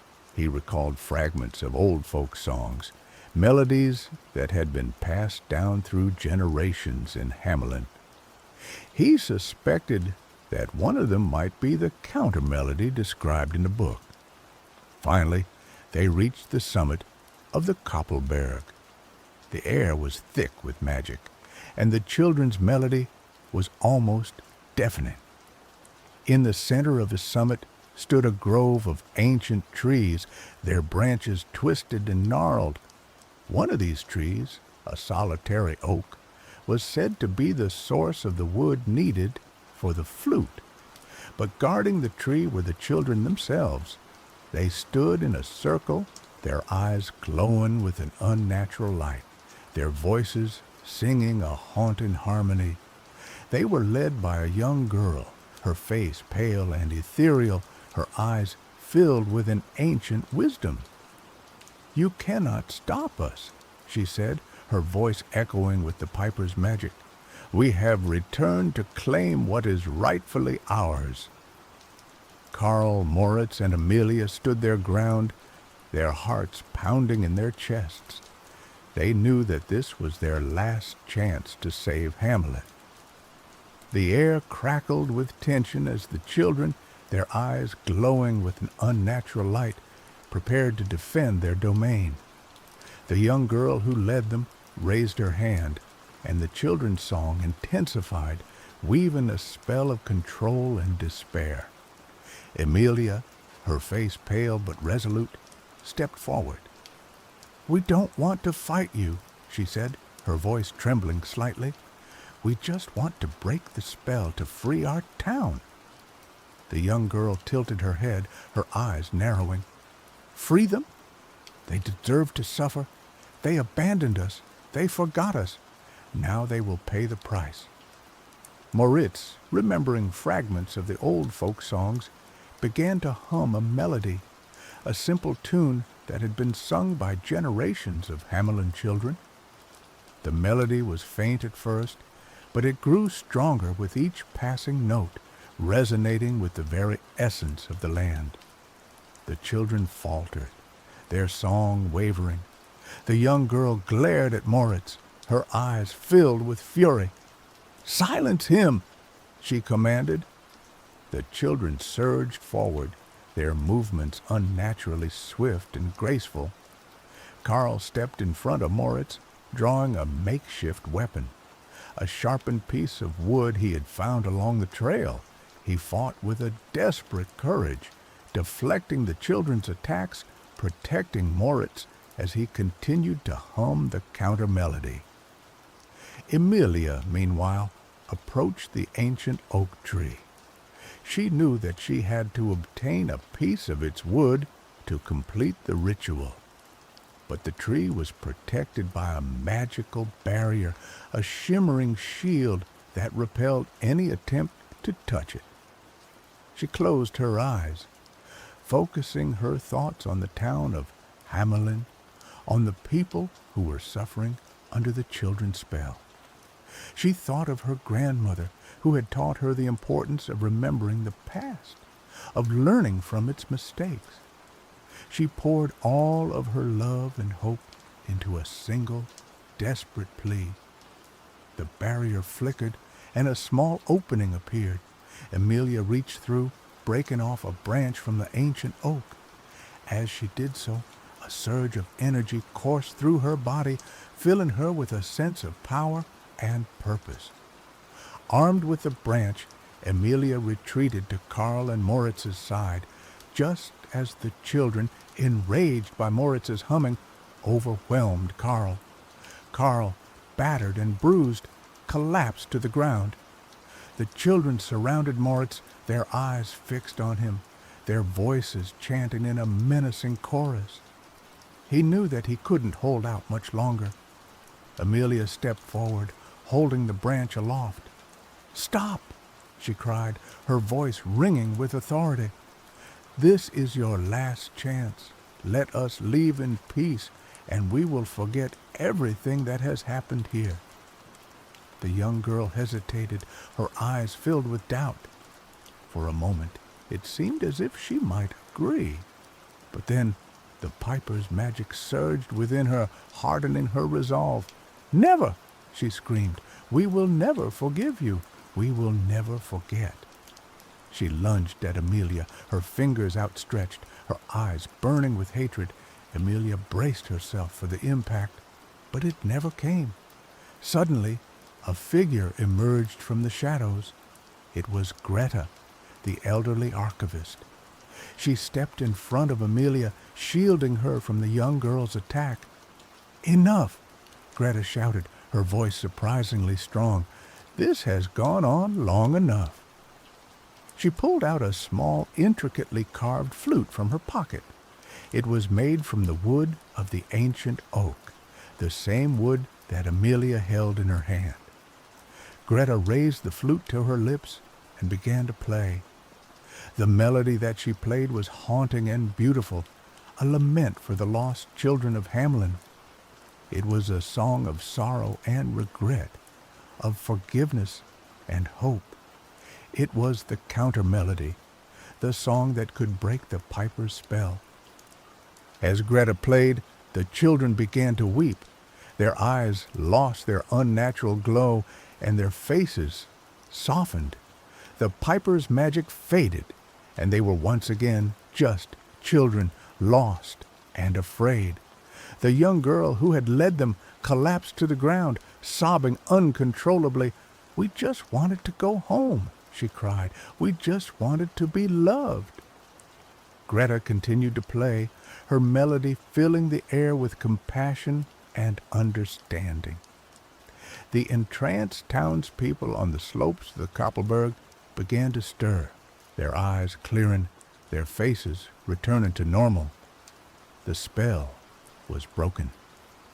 As the sun rose over Hamelin, casting its golden rays upon the town, the children slowly began to disappear. They faded away like mist, their spirits returning to the realm from which they had come. The townspeople emerged from their trance, confused and disoriented. They had no memory of what had happened, of the children's return, of the chaos and destruction. Carl, Moritz, and Emilia stood on the summit of the Koppelberg, watching as the town slowly returned to normal. They felt a profound sense of relief but also a deep sense of sadness. The children were gone, but their story would never be forgotten. Greta, her face etched with exhaustion, lowered her flute. "It is over," she said, her voice barely a whisper. "They are finally at peace." She explained that she was a descendant of one of the families who had lost children to the piper. Her family had guarded the secret of the counter melody for generations, passing it down from mother to daughter. She had known that one day the children would return, and she had been waiting for that day to come. "But why didn't you tell anyone?" Carl asked. "Why did you keep this a secret?" "Because the world wasn't ready to hear it," Greta replied. The legend of the piper had become a convenient way to forget the past, to ignore the town's sins. But now the time has come to remember, to learn from our mistakes. She handed the flute to Amelia. "You must keep this safe," she said. "You must protect it from those who would seek to exploit its power. And you must never forget the children of Hamelin." Amelia accepted the flute, feeling its smooth wood warm in her hand. She understood the weight of responsibility that Greta had placed upon her. In the weeks that followed, Hamelin slowly began to heal. The townspeople rebuilt their homes, repaired the damage caused by the children's return, and tried to put the past behind them. But some things had changed. The townspeople were more aware of their history, more willing to confront the darker aspects of their past. They established a memorial to the lost children, a place where they could remember their names and honor their memory. Carl returned to his research, determined to uncover the truth behind the Piper legend. He traveled to other towns and cities, searching for clues, piecing together fragments of forgotten history. Moritz, inspired by his experience, dedicated his life to preserving Hamelin's cultural heritage. He worked tirelessly to restore the town's historical landmarks, to document its folklore, to ensure that its stories would never be forgotten. Amelia continued to work at the library, guarding the secret of the counter melody.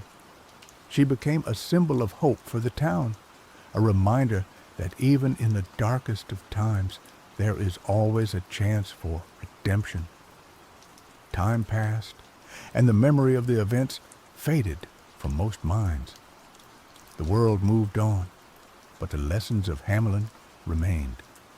Years later, Amelia, now an old woman, sat in her study, surrounded by books and artifacts related to the Piper legend. She looked at the flute, which she had kept hidden for so long. She knew that the time had come to pass it on to the next generation, to entrust its power to someone who would protect it and use it wisely. She thought of her granddaughter, a bright and curious girl named Sophie. Sophie had always been fascinated by the Piper legend, by the story of the lost children. Amelia knew that Sophie was the one.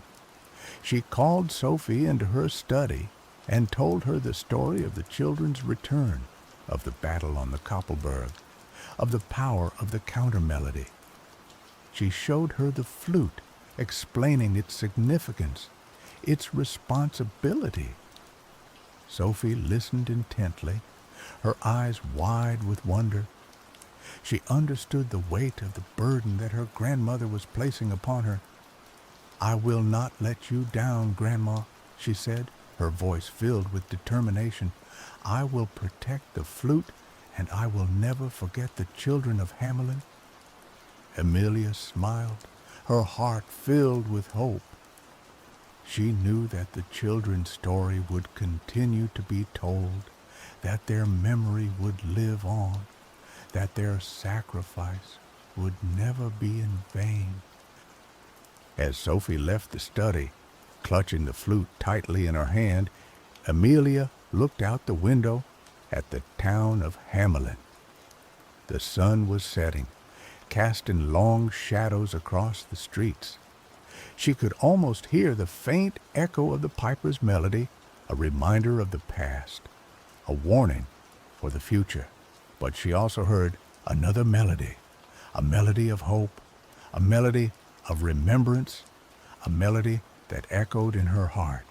The counter melody, the song that had saved Hamelin, the song that would continue to protect it for generations to come. The legend of the Pied Piper and the children of Hamelin lived on, a testament to the enduring power of music, memory, and the enduring spirit of humanity. Alorica wasn't like other kingdoms. It wasn't built of stone on solid ground, but woven from living coral, spiraling upwards from the ocean floor like a fantastical, multicolored tree. Bioluminescent algae painted the city in shifting hues of emerald, sapphire, and amethyst, creating an ethereal glow that pulsed with the rhythm of the tides. The inhabitants, the Alorians, were as unique as their city. Their skin possessed a subtle shimmer, and their eyes held the deep, knowing gaze of those intimately connected to the ocean's mysteries. James, a young cartographer with a restless spirit, often found himself drawn to the edges of Alarica, where the city met the inky blackness of the deep sea. He dreamed of charting the uncharted, of discovering new currents and underwater mountains. He felt stifled by the predictable beauty of Alarica, a beauty that had become, in his eyes, a gilded cage. One evening, as the twin moons of Alorica cast long dancing shadows across the coral streets, James found himself near the workshop of Keaton, the master puppeteer. Keaton was a recluse, a figure shrouded in whispers and rumors. He lived in a secluded cove, his dwelling a chaotic jumble of driftwood shells and half-finished puppets. The Alorians regarded him with a mixture of awe and unease. His creations were legendary, dolls so exquisitely crafted that they seemed to breathe, to possess a spark of life. It was said that on still nights one could hear them whispering secrets in the dark. Drawn by curiosity, James cautiously approached the workshop. The air hung heavy with the scent of salt, varnish, and something else, something indefinably strange, like petrified wood and dried kelp. A crack of light spilled from the doorway, illuminating a scene that sent a shiver down James's spine. Keaton, a gaunt figure with eyes as dark and fathomless as the abyss, stood hunched over a workbench, his long skeletal fingers deftly carving a piece of driftwood. The wood resembled a human face, and as James watched, a startlingly lifelike expression began to emerge, a look of serene contemplation, almost sadness. The workshop was filled with puppets, hundreds of them.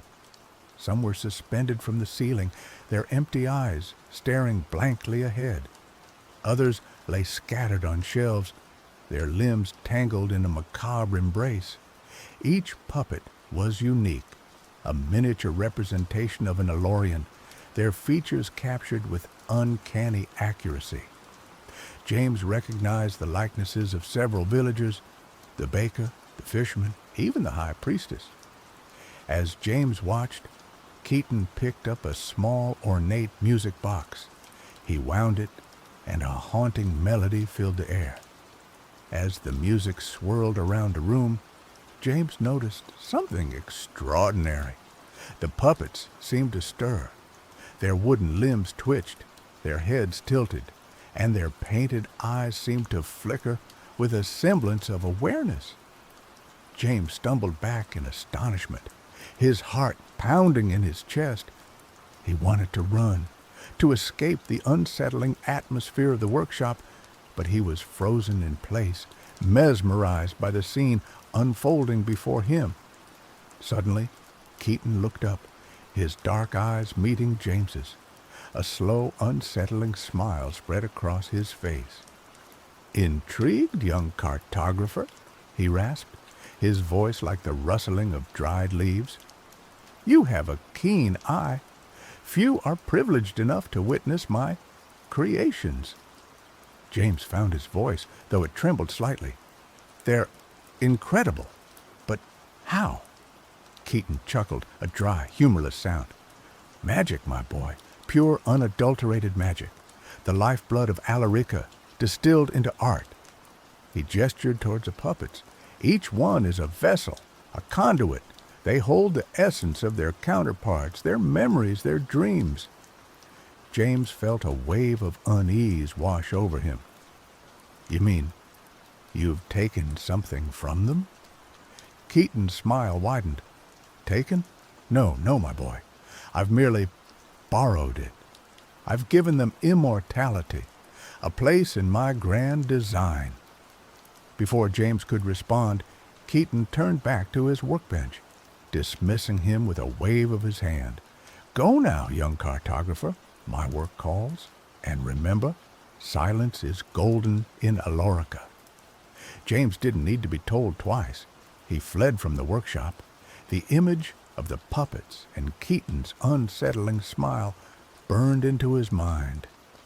He returned to his small apartment overlooking the coral gardens. He tried to dismiss what he had seen as a product of his overactive imagination, but the feeling of unease lingered. He couldn't shake the feeling that something was terribly wrong in Alorica, something that threatened the very fabric of their existence. The next morning, Alorica was silent, unnaturally silent. The usual cacophony of sounds, the laughter of children, the calls of vendors, the gentle lapping of the tide against the coral walls, was gone, replaced by an eerie stillness that hung heavy in the air. James awoke with a sense of dread. He rushed out of his apartment and into the streets, and what he saw made his blood run cold. The Alorians were standing motionless, their eyes glazed over, their limbs stiff and unyielding. They were like statues, frozen in time, their faces locked in expressions of bewilderment or terror. As James moved closer, he noticed something even more horrifying. Their skin was no longer shimmering and alive. It was smooth, polished, and wooden. The Alorians had been transformed into marionettes. Panic surged through James's veins. He ran through the streets, desperately searching for someone, anyone, who was still unaffected. He called out names: "William, Percy, Nicholas," but only silence answered him. He found William, his childhood friend, standing outside his pottery shop, his hands still clutching a lump of clay. His eyes were blank, his body rigid, his skin a dull, lifeless brown. James reached out and touched William's face, and his fingers recoiled in shock. His skin was cold and hard like carved wood. Percy, the town's jovial fisherman, was frozen in his boat, his fishing net suspended in mid-air. Nicholas, the high priest, was standing before the grand coral altar, his hands raised in a silent prayer. All of them, every single Alorian, had been turned into wooden puppets. James's mind raced. He remembered Keaton's words: "I've given them immortality, a place in my grand design." He realized the horrifying truth. Keaton had somehow used his magic, his puppets, to transform the entire population of Alorica into marionettes. But why? What was his motive? Was he mad? Or was there something more sinister at play? James knew that he was the only one who could save Alorica. He was the only one who had witnessed Keaton's magic, the only one who understood the connection between the puppets and the Alorians. He had to find Keaton, to confront him and to somehow reverse the spell. He set off towards Keaton's secluded cove, his heart pounding with a mixture of fear and determination. The journey was surreal, walking through a city populated by silent wooden figures. The only sound was the gentle lapping of the tide and the distant cry of seabirds. As he approached Keaton's workshop, he could hear the faint, haunting melody of the music box. He knew that he was getting closer to the truth, to the heart of the mystery that had engulfed Alarica. He reached the entrance to the workshop and paused, taking a deep breath. He steeled himself for whatever horrors awaited him inside. He pushed open the door and stepped into the workshop, ready to confront the master puppeteer and unravel the secrets of the Silent Kingdom. Keaton was waiting for him. He stood in the center of the workshop, surrounded by his puppets, his dark eyes gleaming with an unsettling intensity. The music box played on, its melody weaving a spell of eerie enchantment. "Ah, James," Keaton said, his voice a low, rasping whisper. "I knew you would come. You are, after all, the only one who understands." James glared at him, his fists clenched. "Understands?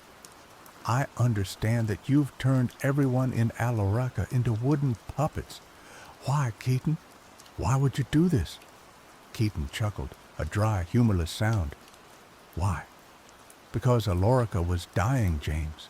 It was stagnant, complacent, lost in its own beauty. The Alorians had forgotten the true meaning of life, the true power of art." He gestured towards the puppets. "Now, they are perfect. They are immortal. They are art. They will never suffer, never age, never die. They will exist forever in my grand design." James shook his head in disbelief. "This isn't art, Keaton. This is madness. You've robbed them of their lives, their emotions, their very souls." Keaton's eyes flashed with anger. "Souls? What are souls but fleeting illusions? I have given them something more enduring, something more meaningful. I have given them a purpose." He pointed to a large, intricately carved puppet that stood apart from the others. It was dressed in regal robes and bore a striking resemblance to the Queen of Alarica. "This," Keaton said, his voice filled with pride, "is my masterpiece, the Queen Marionette. She will rule Alarica forever, guided by my hand, ensuring that the kingdom remains pure, untouched by the corruption of the outside world." James realized the full extent of Keaton's madness. He wasn't just a puppeteer. He was a megalomaniac, a delusional artist who believed that he had the right to control the lives of others. "You can't do this, Keaton," James said, his voice trembling with emotion. "You can't control people like puppets. They have their own free will, their own destinies." Keaton laughed. "Free will? A childish fantasy. We are all puppets, James, dancing to the tune of fate. I have simply taken control of the strings." He raised his hand, and the Queen Marionette stepped forward, its wooden limbs moving with eerie precision. It raised its hand and pointed a finger at James. "Join us, James," Keaton said, his voice hypnotic. "Become a part of my grand design. You are an artist, a visionary. You understand the power of creation. Together, we can transform the world into a masterpiece." James felt a powerful urge to obey, to succumb to Keaton's will. The music box seemed to be amplifying his influence, weaving a spell of obedience and submission. But deep down, a spark of resistance remained. He remembered the faces of his friends, their laughter, their dreams. He remembered the beauty of Alarica, the vibrant coral gardens, the shimmering light of the twin moons. He couldn't let Keaton destroy all of that. He focused all of his will, all of his anger, all of his love for Alarica, and broke free from Keaton's spell. "Never," he said, his voice filled with defiance. "I will never be your puppet." Keaton's face twisted with rage. "Then you are a fool, James. A fool who will be silenced." He snapped his fingers, and the puppets sprang to life, their wooden limbs moving with unnatural speed and strength. They surrounded James, their empty eyes filled with a chilling emptiness. James knew he was outnumbered, outmatched. He was just a cartographer, not a warrior. But he refused to surrender. He had to find a way to stop Keaton, to break the spell, to save Alarica. He dodged and weaved through the advancing puppets, his mind racing, searching for a weakness, a way to turn the tide. He noticed that the puppets seemed to be controlled by the music box. The melody was their life force, their connection to Keaton's will. If he could destroy the music box, he might be able to break the spell. He fought his way towards Keaton, dodging the grasping limbs of the puppets. He grabbed a driftwood carving from a nearby shelf and used it as a makeshift weapon, smashing it against the puppets' wooden faces. Keaton watched him with a mixture of anger and amusement. "You can't win, James. My magic is too powerful." James ignored him and continued to fight his way closer to the music box.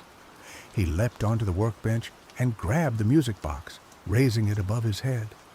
Keaton screamed, his voice filled with rage. "No, don't do it!"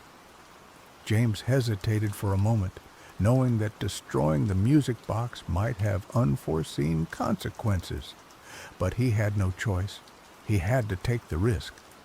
He smashed the music box against the workbench, shattering it into pieces. The melody abruptly stopped, and the puppets froze in place, their wooden limbs twitching. A wave of energy surged through the workshop, knocking James off his feet. He landed hard on the floor, his head spinning. When he looked up, he saw that the puppets were no longer moving. Their eyes were still glazed over, but their expressions seemed to have softened. Keaton was on his knees, his face buried in his hands, his body shaking with sobs. "What have I done?" he whispered, his voice filled with despair. "What have I done?" James slowly stood up, his body aching, his mind reeling. He looked around the workshop, at the hundreds of wooden puppets, at the shattered remains of the music box, at the broken figure of Keaton. He had stopped Keaton, but the Alorians were still trapped in their wooden shells. The spell was broken, but its effects lingered. He knew that he couldn't leave them like this. He had to find a way to restore them, to bring them back to life. He approached Keaton, his heart filled with a mixture of pity and disgust. "How do I fix this, Keaton?" he asked, his voice pleading. "How do I bring them back?" Keaton looked up, his eyes filled with tears. "I don't know," he said, his voice barely audible. "I don't know how to reverse the spell. I only know how to create." James felt a surge of anger. "You're lying. You must know. You created this mess. You have to fix it." Keaton shook his head. "I used a forbidden magic, a magic that I barely understood. I thought I could control it, but it consumed me. I am lost, James. I am lost." James realized that Keaton was telling the truth. He was a broken man, consumed by his own madness, unable to undo the damage he had caused. James turned away from Keaton and looked at the silent puppets. He knew that he was on his own. He had to find a way to save Alarica, even if it meant venturing into the unknown, even if it meant facing dangers beyond his imagination. He left the workshop, leaving the Keaton to his despair. He stepped out into the silent city, the city of wooden puppets, the city that he had sworn to save. He began to search for answers, for clues, for anything that could help him restore the Elorians to their former selves. He consulted ancient texts. He sought the wisdom of the elders. He even ventured into the dark and dangerous depths of the ocean, searching for forgotten magic. Days turned into weeks, and weeks into months. James tirelessly pursued his quest, driven by his love for Alarica and his unwavering belief that he could find a way to break the spell. And finally, after months of searching, he found it. A hidden passage in an ancient scroll, a passage that spoke of a legendary artifact, a relic of immense power, capable of reversing even the most potent magic. The artifact was called the Tear of the Ocean, a single shimmering pearl said to have been formed from the tears of the ocean goddess herself.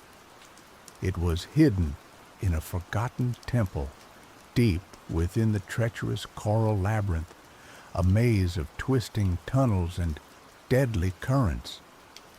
James knew that the journey would be perilous, but he had no choice.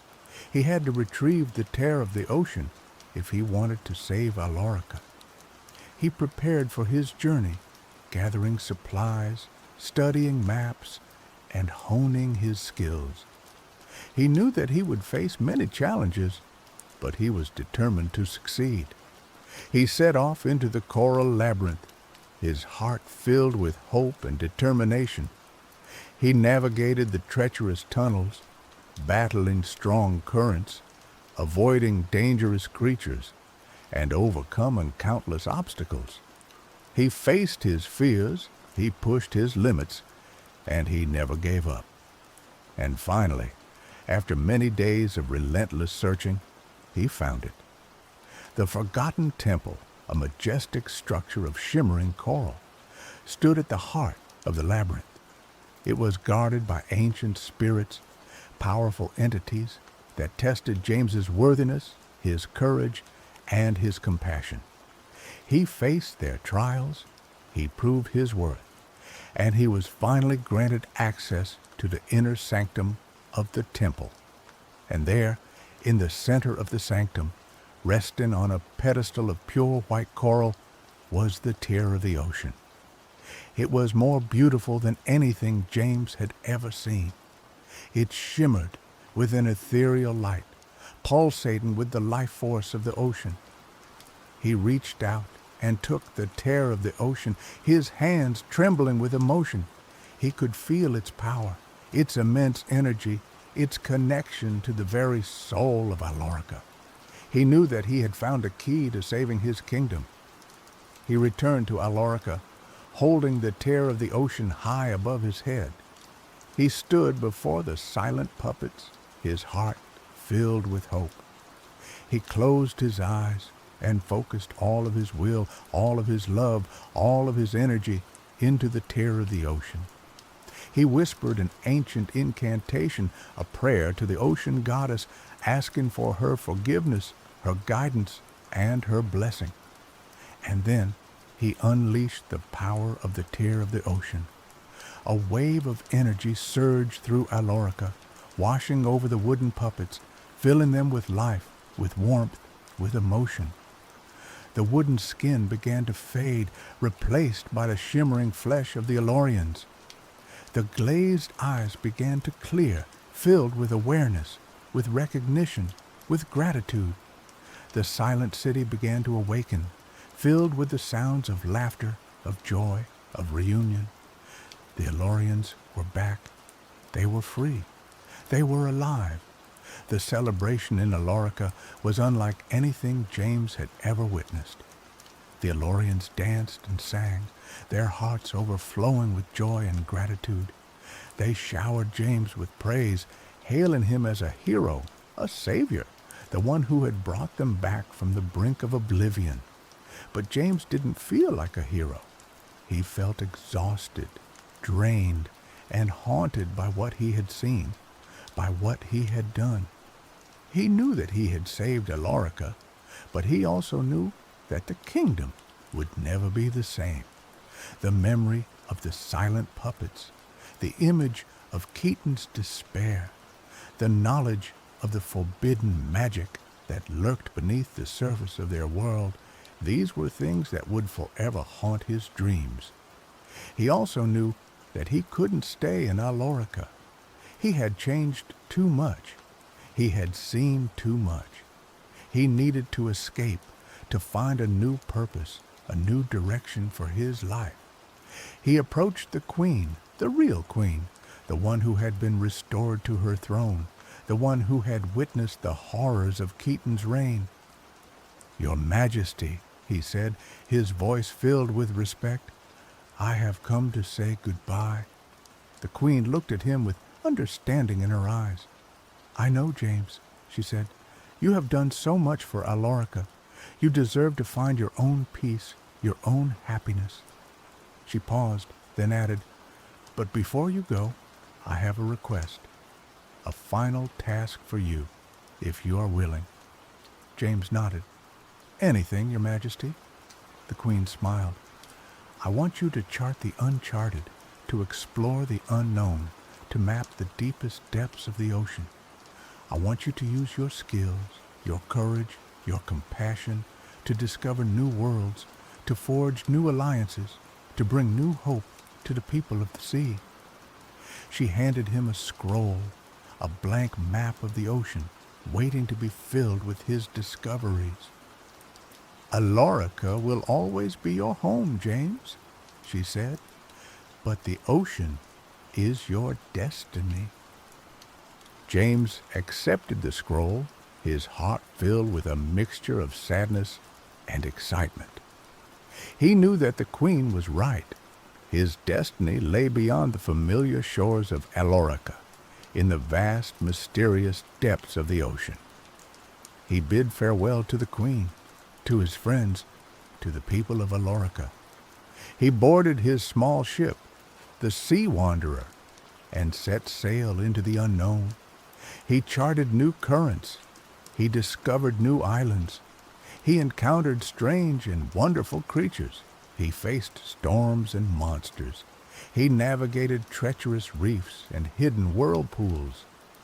He learned to trust his instincts, to rely on his skills, to embrace the unknown. He discovered the true meaning of freedom, the true power of exploration, the true beauty of the ocean. He filled the blank map with his discoveries, creating a legacy that would inspire generations of Alorians to explore the depths of the sea.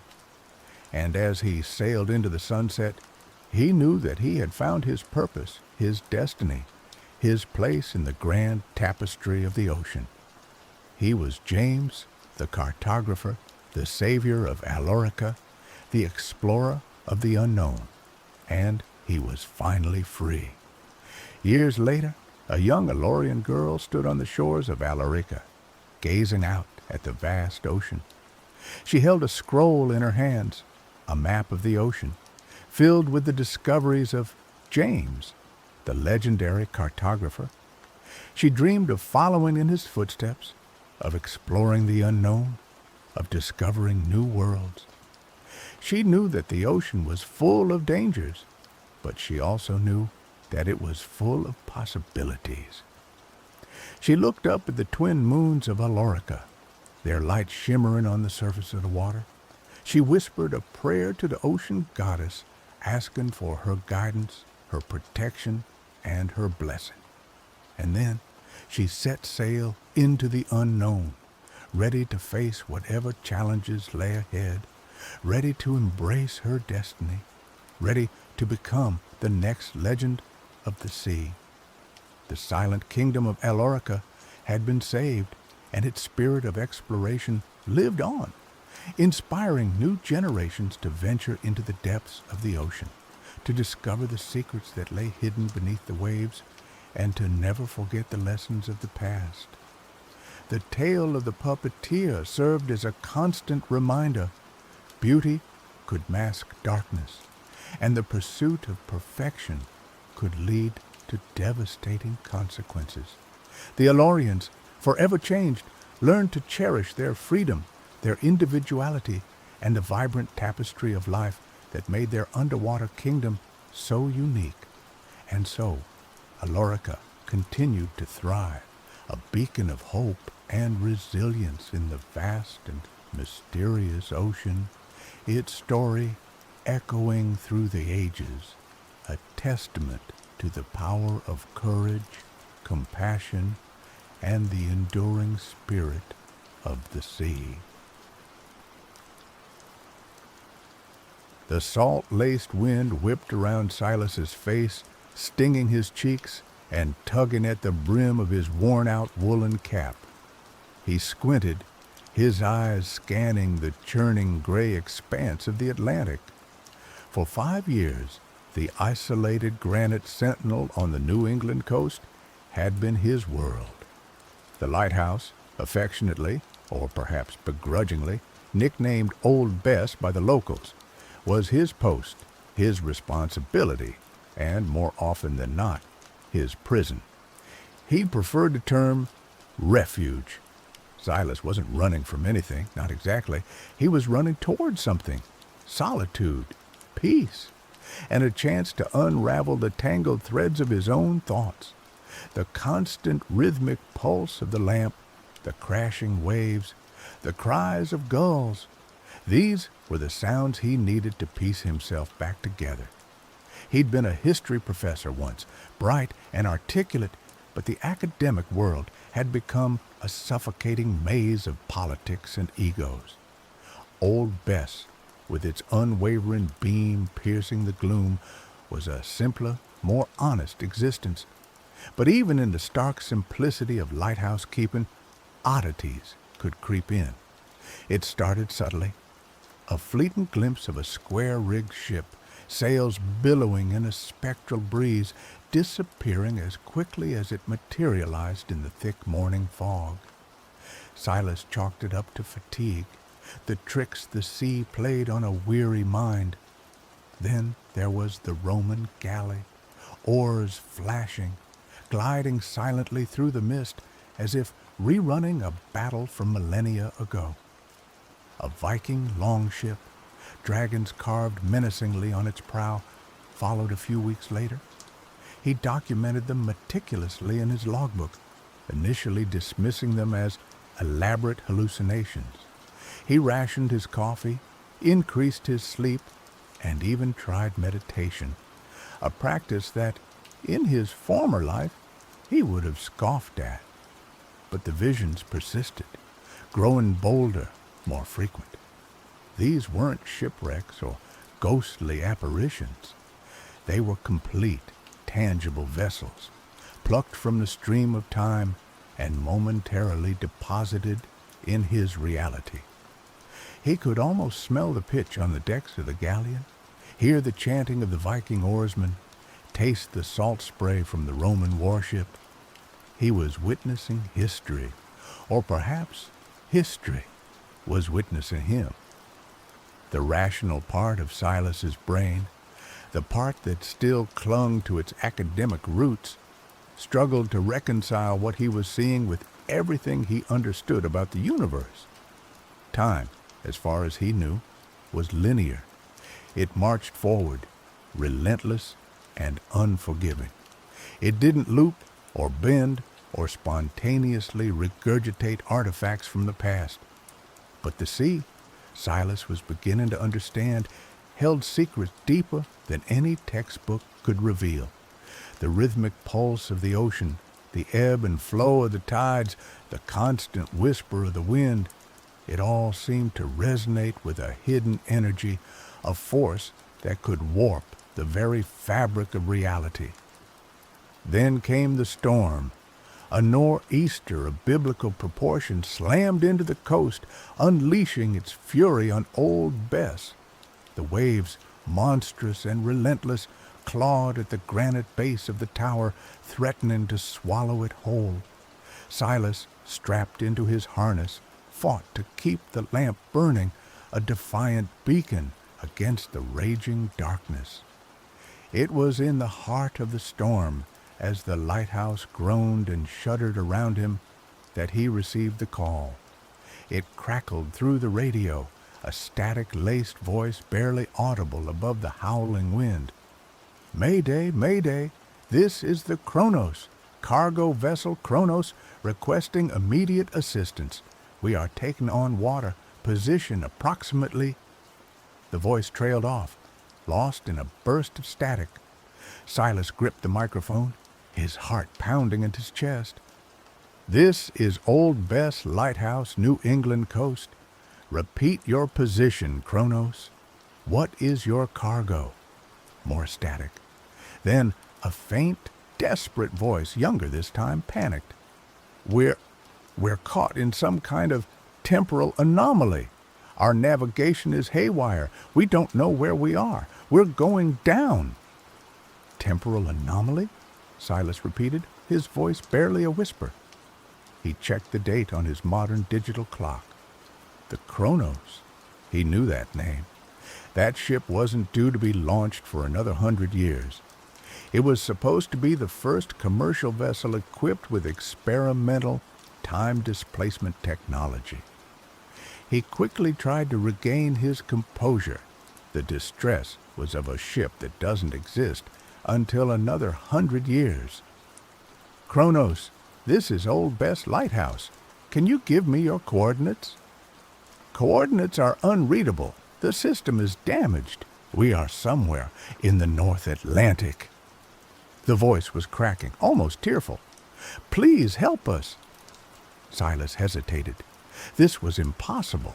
It defied logic, reason, everything he thought he knew. But the desperation in the young man's voice was real. And the sea, as he had learned, didn't always abide by the rules of logic. He looked out at the raging storm. The lamp, his lamp, cut through the darkness, a promise of safety. He couldn't ignore it. He couldn't turn a blind eye. "Kronos, this is Old Bess. I'm transmitting a beacon. Follow it. Do you copy?" "We copy, Old Bess." "Thank you. Thank you." Silas adjusted the lighthouse's powerful beam, focusing it on a specific point in the churning waves. He knew it was a long shot. The Kronos, if it was truly from the future, could be anywhere, anywhen. But he had to try. He had to do something. He spent the next few hours in a frantic dance of communication and observation.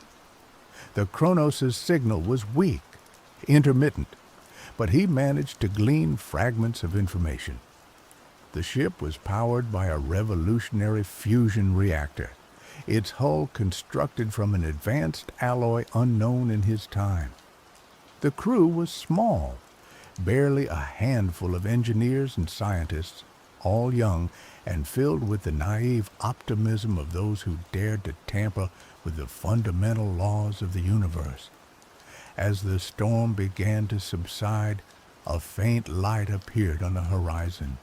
It flickered and danced, almost swallowed by the lingering fog. But it was there. A ship, unlike any he had ever seen, was emerging from the temporal vortex. It was sleek and futuristic, its hull shimmering with an otherworldly glow. The Kronos limped into the harbor, its fusion reactor sputtering, its hull scarred and battered. Silas watched from the lantern room as the crew, pale and shaken, disembarked onto the rocky shore. They looked like kids, dressed in strange silver jumpsuits, their faces etched with disbelief and fear. The captain, a young woman with fiery red hair and determined eyes, approached the lighthouse. Silas met her at the base of the tower, the wind still howling around them. "Thank you," she said, her voice hoarse. "You saved us. I'm Captain Eva Rostova, and I think we owe you an explanation." Eva, after quickly accessing a translator device, led Silas back to the Kronos. Inside, he was confronted with a dizzying array of technology. Holographic displays flickered with complex equations, wires snaked across the floor, and strange humming devices pulsed with energy. Ava and her crew explained their mission.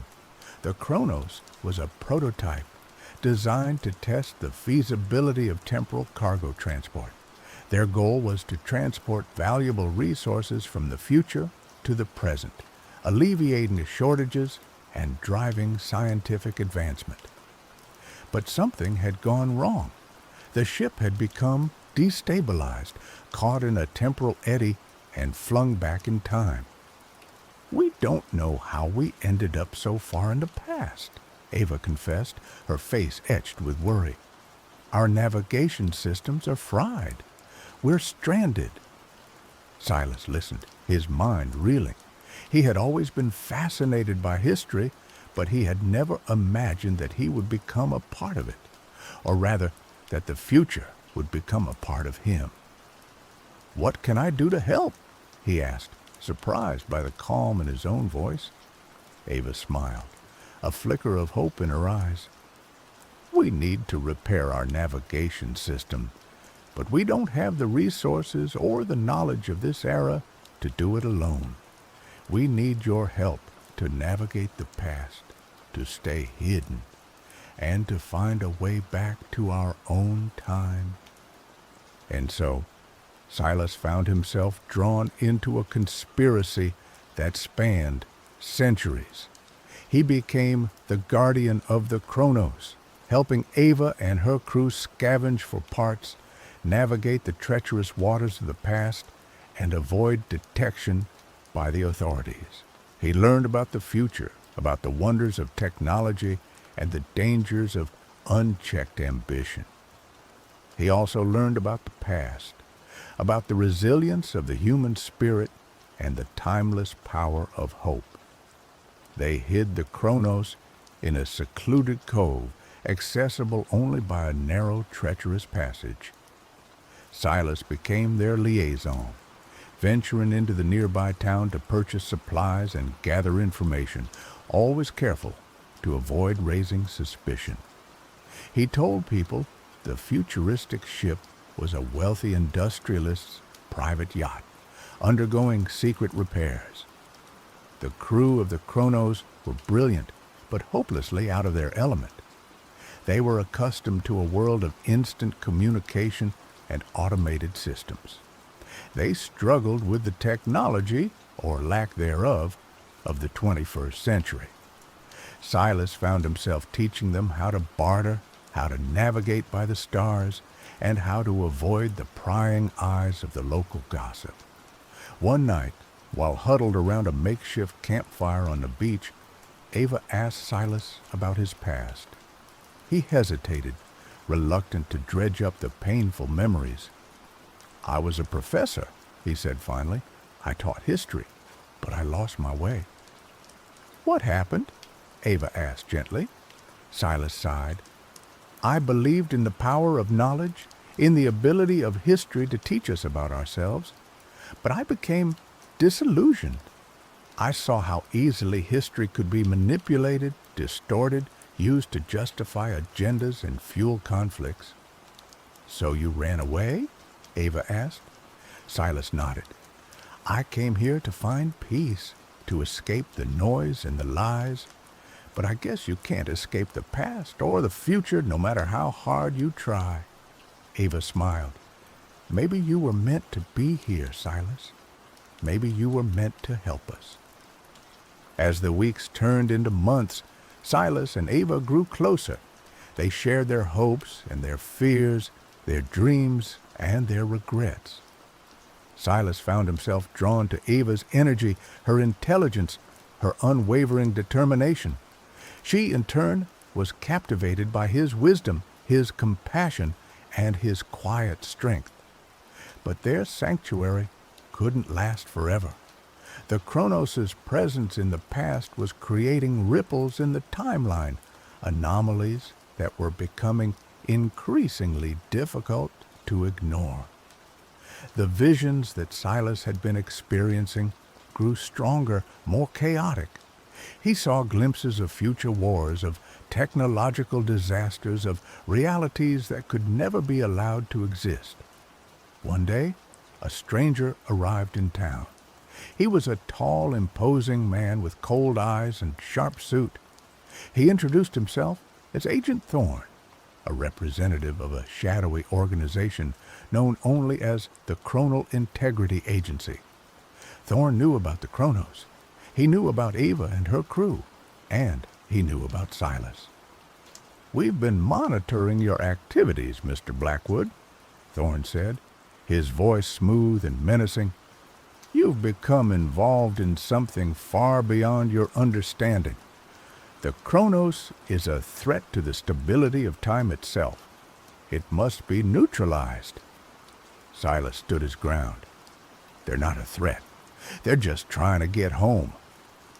Their very existence here is a paradox," Thorn countered. "They are contaminating the timeline. The longer they remain, the greater the risk of catastrophic consequences." Thorn gave Silas an ultimatum. Help him capture the Chronos and its crew, or face the consequences. Silas refused. He couldn't betray Eva. He couldn't condemn them to an uncertain fate. Thorn smiled, a chilling expression that sent a shiver down Silas's spine. "Very well, Mr. Blackwood. You've made your choice." Thorn's men descended on the town, searching for the Chronos.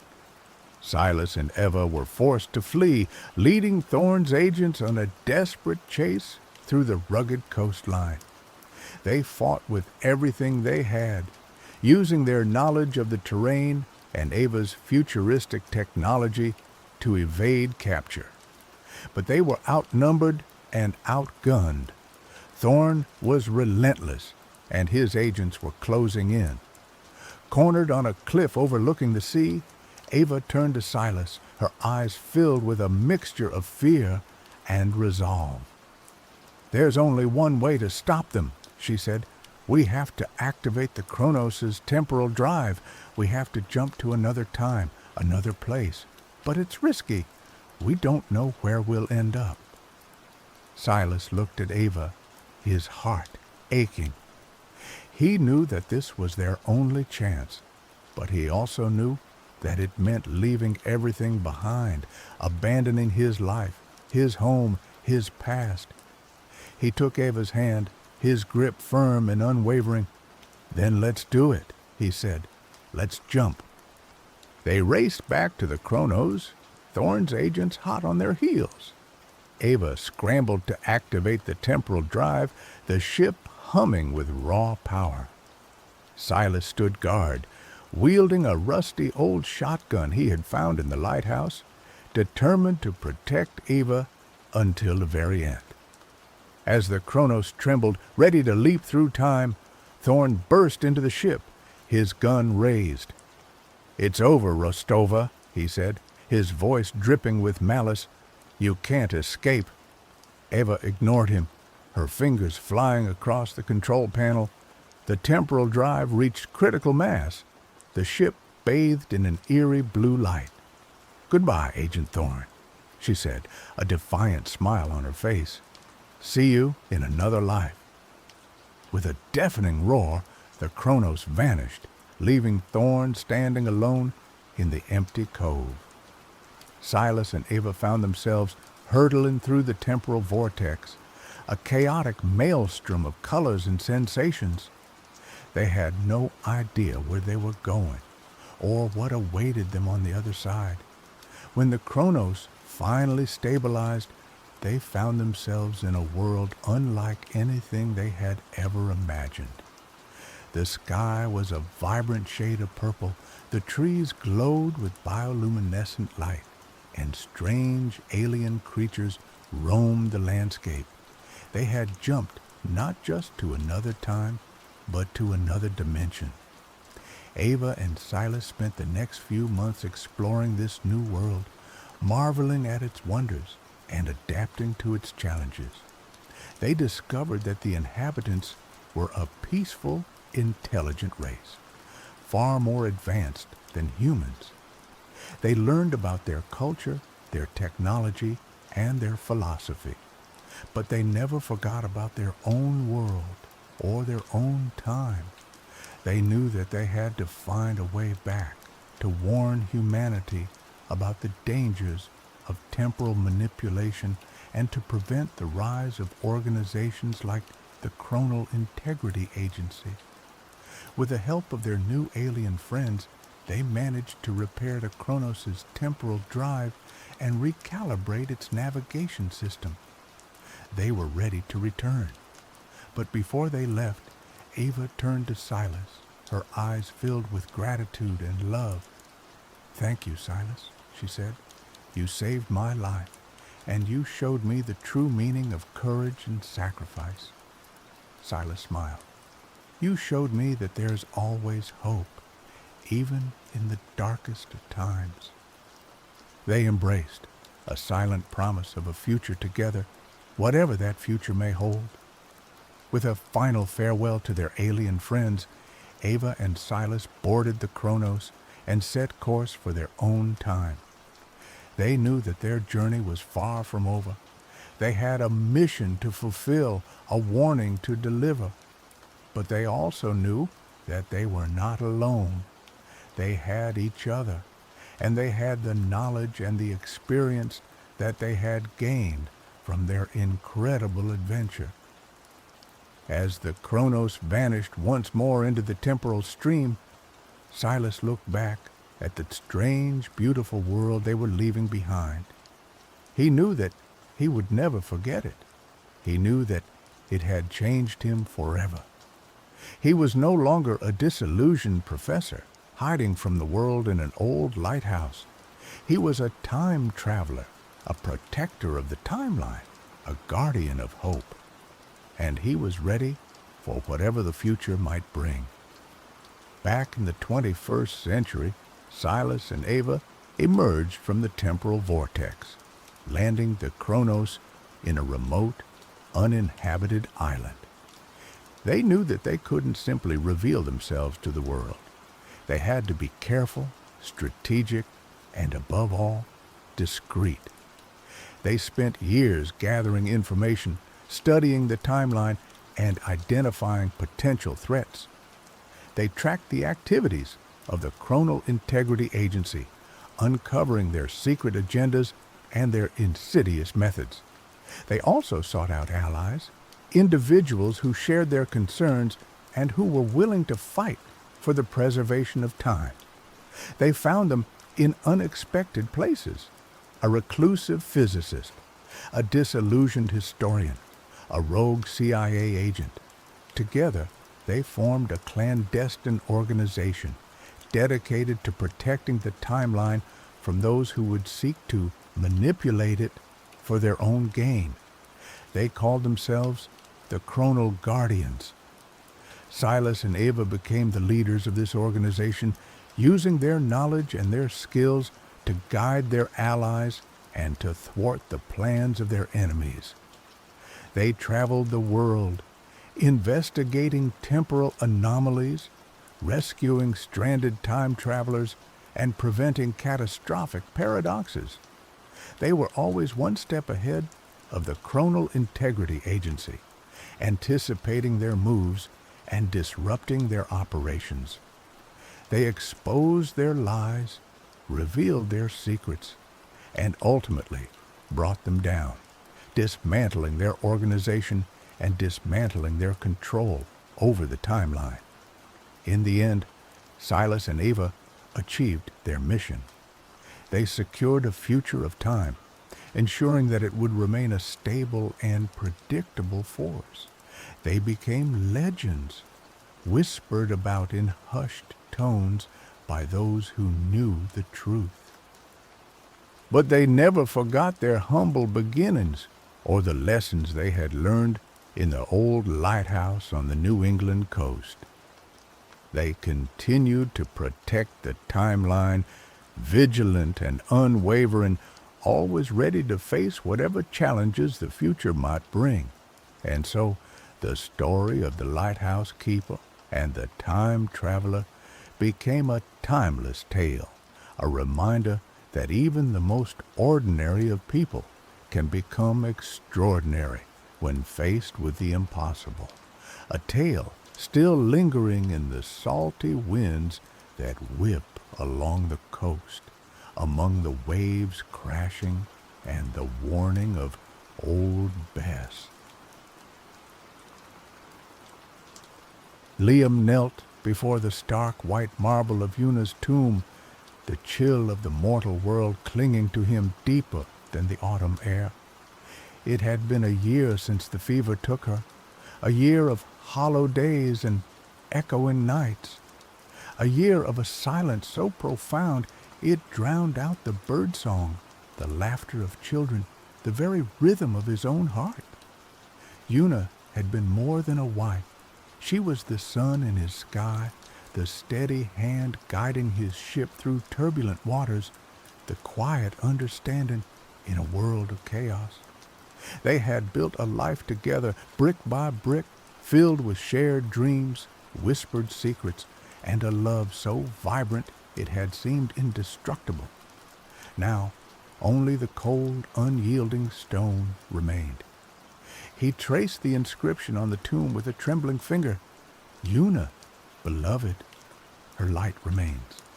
The words mocked him. Her light was gone, extinguished, leaving him in an unending twilight. He had tried everything to numb the pain. Work consumed him by day, yet the nights were a battlefield where memories, sweet and cruel, waged relentless war. He had consulted healers, sought solace in the company of friends, even offered prayers to the gods, though his faith had withered with Una's passing. Nothing worked. The emptiness remained, a gaping chasm that threatened to swallow him whole. One evening, huddled by the fire, nursing a goblet of wine that tasted like ash, Liam overheard a fragment of conversation from passing travelers. They spoke of Elysium, the paradise reserved for heroes and the virtuous, and of a single crimson rose that bloomed only in those hallowed fields. They claimed this rose held the power to restore a lost soul, to bridge the gap between the living and the dead. Liam scoffed at first. Fairy tales, whispers for the gullible. Yet, as the night deepened, the tale burrowed into his mind, taking root like a persistent weed. Could it be true? Was there even the slightest chance, however improbable, that he could see Una again? That he could hold her even for a fleeting moment? The thought was a dangerous spark, igniting a desperate hope within him, a hope that threatened to consume him entirely. He knew the risks. The underworld was a realm of shadows and despair, ruled by the implacable Hades. To trespass, there was to invite death itself. But the alternative, a lifetime without Una, was already a form of living death. He spent weeks researching, poring over ancient texts, consulting with scholars, and listening to the hushed whispers of those who claimed to know the secrets of the underworld. The more he learned, the more daunting the task seemed. The path to the underworld was fraught with peril, guarded by mythical creatures and the whims of capricious gods. Yet, with each obstacle he uncovered, Liam's resolve hardened. He would face Cerberus, navigate the river Styx, and brave the judgment of the judges of the dead. He would steal the rose of Elysium, even if it cost him his life. He began his preparations in earnest. He trained his body to peak condition, honing his swordsmanship and archery skills. He gathered supplies, provisions, protective amulets, and gifts for any deities he might encounter along the way. He sought out the guidance of a reclusive oracle who lived in a secluded mountain cave. The oracle, a wizened woman with eyes that seemed to hold the weight of centuries, warned him of the dangers that lay ahead. She spoke of the wrath of Hades, the treachery of spirits, and the seductive illusions of the underworld. The path you seek is paved with sorrow and despair. she croaked, her voice like dry leaves rustling in the wind. "Many have tried, but few have returned. Are you truly prepared to face such darkness?" Liam met her gaze, his eyes filled with a resolve that surprised even himself. "I have already faced the greatest darkness imaginable," he said, his voice hoarse with emotion. "A world without Una. I have nothing left to lose." The oracle nodded slowly, a flicker of understanding in her ancient eyes. "Then go, mortal, but remember this. The underworld is a reflection of your own soul. What you find there will depend on what you carry within you." She then provided him with a cryptic map, supposedly charting a hidden passage to the realm of Hades. It was a starting point, at least. With a heavy heart and a grim determination, Liam kissed Una's tombstone one last time. He whispered a promise to bring her back, even if it meant defying the gods themselves. Then he turned his back on the world of the living and set out on his perilous journey to the underworld. The map led him to a desolate coastal region where jagged cliffs plunged into the churning sea. After days of searching, he found the entrance, a narrow, barely discernible cave hidden behind a waterfall. The air within the cave was thick with a palpable sense of dread, a suffocating darkness that seemed to press down on him from all sides. He lit a torch, its flickering flame casting long, dancing shadows on the damp cave walls. The passage descended steeply, winding deeper and deeper into the earth. The temperature plummeted, and a chilling wind seemed to whisper through the tunnels, carrying voices of sorrow and despair. He encountered his first obstacle, a chasm spanned by a rickety rope bridge. The bridge swayed precariously in the wind, threatening to collapse with every step. Liam took a deep breath and carefully made his way across, his heart pounding in his chest. Looking down into the abyss, he saw nothing but a swirling darkness that seemed to reach up and pull him down. On the other side of the chasm, the tunnel opened into a vast cavern.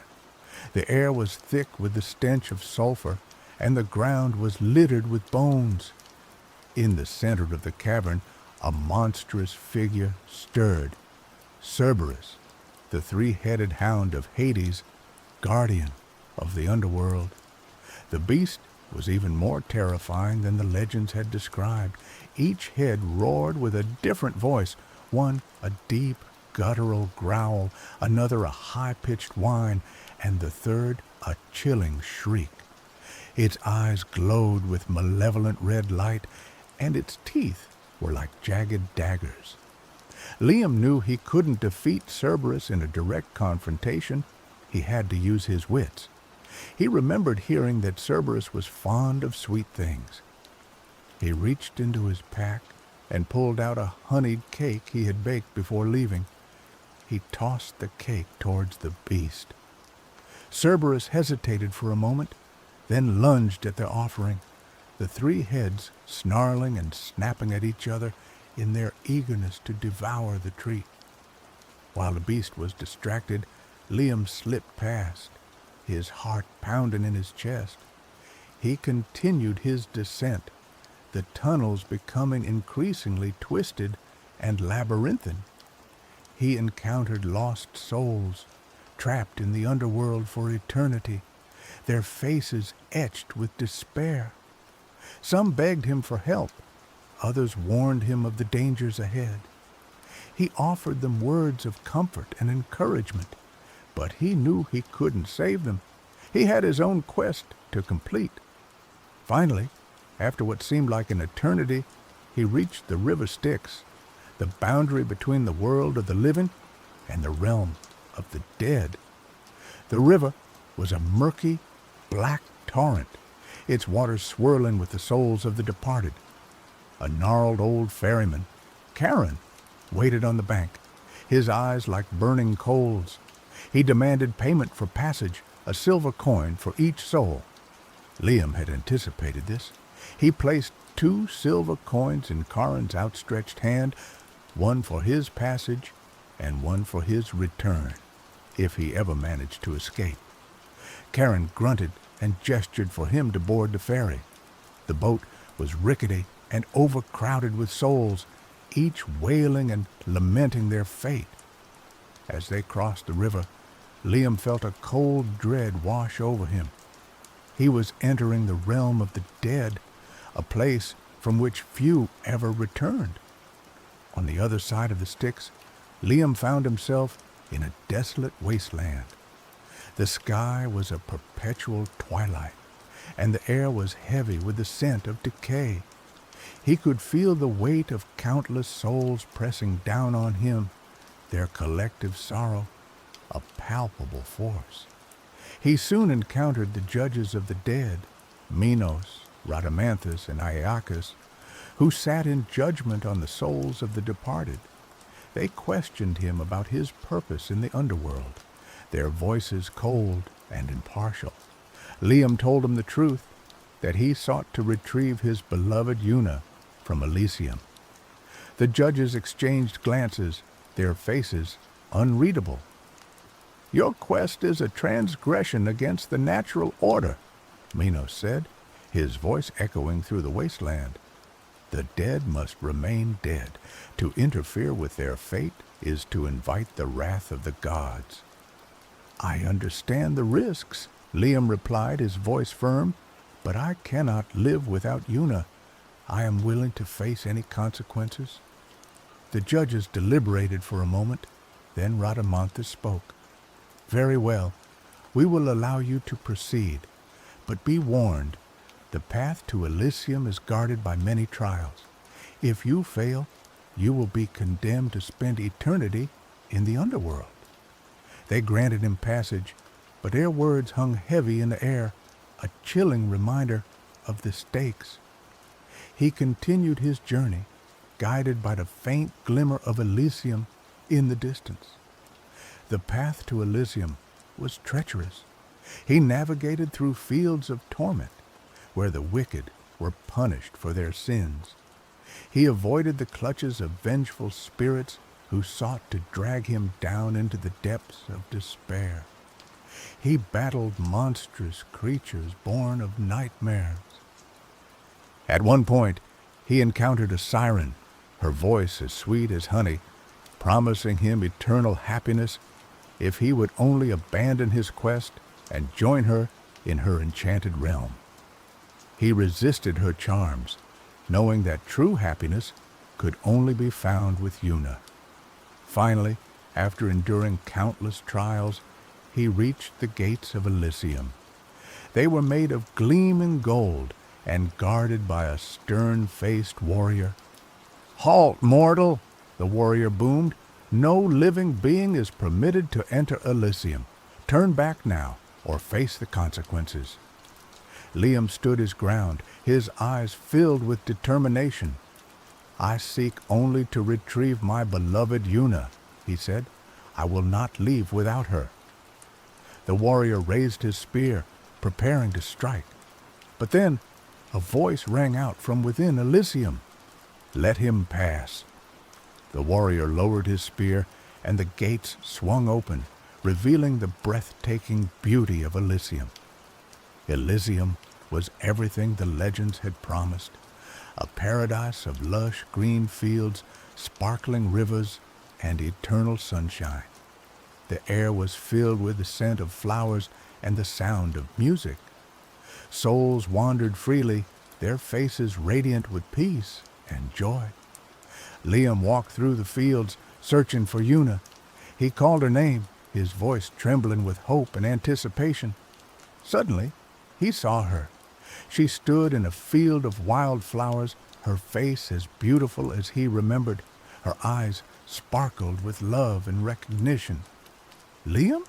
she whispered, her voice like the gentle rustling of leaves. He ran to her, his heart overflowing with emotion. He embraced her tightly, burying his face in her hair. "Una," he sobbed, "I found you." She held him close, her touch as warm and comforting as he remembered. "I knew you would come," she said, her voice filled with love. They spent what seemed like an eternity together, walking through the fields of Elysium, sharing stories and memories. Liam told her about his journey to the underworld, about the trials he had faced and the sacrifices he had made. Una listened patiently, her eyes filled with admiration and gratitude. "You risked everything for me," she said. "I am truly blessed to have you as my husband." As they walked, Liam noticed a single crimson rose blooming in the center of a field. It was the rose of Elysium, the flower that held the power to restore a lost soul. He led Una towards the rose, his heart pounding in his chest.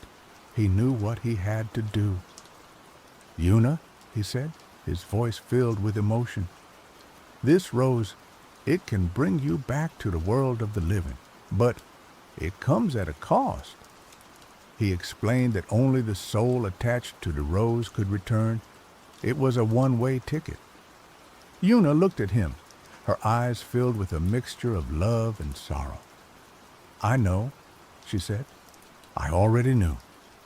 "Are you sure?" Liam asked, his voice trembling. "Are you sure you want to leave Elysium? Here you are at peace. You are free from pain and suffering." Una smiled gently. "My place is with you, Liam," she said.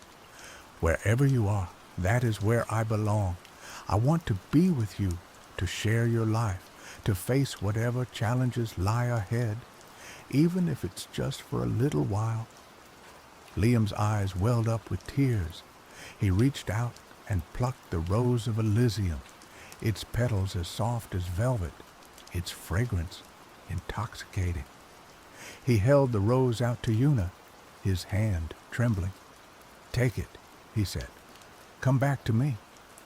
Una took the rose, her fingers brushing against his. As she touched the petals, a brilliant light enveloped her. When the light faded, she was no longer in Elysium. She was standing beside Liam in the desolate wasteland of the underworld, her eyes filled with life and love. Their reunion was cut short.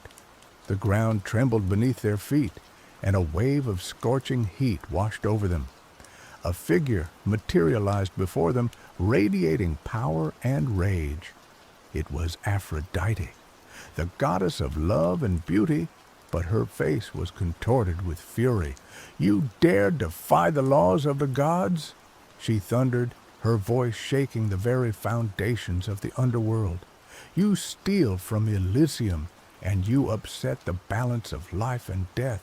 For this, you will pay the ultimate price." Liam stood protectively in front of Una, his sword drawn. He knew he was no match for a goddess, but he would defend his wife with his last breath. "We meant no disrespect, Lady Aphrodite," he said, his voice firm despite his fear. "We only sought to be reunited with each other. Is love not the most powerful force in the universe? Surely you, of all beings, can understand our desire." Aphrodite's anger seemed to falter for a moment, but then she hardened her gaze. "Love is a powerful force, mortal, but it must be tempered with respect for the natural order. You have disrupted that order, and you must be punished." She raised her hand, and a bolt of lightning shot towards them. Liam braced himself for the impact, but then a figure stepped in front of them, deflecting the blast with a shimmering shield. It was Orion, the great hunter, a demigod known for his courage and skill. He stood tall and imposing, his bow drawn, ready to defend the lovers. "Aphrodite," he said, his voice resonating with authority, "I implore you to reconsider your judgment. These mortals have suffered enough. They have shown great courage and devotion to each other. Is that not worthy of mercy? Aphrodite glared at Orion, her eyes filled with disdain. You would defend these transgressors, Orion? You, who have always been a thorn in my side? I defend what is right, Aphrodite, Orion replied, and these mortals deserve a chance at happiness. A tense silence hung in the air, the fate of Liam and Una hanging in the balance. Aphrodite and Orion locked eyes, their wills clashing like thunder. Finally, Aphrodite sighed, her anger seeming to dissipate slightly. Very well, she said. I will spare their lives, but they must face a trial. She declared that Liam and Una must complete 3 impossible tasks to prove their worthiness. If they succeeded, they would be allowed to return to the world of the living together. If they failed, they would be condemned to eternal torment in the underworld. The first trial was to retrieve a single tear from the eye of a Gorgon. The Gorgons were monstrous creatures whose gaze could turn men to stone. To get close enough to collect a tear was to risk certain death. Liam and Una traveled to the Gorgon's lair, a desolate island shrouded in mist and fear. They knew they couldn't face the Gorgon Medusa directly.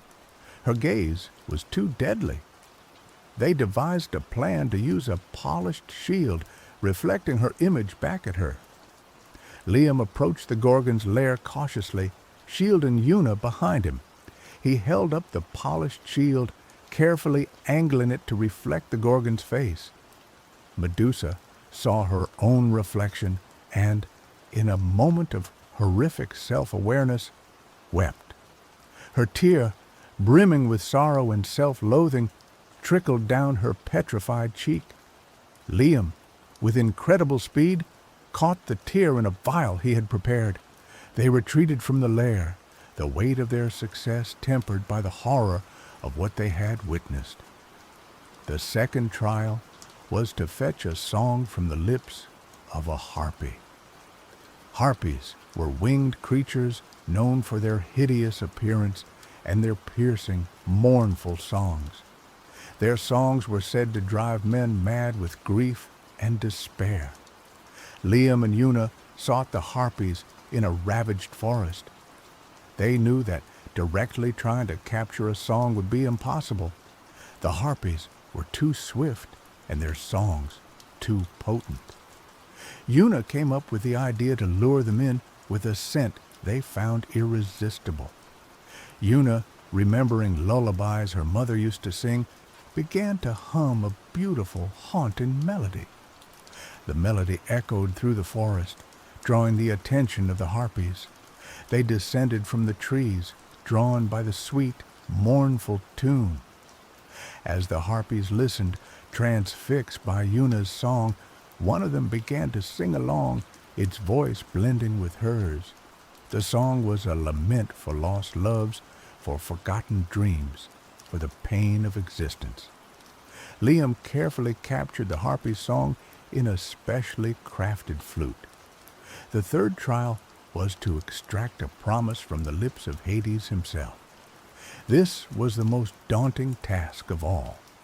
To even approach Hades was to invite death, and to attempt to persuade him was to risk his eternal wrath.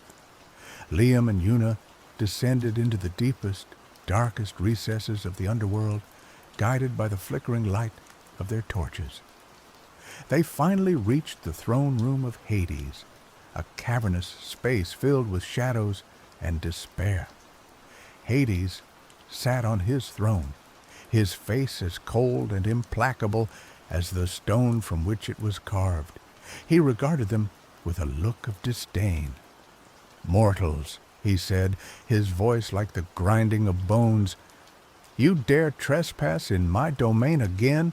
Have you learned nothing from your previous encounter?" Liam knelt before him, his head bowed.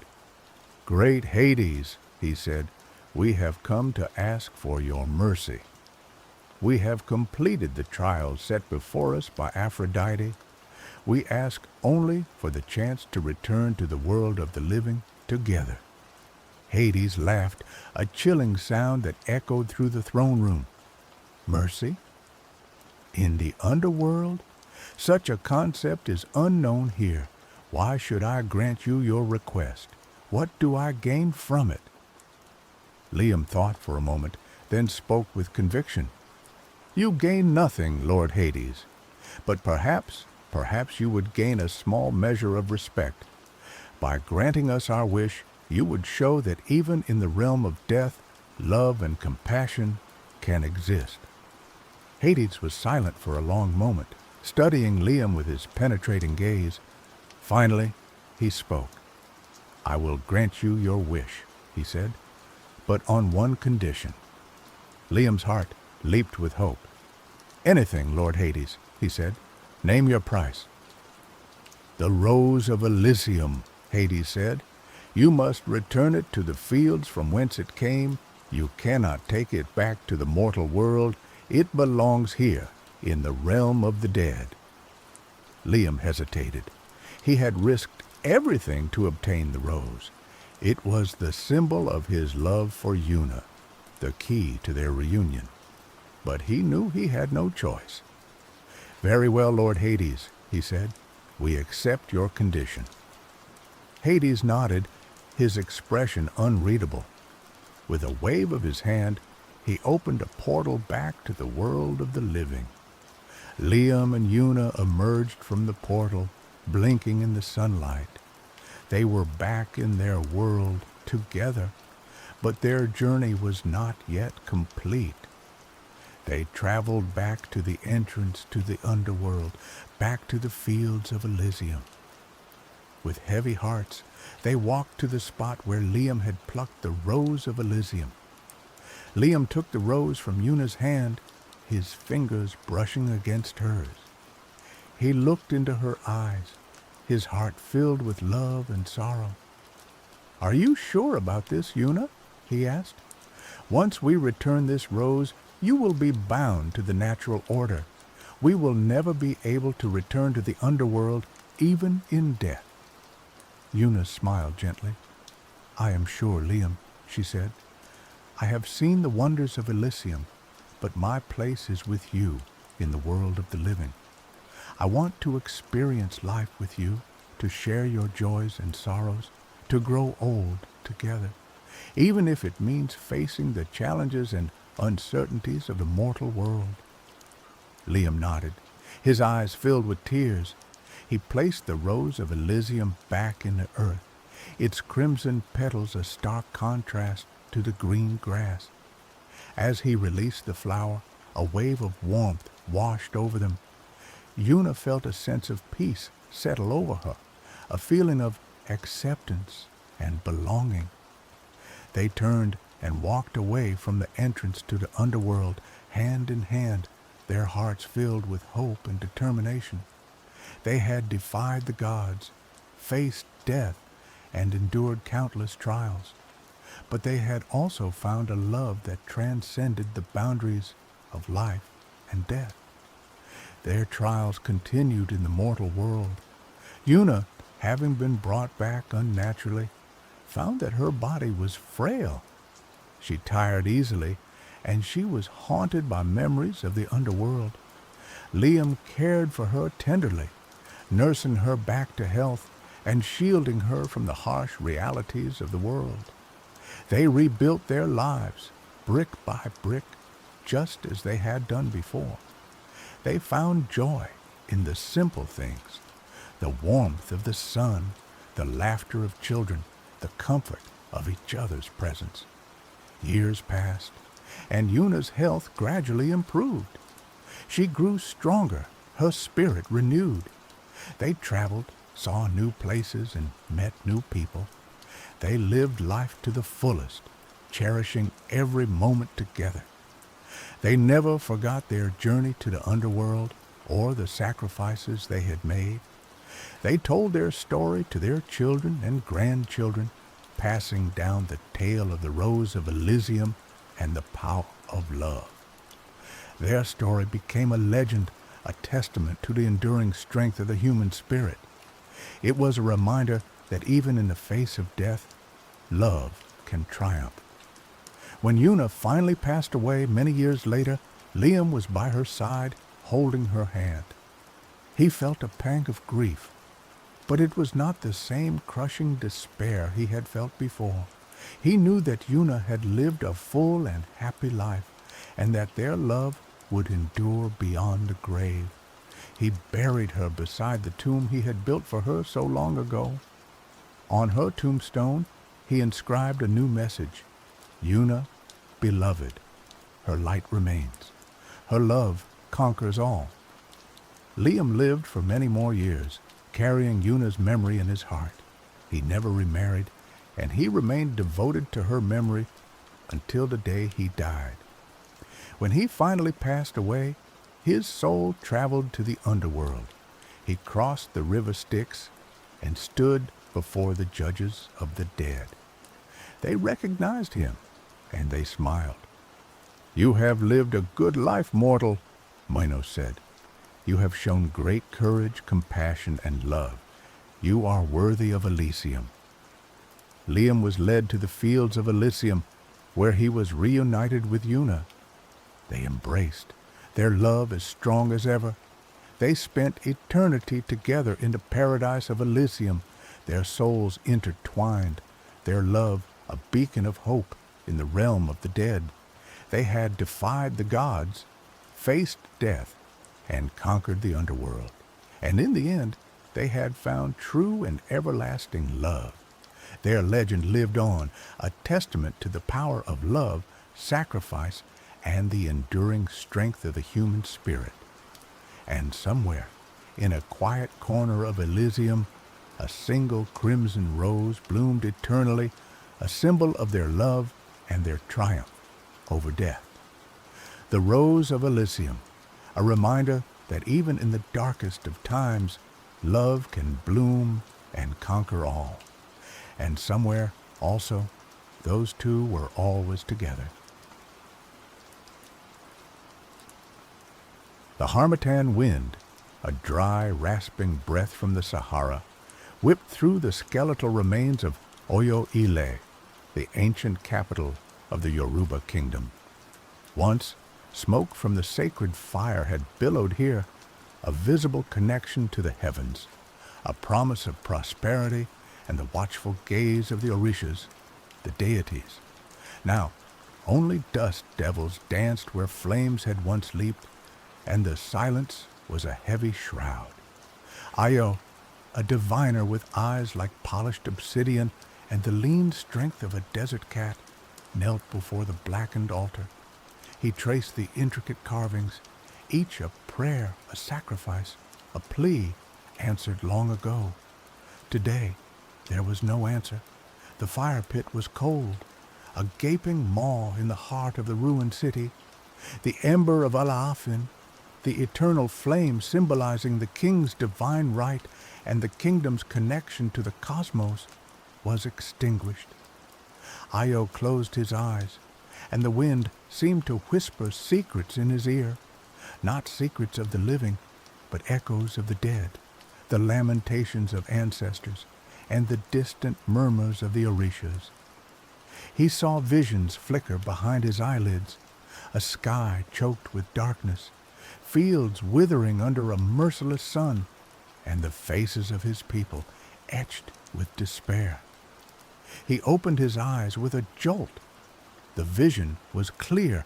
The extinguishing of the ember was not merely a tragedy for Oyo-Ile, but a disruption in the cosmic balance. The realms of the living and the spirit world were blurring, chaos was brewing, and if the fire wasn't relit, the consequences would be catastrophic.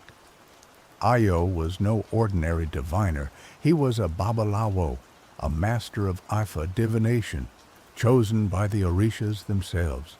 He could commune with the spirits, interpret the will of the deities, and navigate the treacherous paths between worlds. It was a gift and a burden, a responsibility he had never sought but could not ignore. He rose, his worn leather sandals crunching on the cracked earth. He clutched the tools of his trade, his opal, a divination chain made of sacred seeds, his eroke, an ivory tapper used to invoke the orishas, and his ace, a small gourd filled with powerful herbs and potent words. His journey had begun. Io knew he couldn't simply relight the fire. The circumstances of its extinguishing were shrouded in mystery, and the reasons he suspected were rooted in the spirit world. He needed guidance, and for that he turned to Eshu, the trickster god, the gatekeeper between realms, the master of crossroads and chaos. He traveled for days, guided by the sun and the stars, his path leading him through sun-baked savannas, lush forests teeming with unseen creatures, and villages clinging to life in the shadow of the ancient kingdom. He listened to the whispers of the wind, the rustling of leaves, and the songs of the birds, seeking clues, deciphering the subtle language of the natural world. Finally, he reached a sacred grove, a place where ancient trees clawed at the sky and the air hummed with an unseen energy. In the center stood a towering iroko tree, its roots thick and gnarled, disappearing into the earth like grasping fingers. This was Eshu's domain. Io approached the iroko tree with reverence, prostrating himself before its immense presence. He scattered kola nuts at its base, a traditional offering, and began to chant, his voice weaving a tapestry of ancient words, invoking the name of Eshu Elegbara. The air crackled with energy, and the shadows around the iroko tree deepened. A figure materialized from the darkness, tall and lean, with eyes that gleamed like embers. He wore a patchwork of clothes, each piece taken from a different era, and a mischievous grin played on his lips. "Io, Babalawo," Eshu said, his voice a melodic rumble. "I have been expecting you. The ember's fall has caused quite a stir, even in my realm. What troubles you?" Io explained his plight, his voice filled with urgency. "The fire is extinguished, Eshu. The balance is disrupted. I need to know why. I need to know how to relight it." Eshu chuckled, a sound that echoed through the grove. "Ah, the ways of the orishas are never simple, are they? The fire was not extinguished by accident. It was a consequence, a symptom of a deeper ailment." He paused, his gaze piercing Io's soul. "The balance between the realms is maintained by respect, by offerings, by remembrance. But the people have forgotten the old ways. They have turned their backs on the orishas, chasing after fleeting pleasures and empty promises. Their neglect has weakened the veil between worlds, allowing darkness to seep through." "And who benefits from this darkness?" Io asked, his hand instinctively reaching for his eroke. "That, Babalawo, is what you must discover," Eshu replied, his grin widening. "The path to the ember's relighting lies through the spirit world. You must journey to Orun, the realm of the ancestors, and uncover the truth. But be warned, the journey is fraught with peril. You will face trials that will test your courage, your wisdom, and your soul." The journey to Ile-Ife, the realm of the orishas, was even more perilous than the descent into Orun. Io had to navigate treacherous landscapes, overcome formidable obstacles, and face trials that tested his very sanity. He had to climb mountains that pierced the clouds, cross rivers of molten lava, and traverse deserts where mirages danced like mocking spirits. He was tested by Ogun, the Orisha of iron and war, who challenged his courage and his strength. He was seduced by Oshun, the Orisha of beauty and love, who tempted him with earthly pleasures. He was confronted by Shango, the Orisha of thunder and lightning, who demanded his unwavering loyalty. With each challenge, Io grew stronger, wiser, and more determined. He learned to harness his inner strength, to resist temptation, and to remain true to his purpose. He realized that the journey was not just about relighting the ember, but about transforming himself into the person he needed to be to save his people.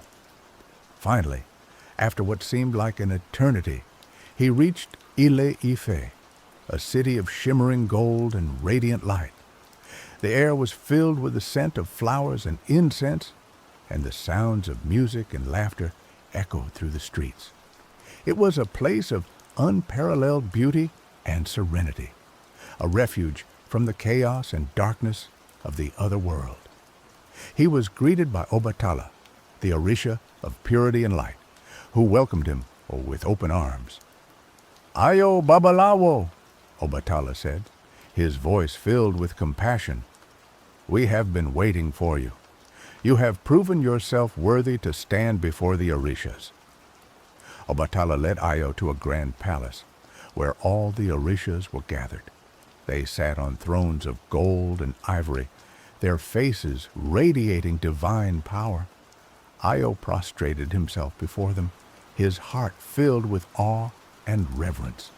The Orishas listened intently as Io recounted his journey, his voice filled with passion and urgency.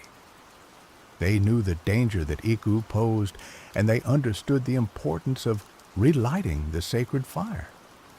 After he finished, Shango, the Orisha of thunder and lightning, rose from his throne, his eyes blazing with righteous anger. "This Iku must be destroyed," he thundered. "It threatens the very fabric of existence." Oshun, the Orisha of beauty and love, spoke next, her voice soft but firm. "We cannot simply destroy Iku," she said. "It is a part of ourselves, a reflection of our own darkness. We must find a way to heal the wounds that gave rise to it, to transform the despair into hope, the hatred into love." The Orishas debated for what seemed like an eternity, their voices echoing through the palace. Finally, Obatala, the Orisha of purity and light, spoke, his voice filled with wisdom and compassion. "We cannot fight darkness with darkness," he said. "We must fight it with light. We must rekindle the flame of hope in the hearts of the people, restore their faith in the Orishas, and remind them of the power of love and forgiveness." He turned to Io, his gaze piercing his very soul. "Ayo Babalawo," he said, "you are the chosen one. You have the strength, the wisdom, and the compassion to defeat Iku and relight the sacred fire." He handed Io a small, unassuming clay pot. "This is the source of the ember's power," he said. "It contains the essence of creation, the spark of life. Take it back to Oyo-Ile and use it to relight the sacred fire. But remember, the fire will only burn if the people's hearts are filled with hope and faith." Io returned to the mortal world, his heart filled with a renewed sense of purpose. He knew that his journey was far from over. He still had to confront Iku, the spirit of death and destruction, and he still had to convince the people to embrace hope and faith. He traveled back to Oyo-Ile, the ruined capital of the Yoruba kingdom. The city was even more desolate than before, the air thick with despair, and the silence broken only by the mournful cries of the wind. He found the people huddled together, their faces etched with fear and hopelessness. They had lost their faith in the Orishas, their belief in the future. They had given up on life. Io climbed onto the blackened altar, holding the clay pot high above his head. "People of Oyo-Ile," he cried, his voice echoing through the ruined city, "I have returned from the realm of the Orishas. I have seen the source of our darkness, and I know how to defeat it." He told them of his journey, of the trials he had faced, and of the wisdom he had gained. He reminded them of the power of the Orishas, of the importance of hope and faith, and of the strength that lay within them. At first, the people were skeptical. They had been through so much pain and suffering that they had lost the ability to believe in anything.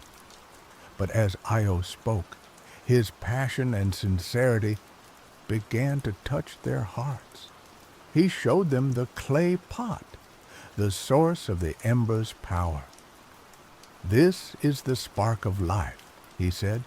"It has the power to heal our wounds, to restore our hope, and to relight the sacred fire." Eshu vanished as quickly as he had appeared, leaving Io alone in the silent grove. He knew what he had to do. He had to journey to Orun, the land of the dead, and confront whatever forces had conspired to extinguish the sacred fire. The entrance to Orun was hidden deep within a cavern, guarded by ancient spirits and shrouded in an almost tangible darkness. Io prepared himself with potent herbs and incantations, fortifying his spirit against the dangers that awaited him. He drew a protective circle around himself with white chalk, invoking the protection of Obatala, the Orisha of purity and light. He stepped into the darkness, and the world dissolved around him. He felt a disorienting sensation of falling, of being pulled through a vortex of swirling energy. Then suddenly, he was standing on solid ground, but the world around him was unlike anything he had ever seen. Orun was a land of shadows and whispers, a mirror image of the living world, yet distorted and faded. The trees were gnarled and leafless, the rivers flowed with a viscous black fluid, and the air was heavy with the scent of decay and regret. Lost souls wandered aimlessly, their faces etched with sorrow and longing. They were the spirits of those who had died without fulfilling their purpose, trapped between worlds, unable to find peace. Io avoided them, knowing that their despair could easily overwhelm him. He followed the path laid out for him by Ifa divination, using his opale to guide him through the labyrinthine landscape. He encountered mischievous spirits who tried to mislead him, vengeful spirits who sought to drag him into their torment, and ancient guardians who tested his worthiness. He used his knowledge of herbs and incantations to ward off the malevolent spirits, his wisdom to outwit the tricksters, and his unwavering faith in the Orishas to overcome the trials. He learned that Orun was not a place of eternal damnation, but a place of transition, where souls could find redemption or be consumed by their own darkness. As he journeyed deeper into Orun, he began to sense the source of the imbalance, the force that had corrupted the spirit world and led to the extinguishing of the sacred fire. It was a presence, a malevolent entity that emanated from the heart of Orun, a being of immense power and ancient hatred. Io's path led him to a clearing bathed in an ethereal light. In the center stood a circle of ancient trees, their branches intertwined to form a living canopy. Beneath the canopy sat the council of ancestors, the elders of the Yoruba people, their faces lined with wisdom and their eyes filled with the knowledge of generations. He approached the council with reverence, prostrating himself before their collective presence. "Honorable ancestors," he said, his voice filled with respect, "I come seeking guidance. The sacred fire has been extinguished, and the balance between worlds is disrupted. I have been sent to uncover the truth and find a way to relight the ember." The ancestors listened in silence, their gaze penetrating his very soul. Finally, the eldest among them, a woman with hair as white as moonlight and eyes as deep as the ocean, spoke. "Ayo Babalawo," she said, her voice a gentle whisper. "We have been watching you. We have seen your courage, your wisdom, and your unwavering devotion to the Orishas. You are worthy to know the truth." She gestured to a swirling vortex of energy that hung in the air above the clearing. "This is the source of the imbalance. It is the manifestation of the people's neglect, their abandonment of the old ways. It has given rise to a darkness that threatens to consume both the living world and the spirit world." "What is this darkness?" Ayo asked, his voice barely above a whisper. "It is called Iku," the ancestor replied, "the spirit of death and destruction. It feeds on despair, on anger, on hatred. It was born from the broken promises and the unfulfilled potential of our people. It seeks to sever the connection between the living and the dead, to plunge the world into eternal darkness." "How can I defeat Iku?" Ayo asked, his heart pounding in his chest. "You cannot defeat it alone," the ancestor replied. "Iku is a reflection of the people's collective consciousness. To defeat it, you must heal the wounds of the past, restore the people's faith in the Orishas, and rekindle the flame of hope in their hearts." She paused, her gaze locking onto Ayo's. "You must travel to the realm of the Orishas, to Ile Ife, the sacred city, the birthplace of humanity. There you will find the source of the ember's power, and there you will receive the guidance you need to defeat Iku." As he spoke, the ground began to tremble, and the air grew heavy with a chilling presence. Iku, the spirit of death and destruction, had arrived. The entity manifested as a towering figure of pure darkness, its eyes burning with malevolent fire. It exuded an aura of fear and despair that threatened to overwhelm Ayo and the people. "You cannot defeat me!" Iku boomed, its voice a thunderous roar. "I am the embodiment of your own darkness, your own despair. You are weak and you are doomed." Ayo stood his ground, his heart filled with courage and determination. He knew that he could not defeat Iku alone. He needed the help of the people, the strength of their faith, and the power of their love. He turned to the people, his eyes filled with compassion. "Do not be afraid," he cried. "We are not weak. We are the descendants of kings and queens, of warriors and healers, of artists and dreamers. We have the power to overcome this darkness, to heal our wounds, and to create a better future." He raised the clay pot high above his head. "Let us relight the sacred fire and let it burn away the darkness. Let us embrace hope and let it guide us to a brighter tomorrow." The people hesitated for a moment, their faces etched with doubt. But then, one by one, they began to nod, their eyes filling with a glimmer of hope. They reached out to each other, offering words of encouragement and support. Ayo placed the clay pot on the blackened altar and opened it. A spark of light emanated from within, growing brighter and brighter until it filled the entire city. The spark ignited the dried wood and herbs that had been placed in the fire pit, and a flame flickered to life. The flame grew stronger and stronger until it became a roaring inferno, reaching for the heavens. The light of the fire banished the darkness, and the warmth of the flames chased away the chill. As the fire burned, the people began to chant, their voices rising in unison, their words filled with power and emotion. They chanted the names of the Orishas.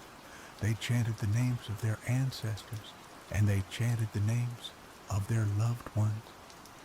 Their chanting created a wave of energy that washed over Iku, weakening its power. The entity shrieked in agony as the light of the fire burned away its darkness.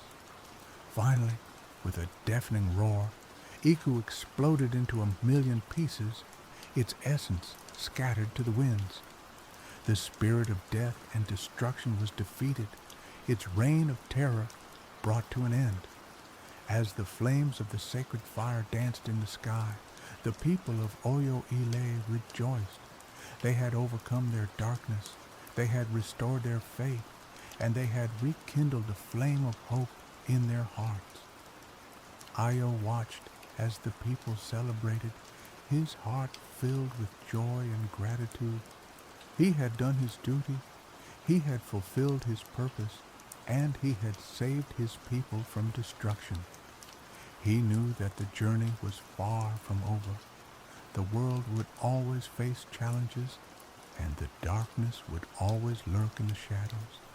But he also knew that the people of Oyo-Ile had the strength and the wisdom to overcome any obstacle, to face any darkness, and to create a better future for themselves and for generations to come. The sacred fire burned brightly, a beacon of hope in a world filled with uncertainty. The ember of Alafin was rekindled, and the cosmic balance was restored. The connection between the living and the dead was strengthened, and the Orishas smiled down upon their people with love and compassion. Ayo, the wandering diviner, had saved his kingdom. He had traveled through realms of gods and spirits, confronted his own inner demons, and emerged victorious. He was a hero, a legend, a symbol of hope for all who sought to overcome darkness and embrace the light. As the sun rose over Oyo-Ile, casting a golden glow on the faces of the people, Ayo knew that the future was bright, the ember was burning, and the spirit of the Yoruba people would endure. The journey had been long and arduous, but in the end, love, faith, and unity prevailed. He was more than just a diviner, he was a restorer of balance, a guardian of his people, a testament to the power of belief.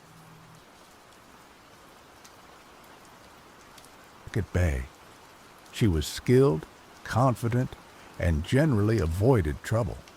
But tonight, the alley called to her with a siren song, promising an opportunity too tempting to resist. This wasn't just any alley. This was the Alley of Shifting Echoes, a place spoken of in hushed tones by the city's fringe dwellers. It was a legend, a myth whispered among the data jockeys, the biohackers, and the augmented street thugs. The alley was said to appear and disappear at will, its ephemeral shops offering wares from worlds beyond human comprehension. Some claimed they were glimpses into alternate timelines. Others believed them to be portals to alien civilizations. Whatever the truth, one thing was certain. The Alley of Shifting Echoes was dangerous. Raina had heard the stories. Shops selling memories, weapons that bent the laws of physics, elixirs that promised immortality, and the consequences for those who dared to steal from them. But hunger had a way of silencing good sense. The alley materialized before her as if summoned by her own desperation. One moment, there was only a grimy brick wall. The next, a shimmering portal ripped open the fabric of reality, revealing a narrow passage choked with alien storefronts. The air thrummed with an otherworldly energy, a low hum that resonated deep within her bones. The smells were intoxicating, exotic spices, ozone and metallic tang, and something else, something ancient and indescribably other. The shops were a kaleidoscope of the bizarre and the beautiful. One stall displayed shimmering orbs that pulsed with inner light. Another offered weapons crafted from obsidian-like material that seemed to drink in the surrounding light. Garbled alien languages spilled from open doorways, mingling with the cacophony of the city. Raina moved cautiously, her senses on high alert. The alley was teeming with beings she couldn't identify, their forms ranging from vaguely humanoid to utterly alien. Some were haggling over strange artifacts, others were simply browsing, their multifaceted eyes gleaming with curiosity. She found herself drawn to a small, unassuming shop tucked away in a darkened corner. The sign above the door was written in a language she couldn't decipher, but the objects displayed in the window held her captive. They were trinkets, seemingly worthless baubles, yet they radiated an aura of immense power. One object in particular caught her eye. It was a small, intricately carved amulet, no bigger than her thumb. It was made of a dark, metallic substance, inlaid with swirling patterns of iridescent blue. It pulsed with a faint, rhythmic beat, as if it possessed a life of its own.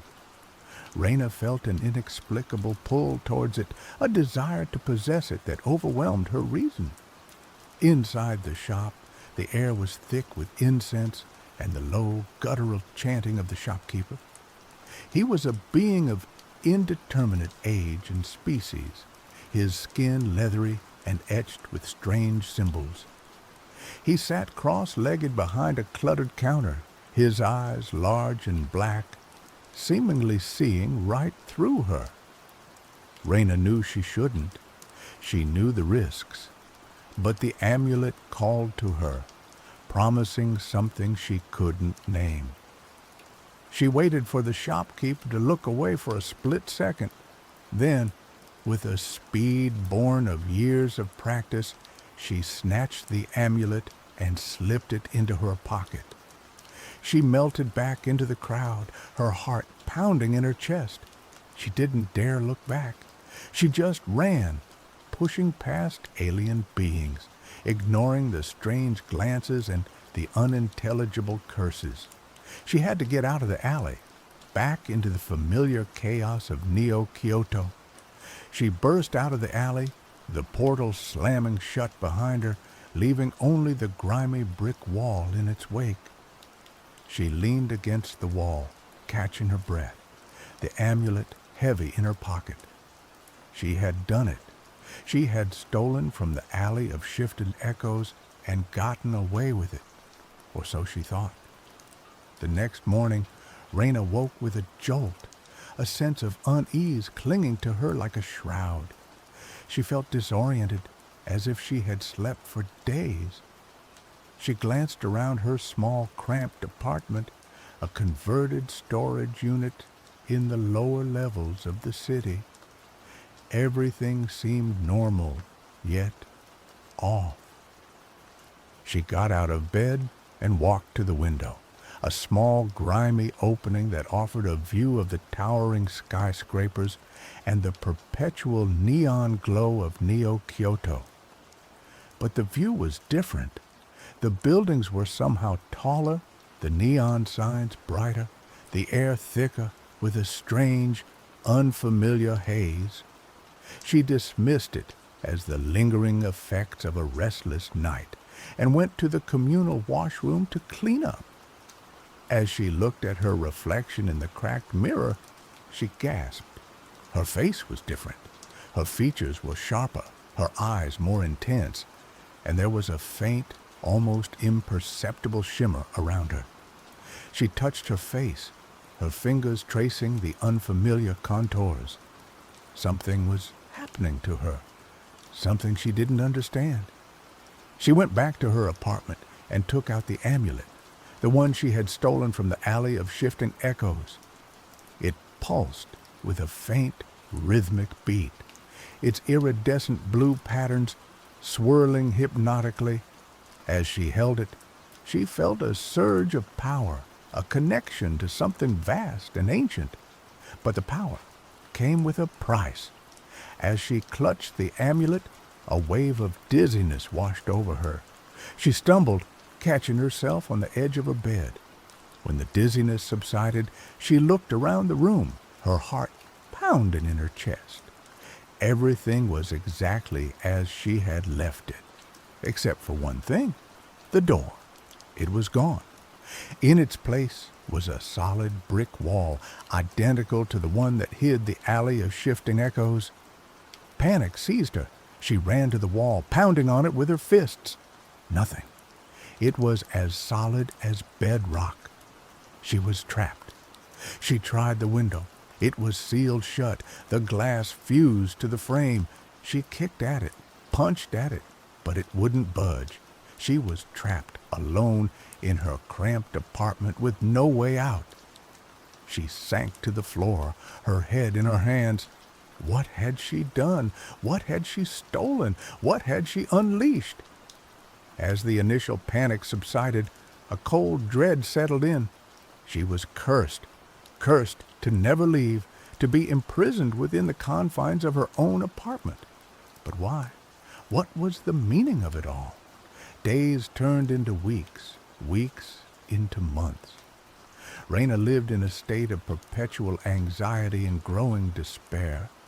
She rationed her food, her meager supplies dwindling with each passing day. She tried everything to escape, to break through the wall, to find some way out of her prison. But nothing worked. The amulet remained her constant companion, its rhythmic pulse a constant reminder of her folly. She tried to get rid of it, to throw it away, but it always reappeared, clutched tightly in her hand. It was a part of her now, a parasitic growth that fed on her life force. As time wore on, Raina began to change. The shimmer around her intensified. Her features became more alien. Her eyes glowed with an unnatural light. She was transforming, becoming something other than human. She began to experience strange visions, glimpses into other worlds, other realities. She saw alien landscapes, bizarre creatures, and technologies beyond human comprehension.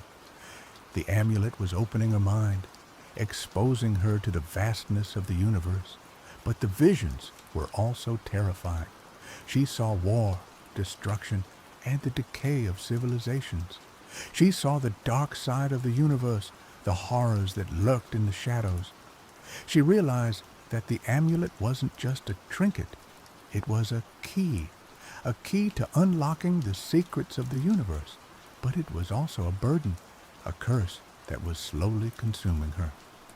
One day, as she sat staring at the amulet, a new vision came to her. It was clearer, more vivid than any she had experienced before. She saw the shopkeeper from the alley of shifting echoes, his leathery face etched with concern. He was speaking to her, his voice a low, guttural hum that resonated within her mind. "The amulet," he said, "it does not belong to you. It is a sacred artifact, a key to the balance of worlds. You have disrupted the harmony, and now you must pay the price." "What do you want?" Raina asked, her voice hoarse from disuse. "What can I do?" "Return the amulet," the shopkeeper said. "Return it to the alley of shifting echoes, and the curse will be lifted." "But how?" Raina cried. "The alley is gone. I am trapped." "The alley will return," the shopkeeper said. "But you must be ready. You must be willing to sacrifice." The vision faded, leaving Raina alone in her prison, the shopkeeper's words echoing in her mind. She knew what she had to do. She had to find a way to return the amulet, to undo the damage she had caused. But how? She spent days studying the amulet, trying to decipher its secrets. She meditated, trying to connect with its energy, to understand its purpose. She researched the alley of shifting echoes, scouring the data nets for any information she could find. She discovered that the alley was more than just a marketplace. It was a nexus point, a place where different realities intersected. It was guarded by powerful forces, beings who maintained the balance between worlds. She also learned about the amulet. It was called the Keystone, and it was said to be the key to opening and closing the gateways between realities. It was a powerful artifact, capable of unimaginable destruction if it fell into the wrong hands. Raina realized that she had stumbled upon something far greater than she could have ever imagined. She was no longer just a thief trying to survive. She was a pawn in a cosmic game, a game with stakes that were higher than life itself. She knew that she couldn't face this alone. She needed help. But who could she trust? Who would believe her story? She remembered Kai, a data jockey she had worked with in the past.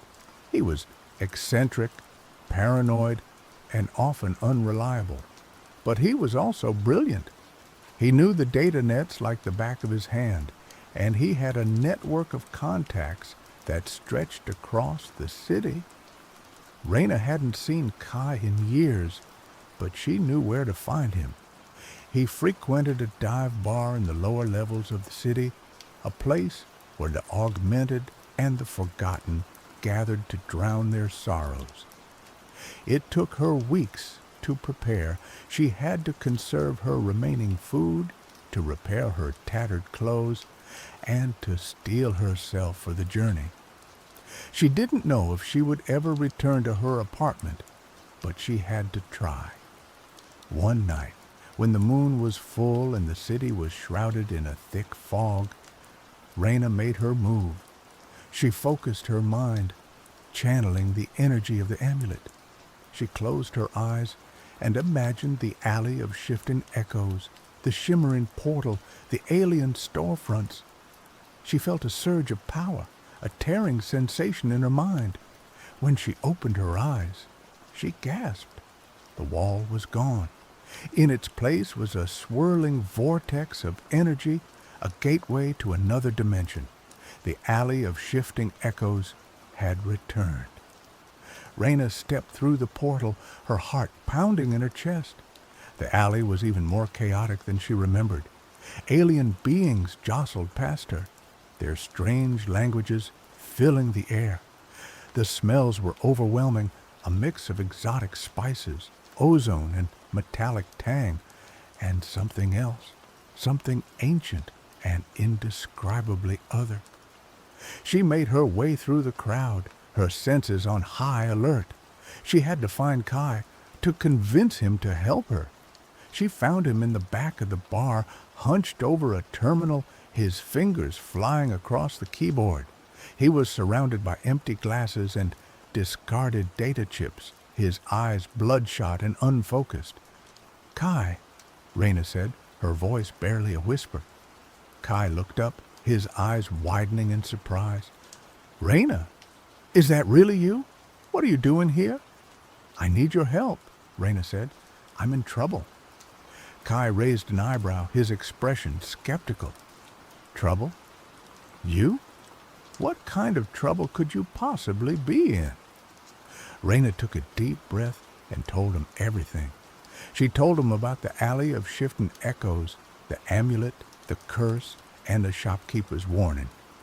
Kai listened in silence, his expression shifting from skepticism to disbelief to grudging acceptance.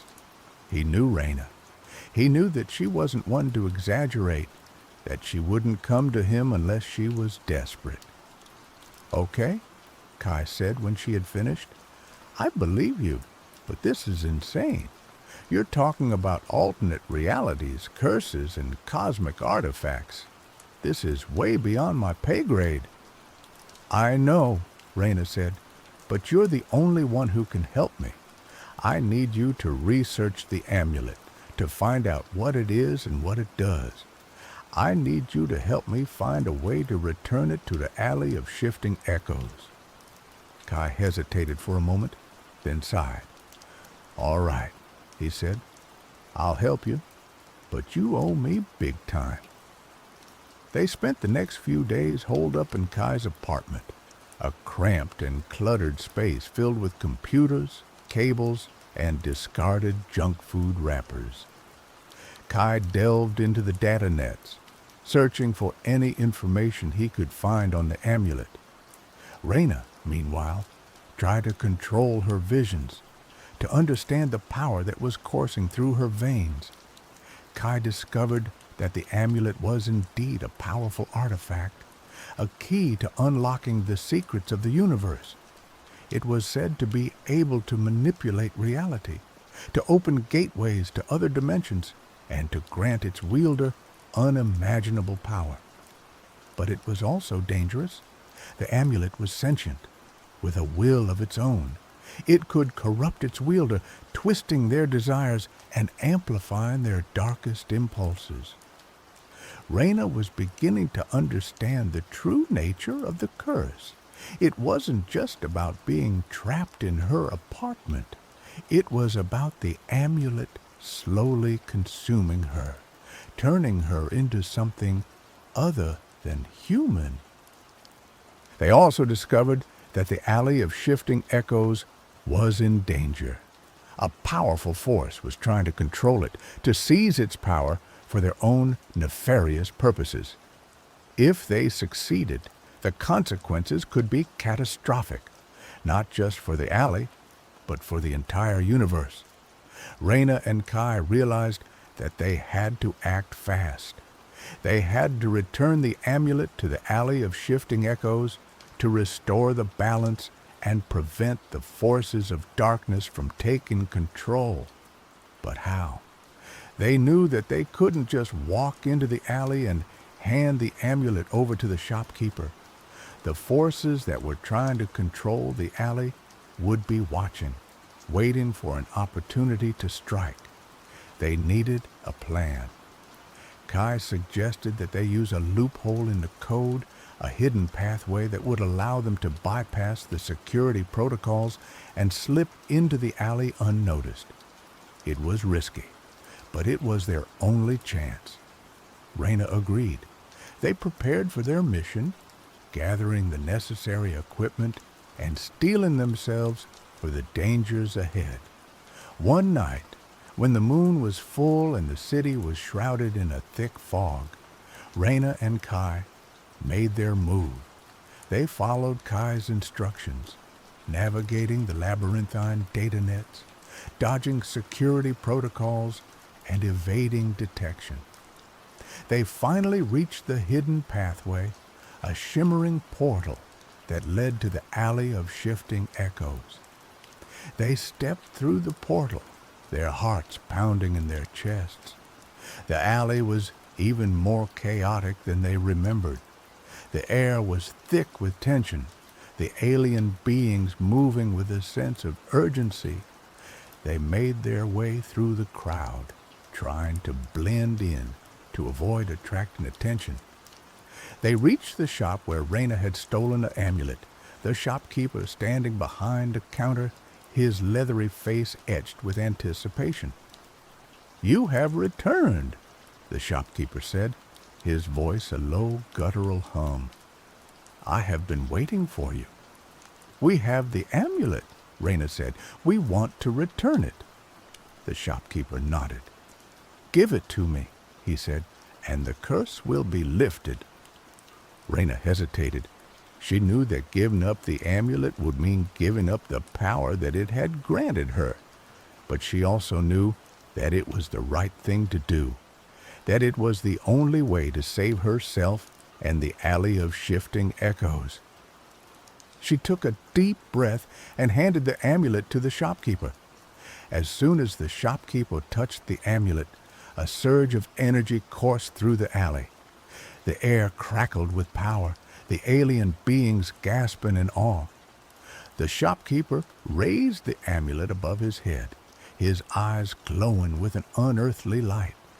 He chanted in a language that Raina didn't understand, his voice resonating with the ancient power of the universe. The amulet began to glow, its iridescent blue pattern swirling faster and faster. The gateway to the alley of shifting echoes shimmered, then expanded, revealing a vast, otherworldly landscape. The forces that were trying to control the alley emerged from the shadows, their forms grotesque and terrifying. They lunged at the shopkeeper, trying to seize the amulet. Raina and Kai reacted instinctively, throwing themselves in front of the shopkeeper, protecting him from the attackers. A fierce battle erupted, the alley erupting in chaos. Alien beings fought each other, energy weapons blazing, the air filled with the sounds of screams and explosions. Raina and Kai fought bravely, using their skills and their wits to defend themselves, but they were outnumbered, outmatched. They knew that they couldn't win.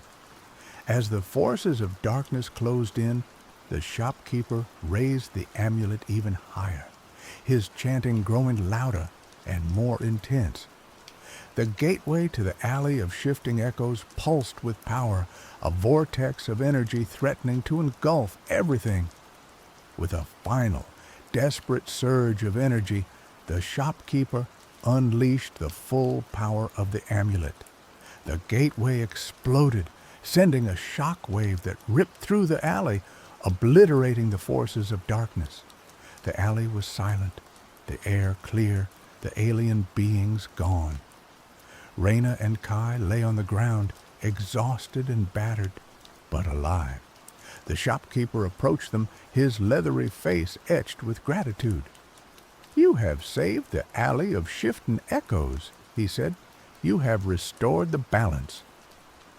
"What about the curse?" Raina asked. "Is it lifted?" The shopkeeper nodded.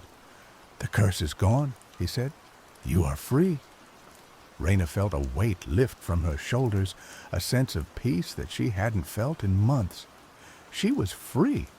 She looked at Kai, her heart filled with gratitude. "Thank you," she said.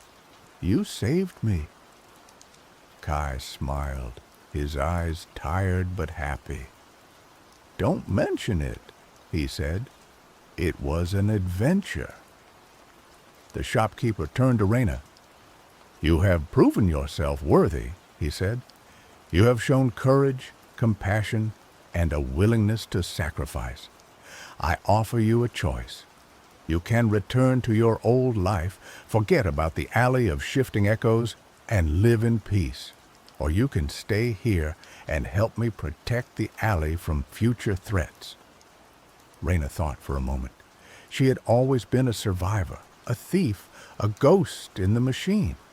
But she had also learned the value of friendship, of courage, and of sacrifice. She looked at the shopkeeper, her eyes filled with determination. "I'll stay," she said. "I'll help you protect the alley." The shopkeeper smiled. "Welcome," he said. "You are now a guardian of the alley of shifting echoes." And so Raina, the young thief from Neo-Kyoto, became a guardian of the alley of shifting echoes, a protector of the balance between worlds. She had found her purpose, her place in the universe. She would never be the same again. She was no longer just a ghost in the machine. She was a force to be reckoned with, a warrior for the light, a guardian of the alley of shifting echoes. And her adventures were just beginning. The universe was vast, and the alley of shifting echoes was a gateway to infinite possibilities. She was ready for whatever came next. She had faced her fears, overcome her challenges, and emerged stronger and more determined than ever before. The curse had been a trial, a test of her character, and she had passed with flying colors. Now she was ready to embrace her destiny, to protect the alley of shifting echoes, and to explore the infinite wonders of the universe. The end, or just the beginning? Only time will tell. And now, some soothing rain sounds for those that are still awake. Sweet dreams, friend.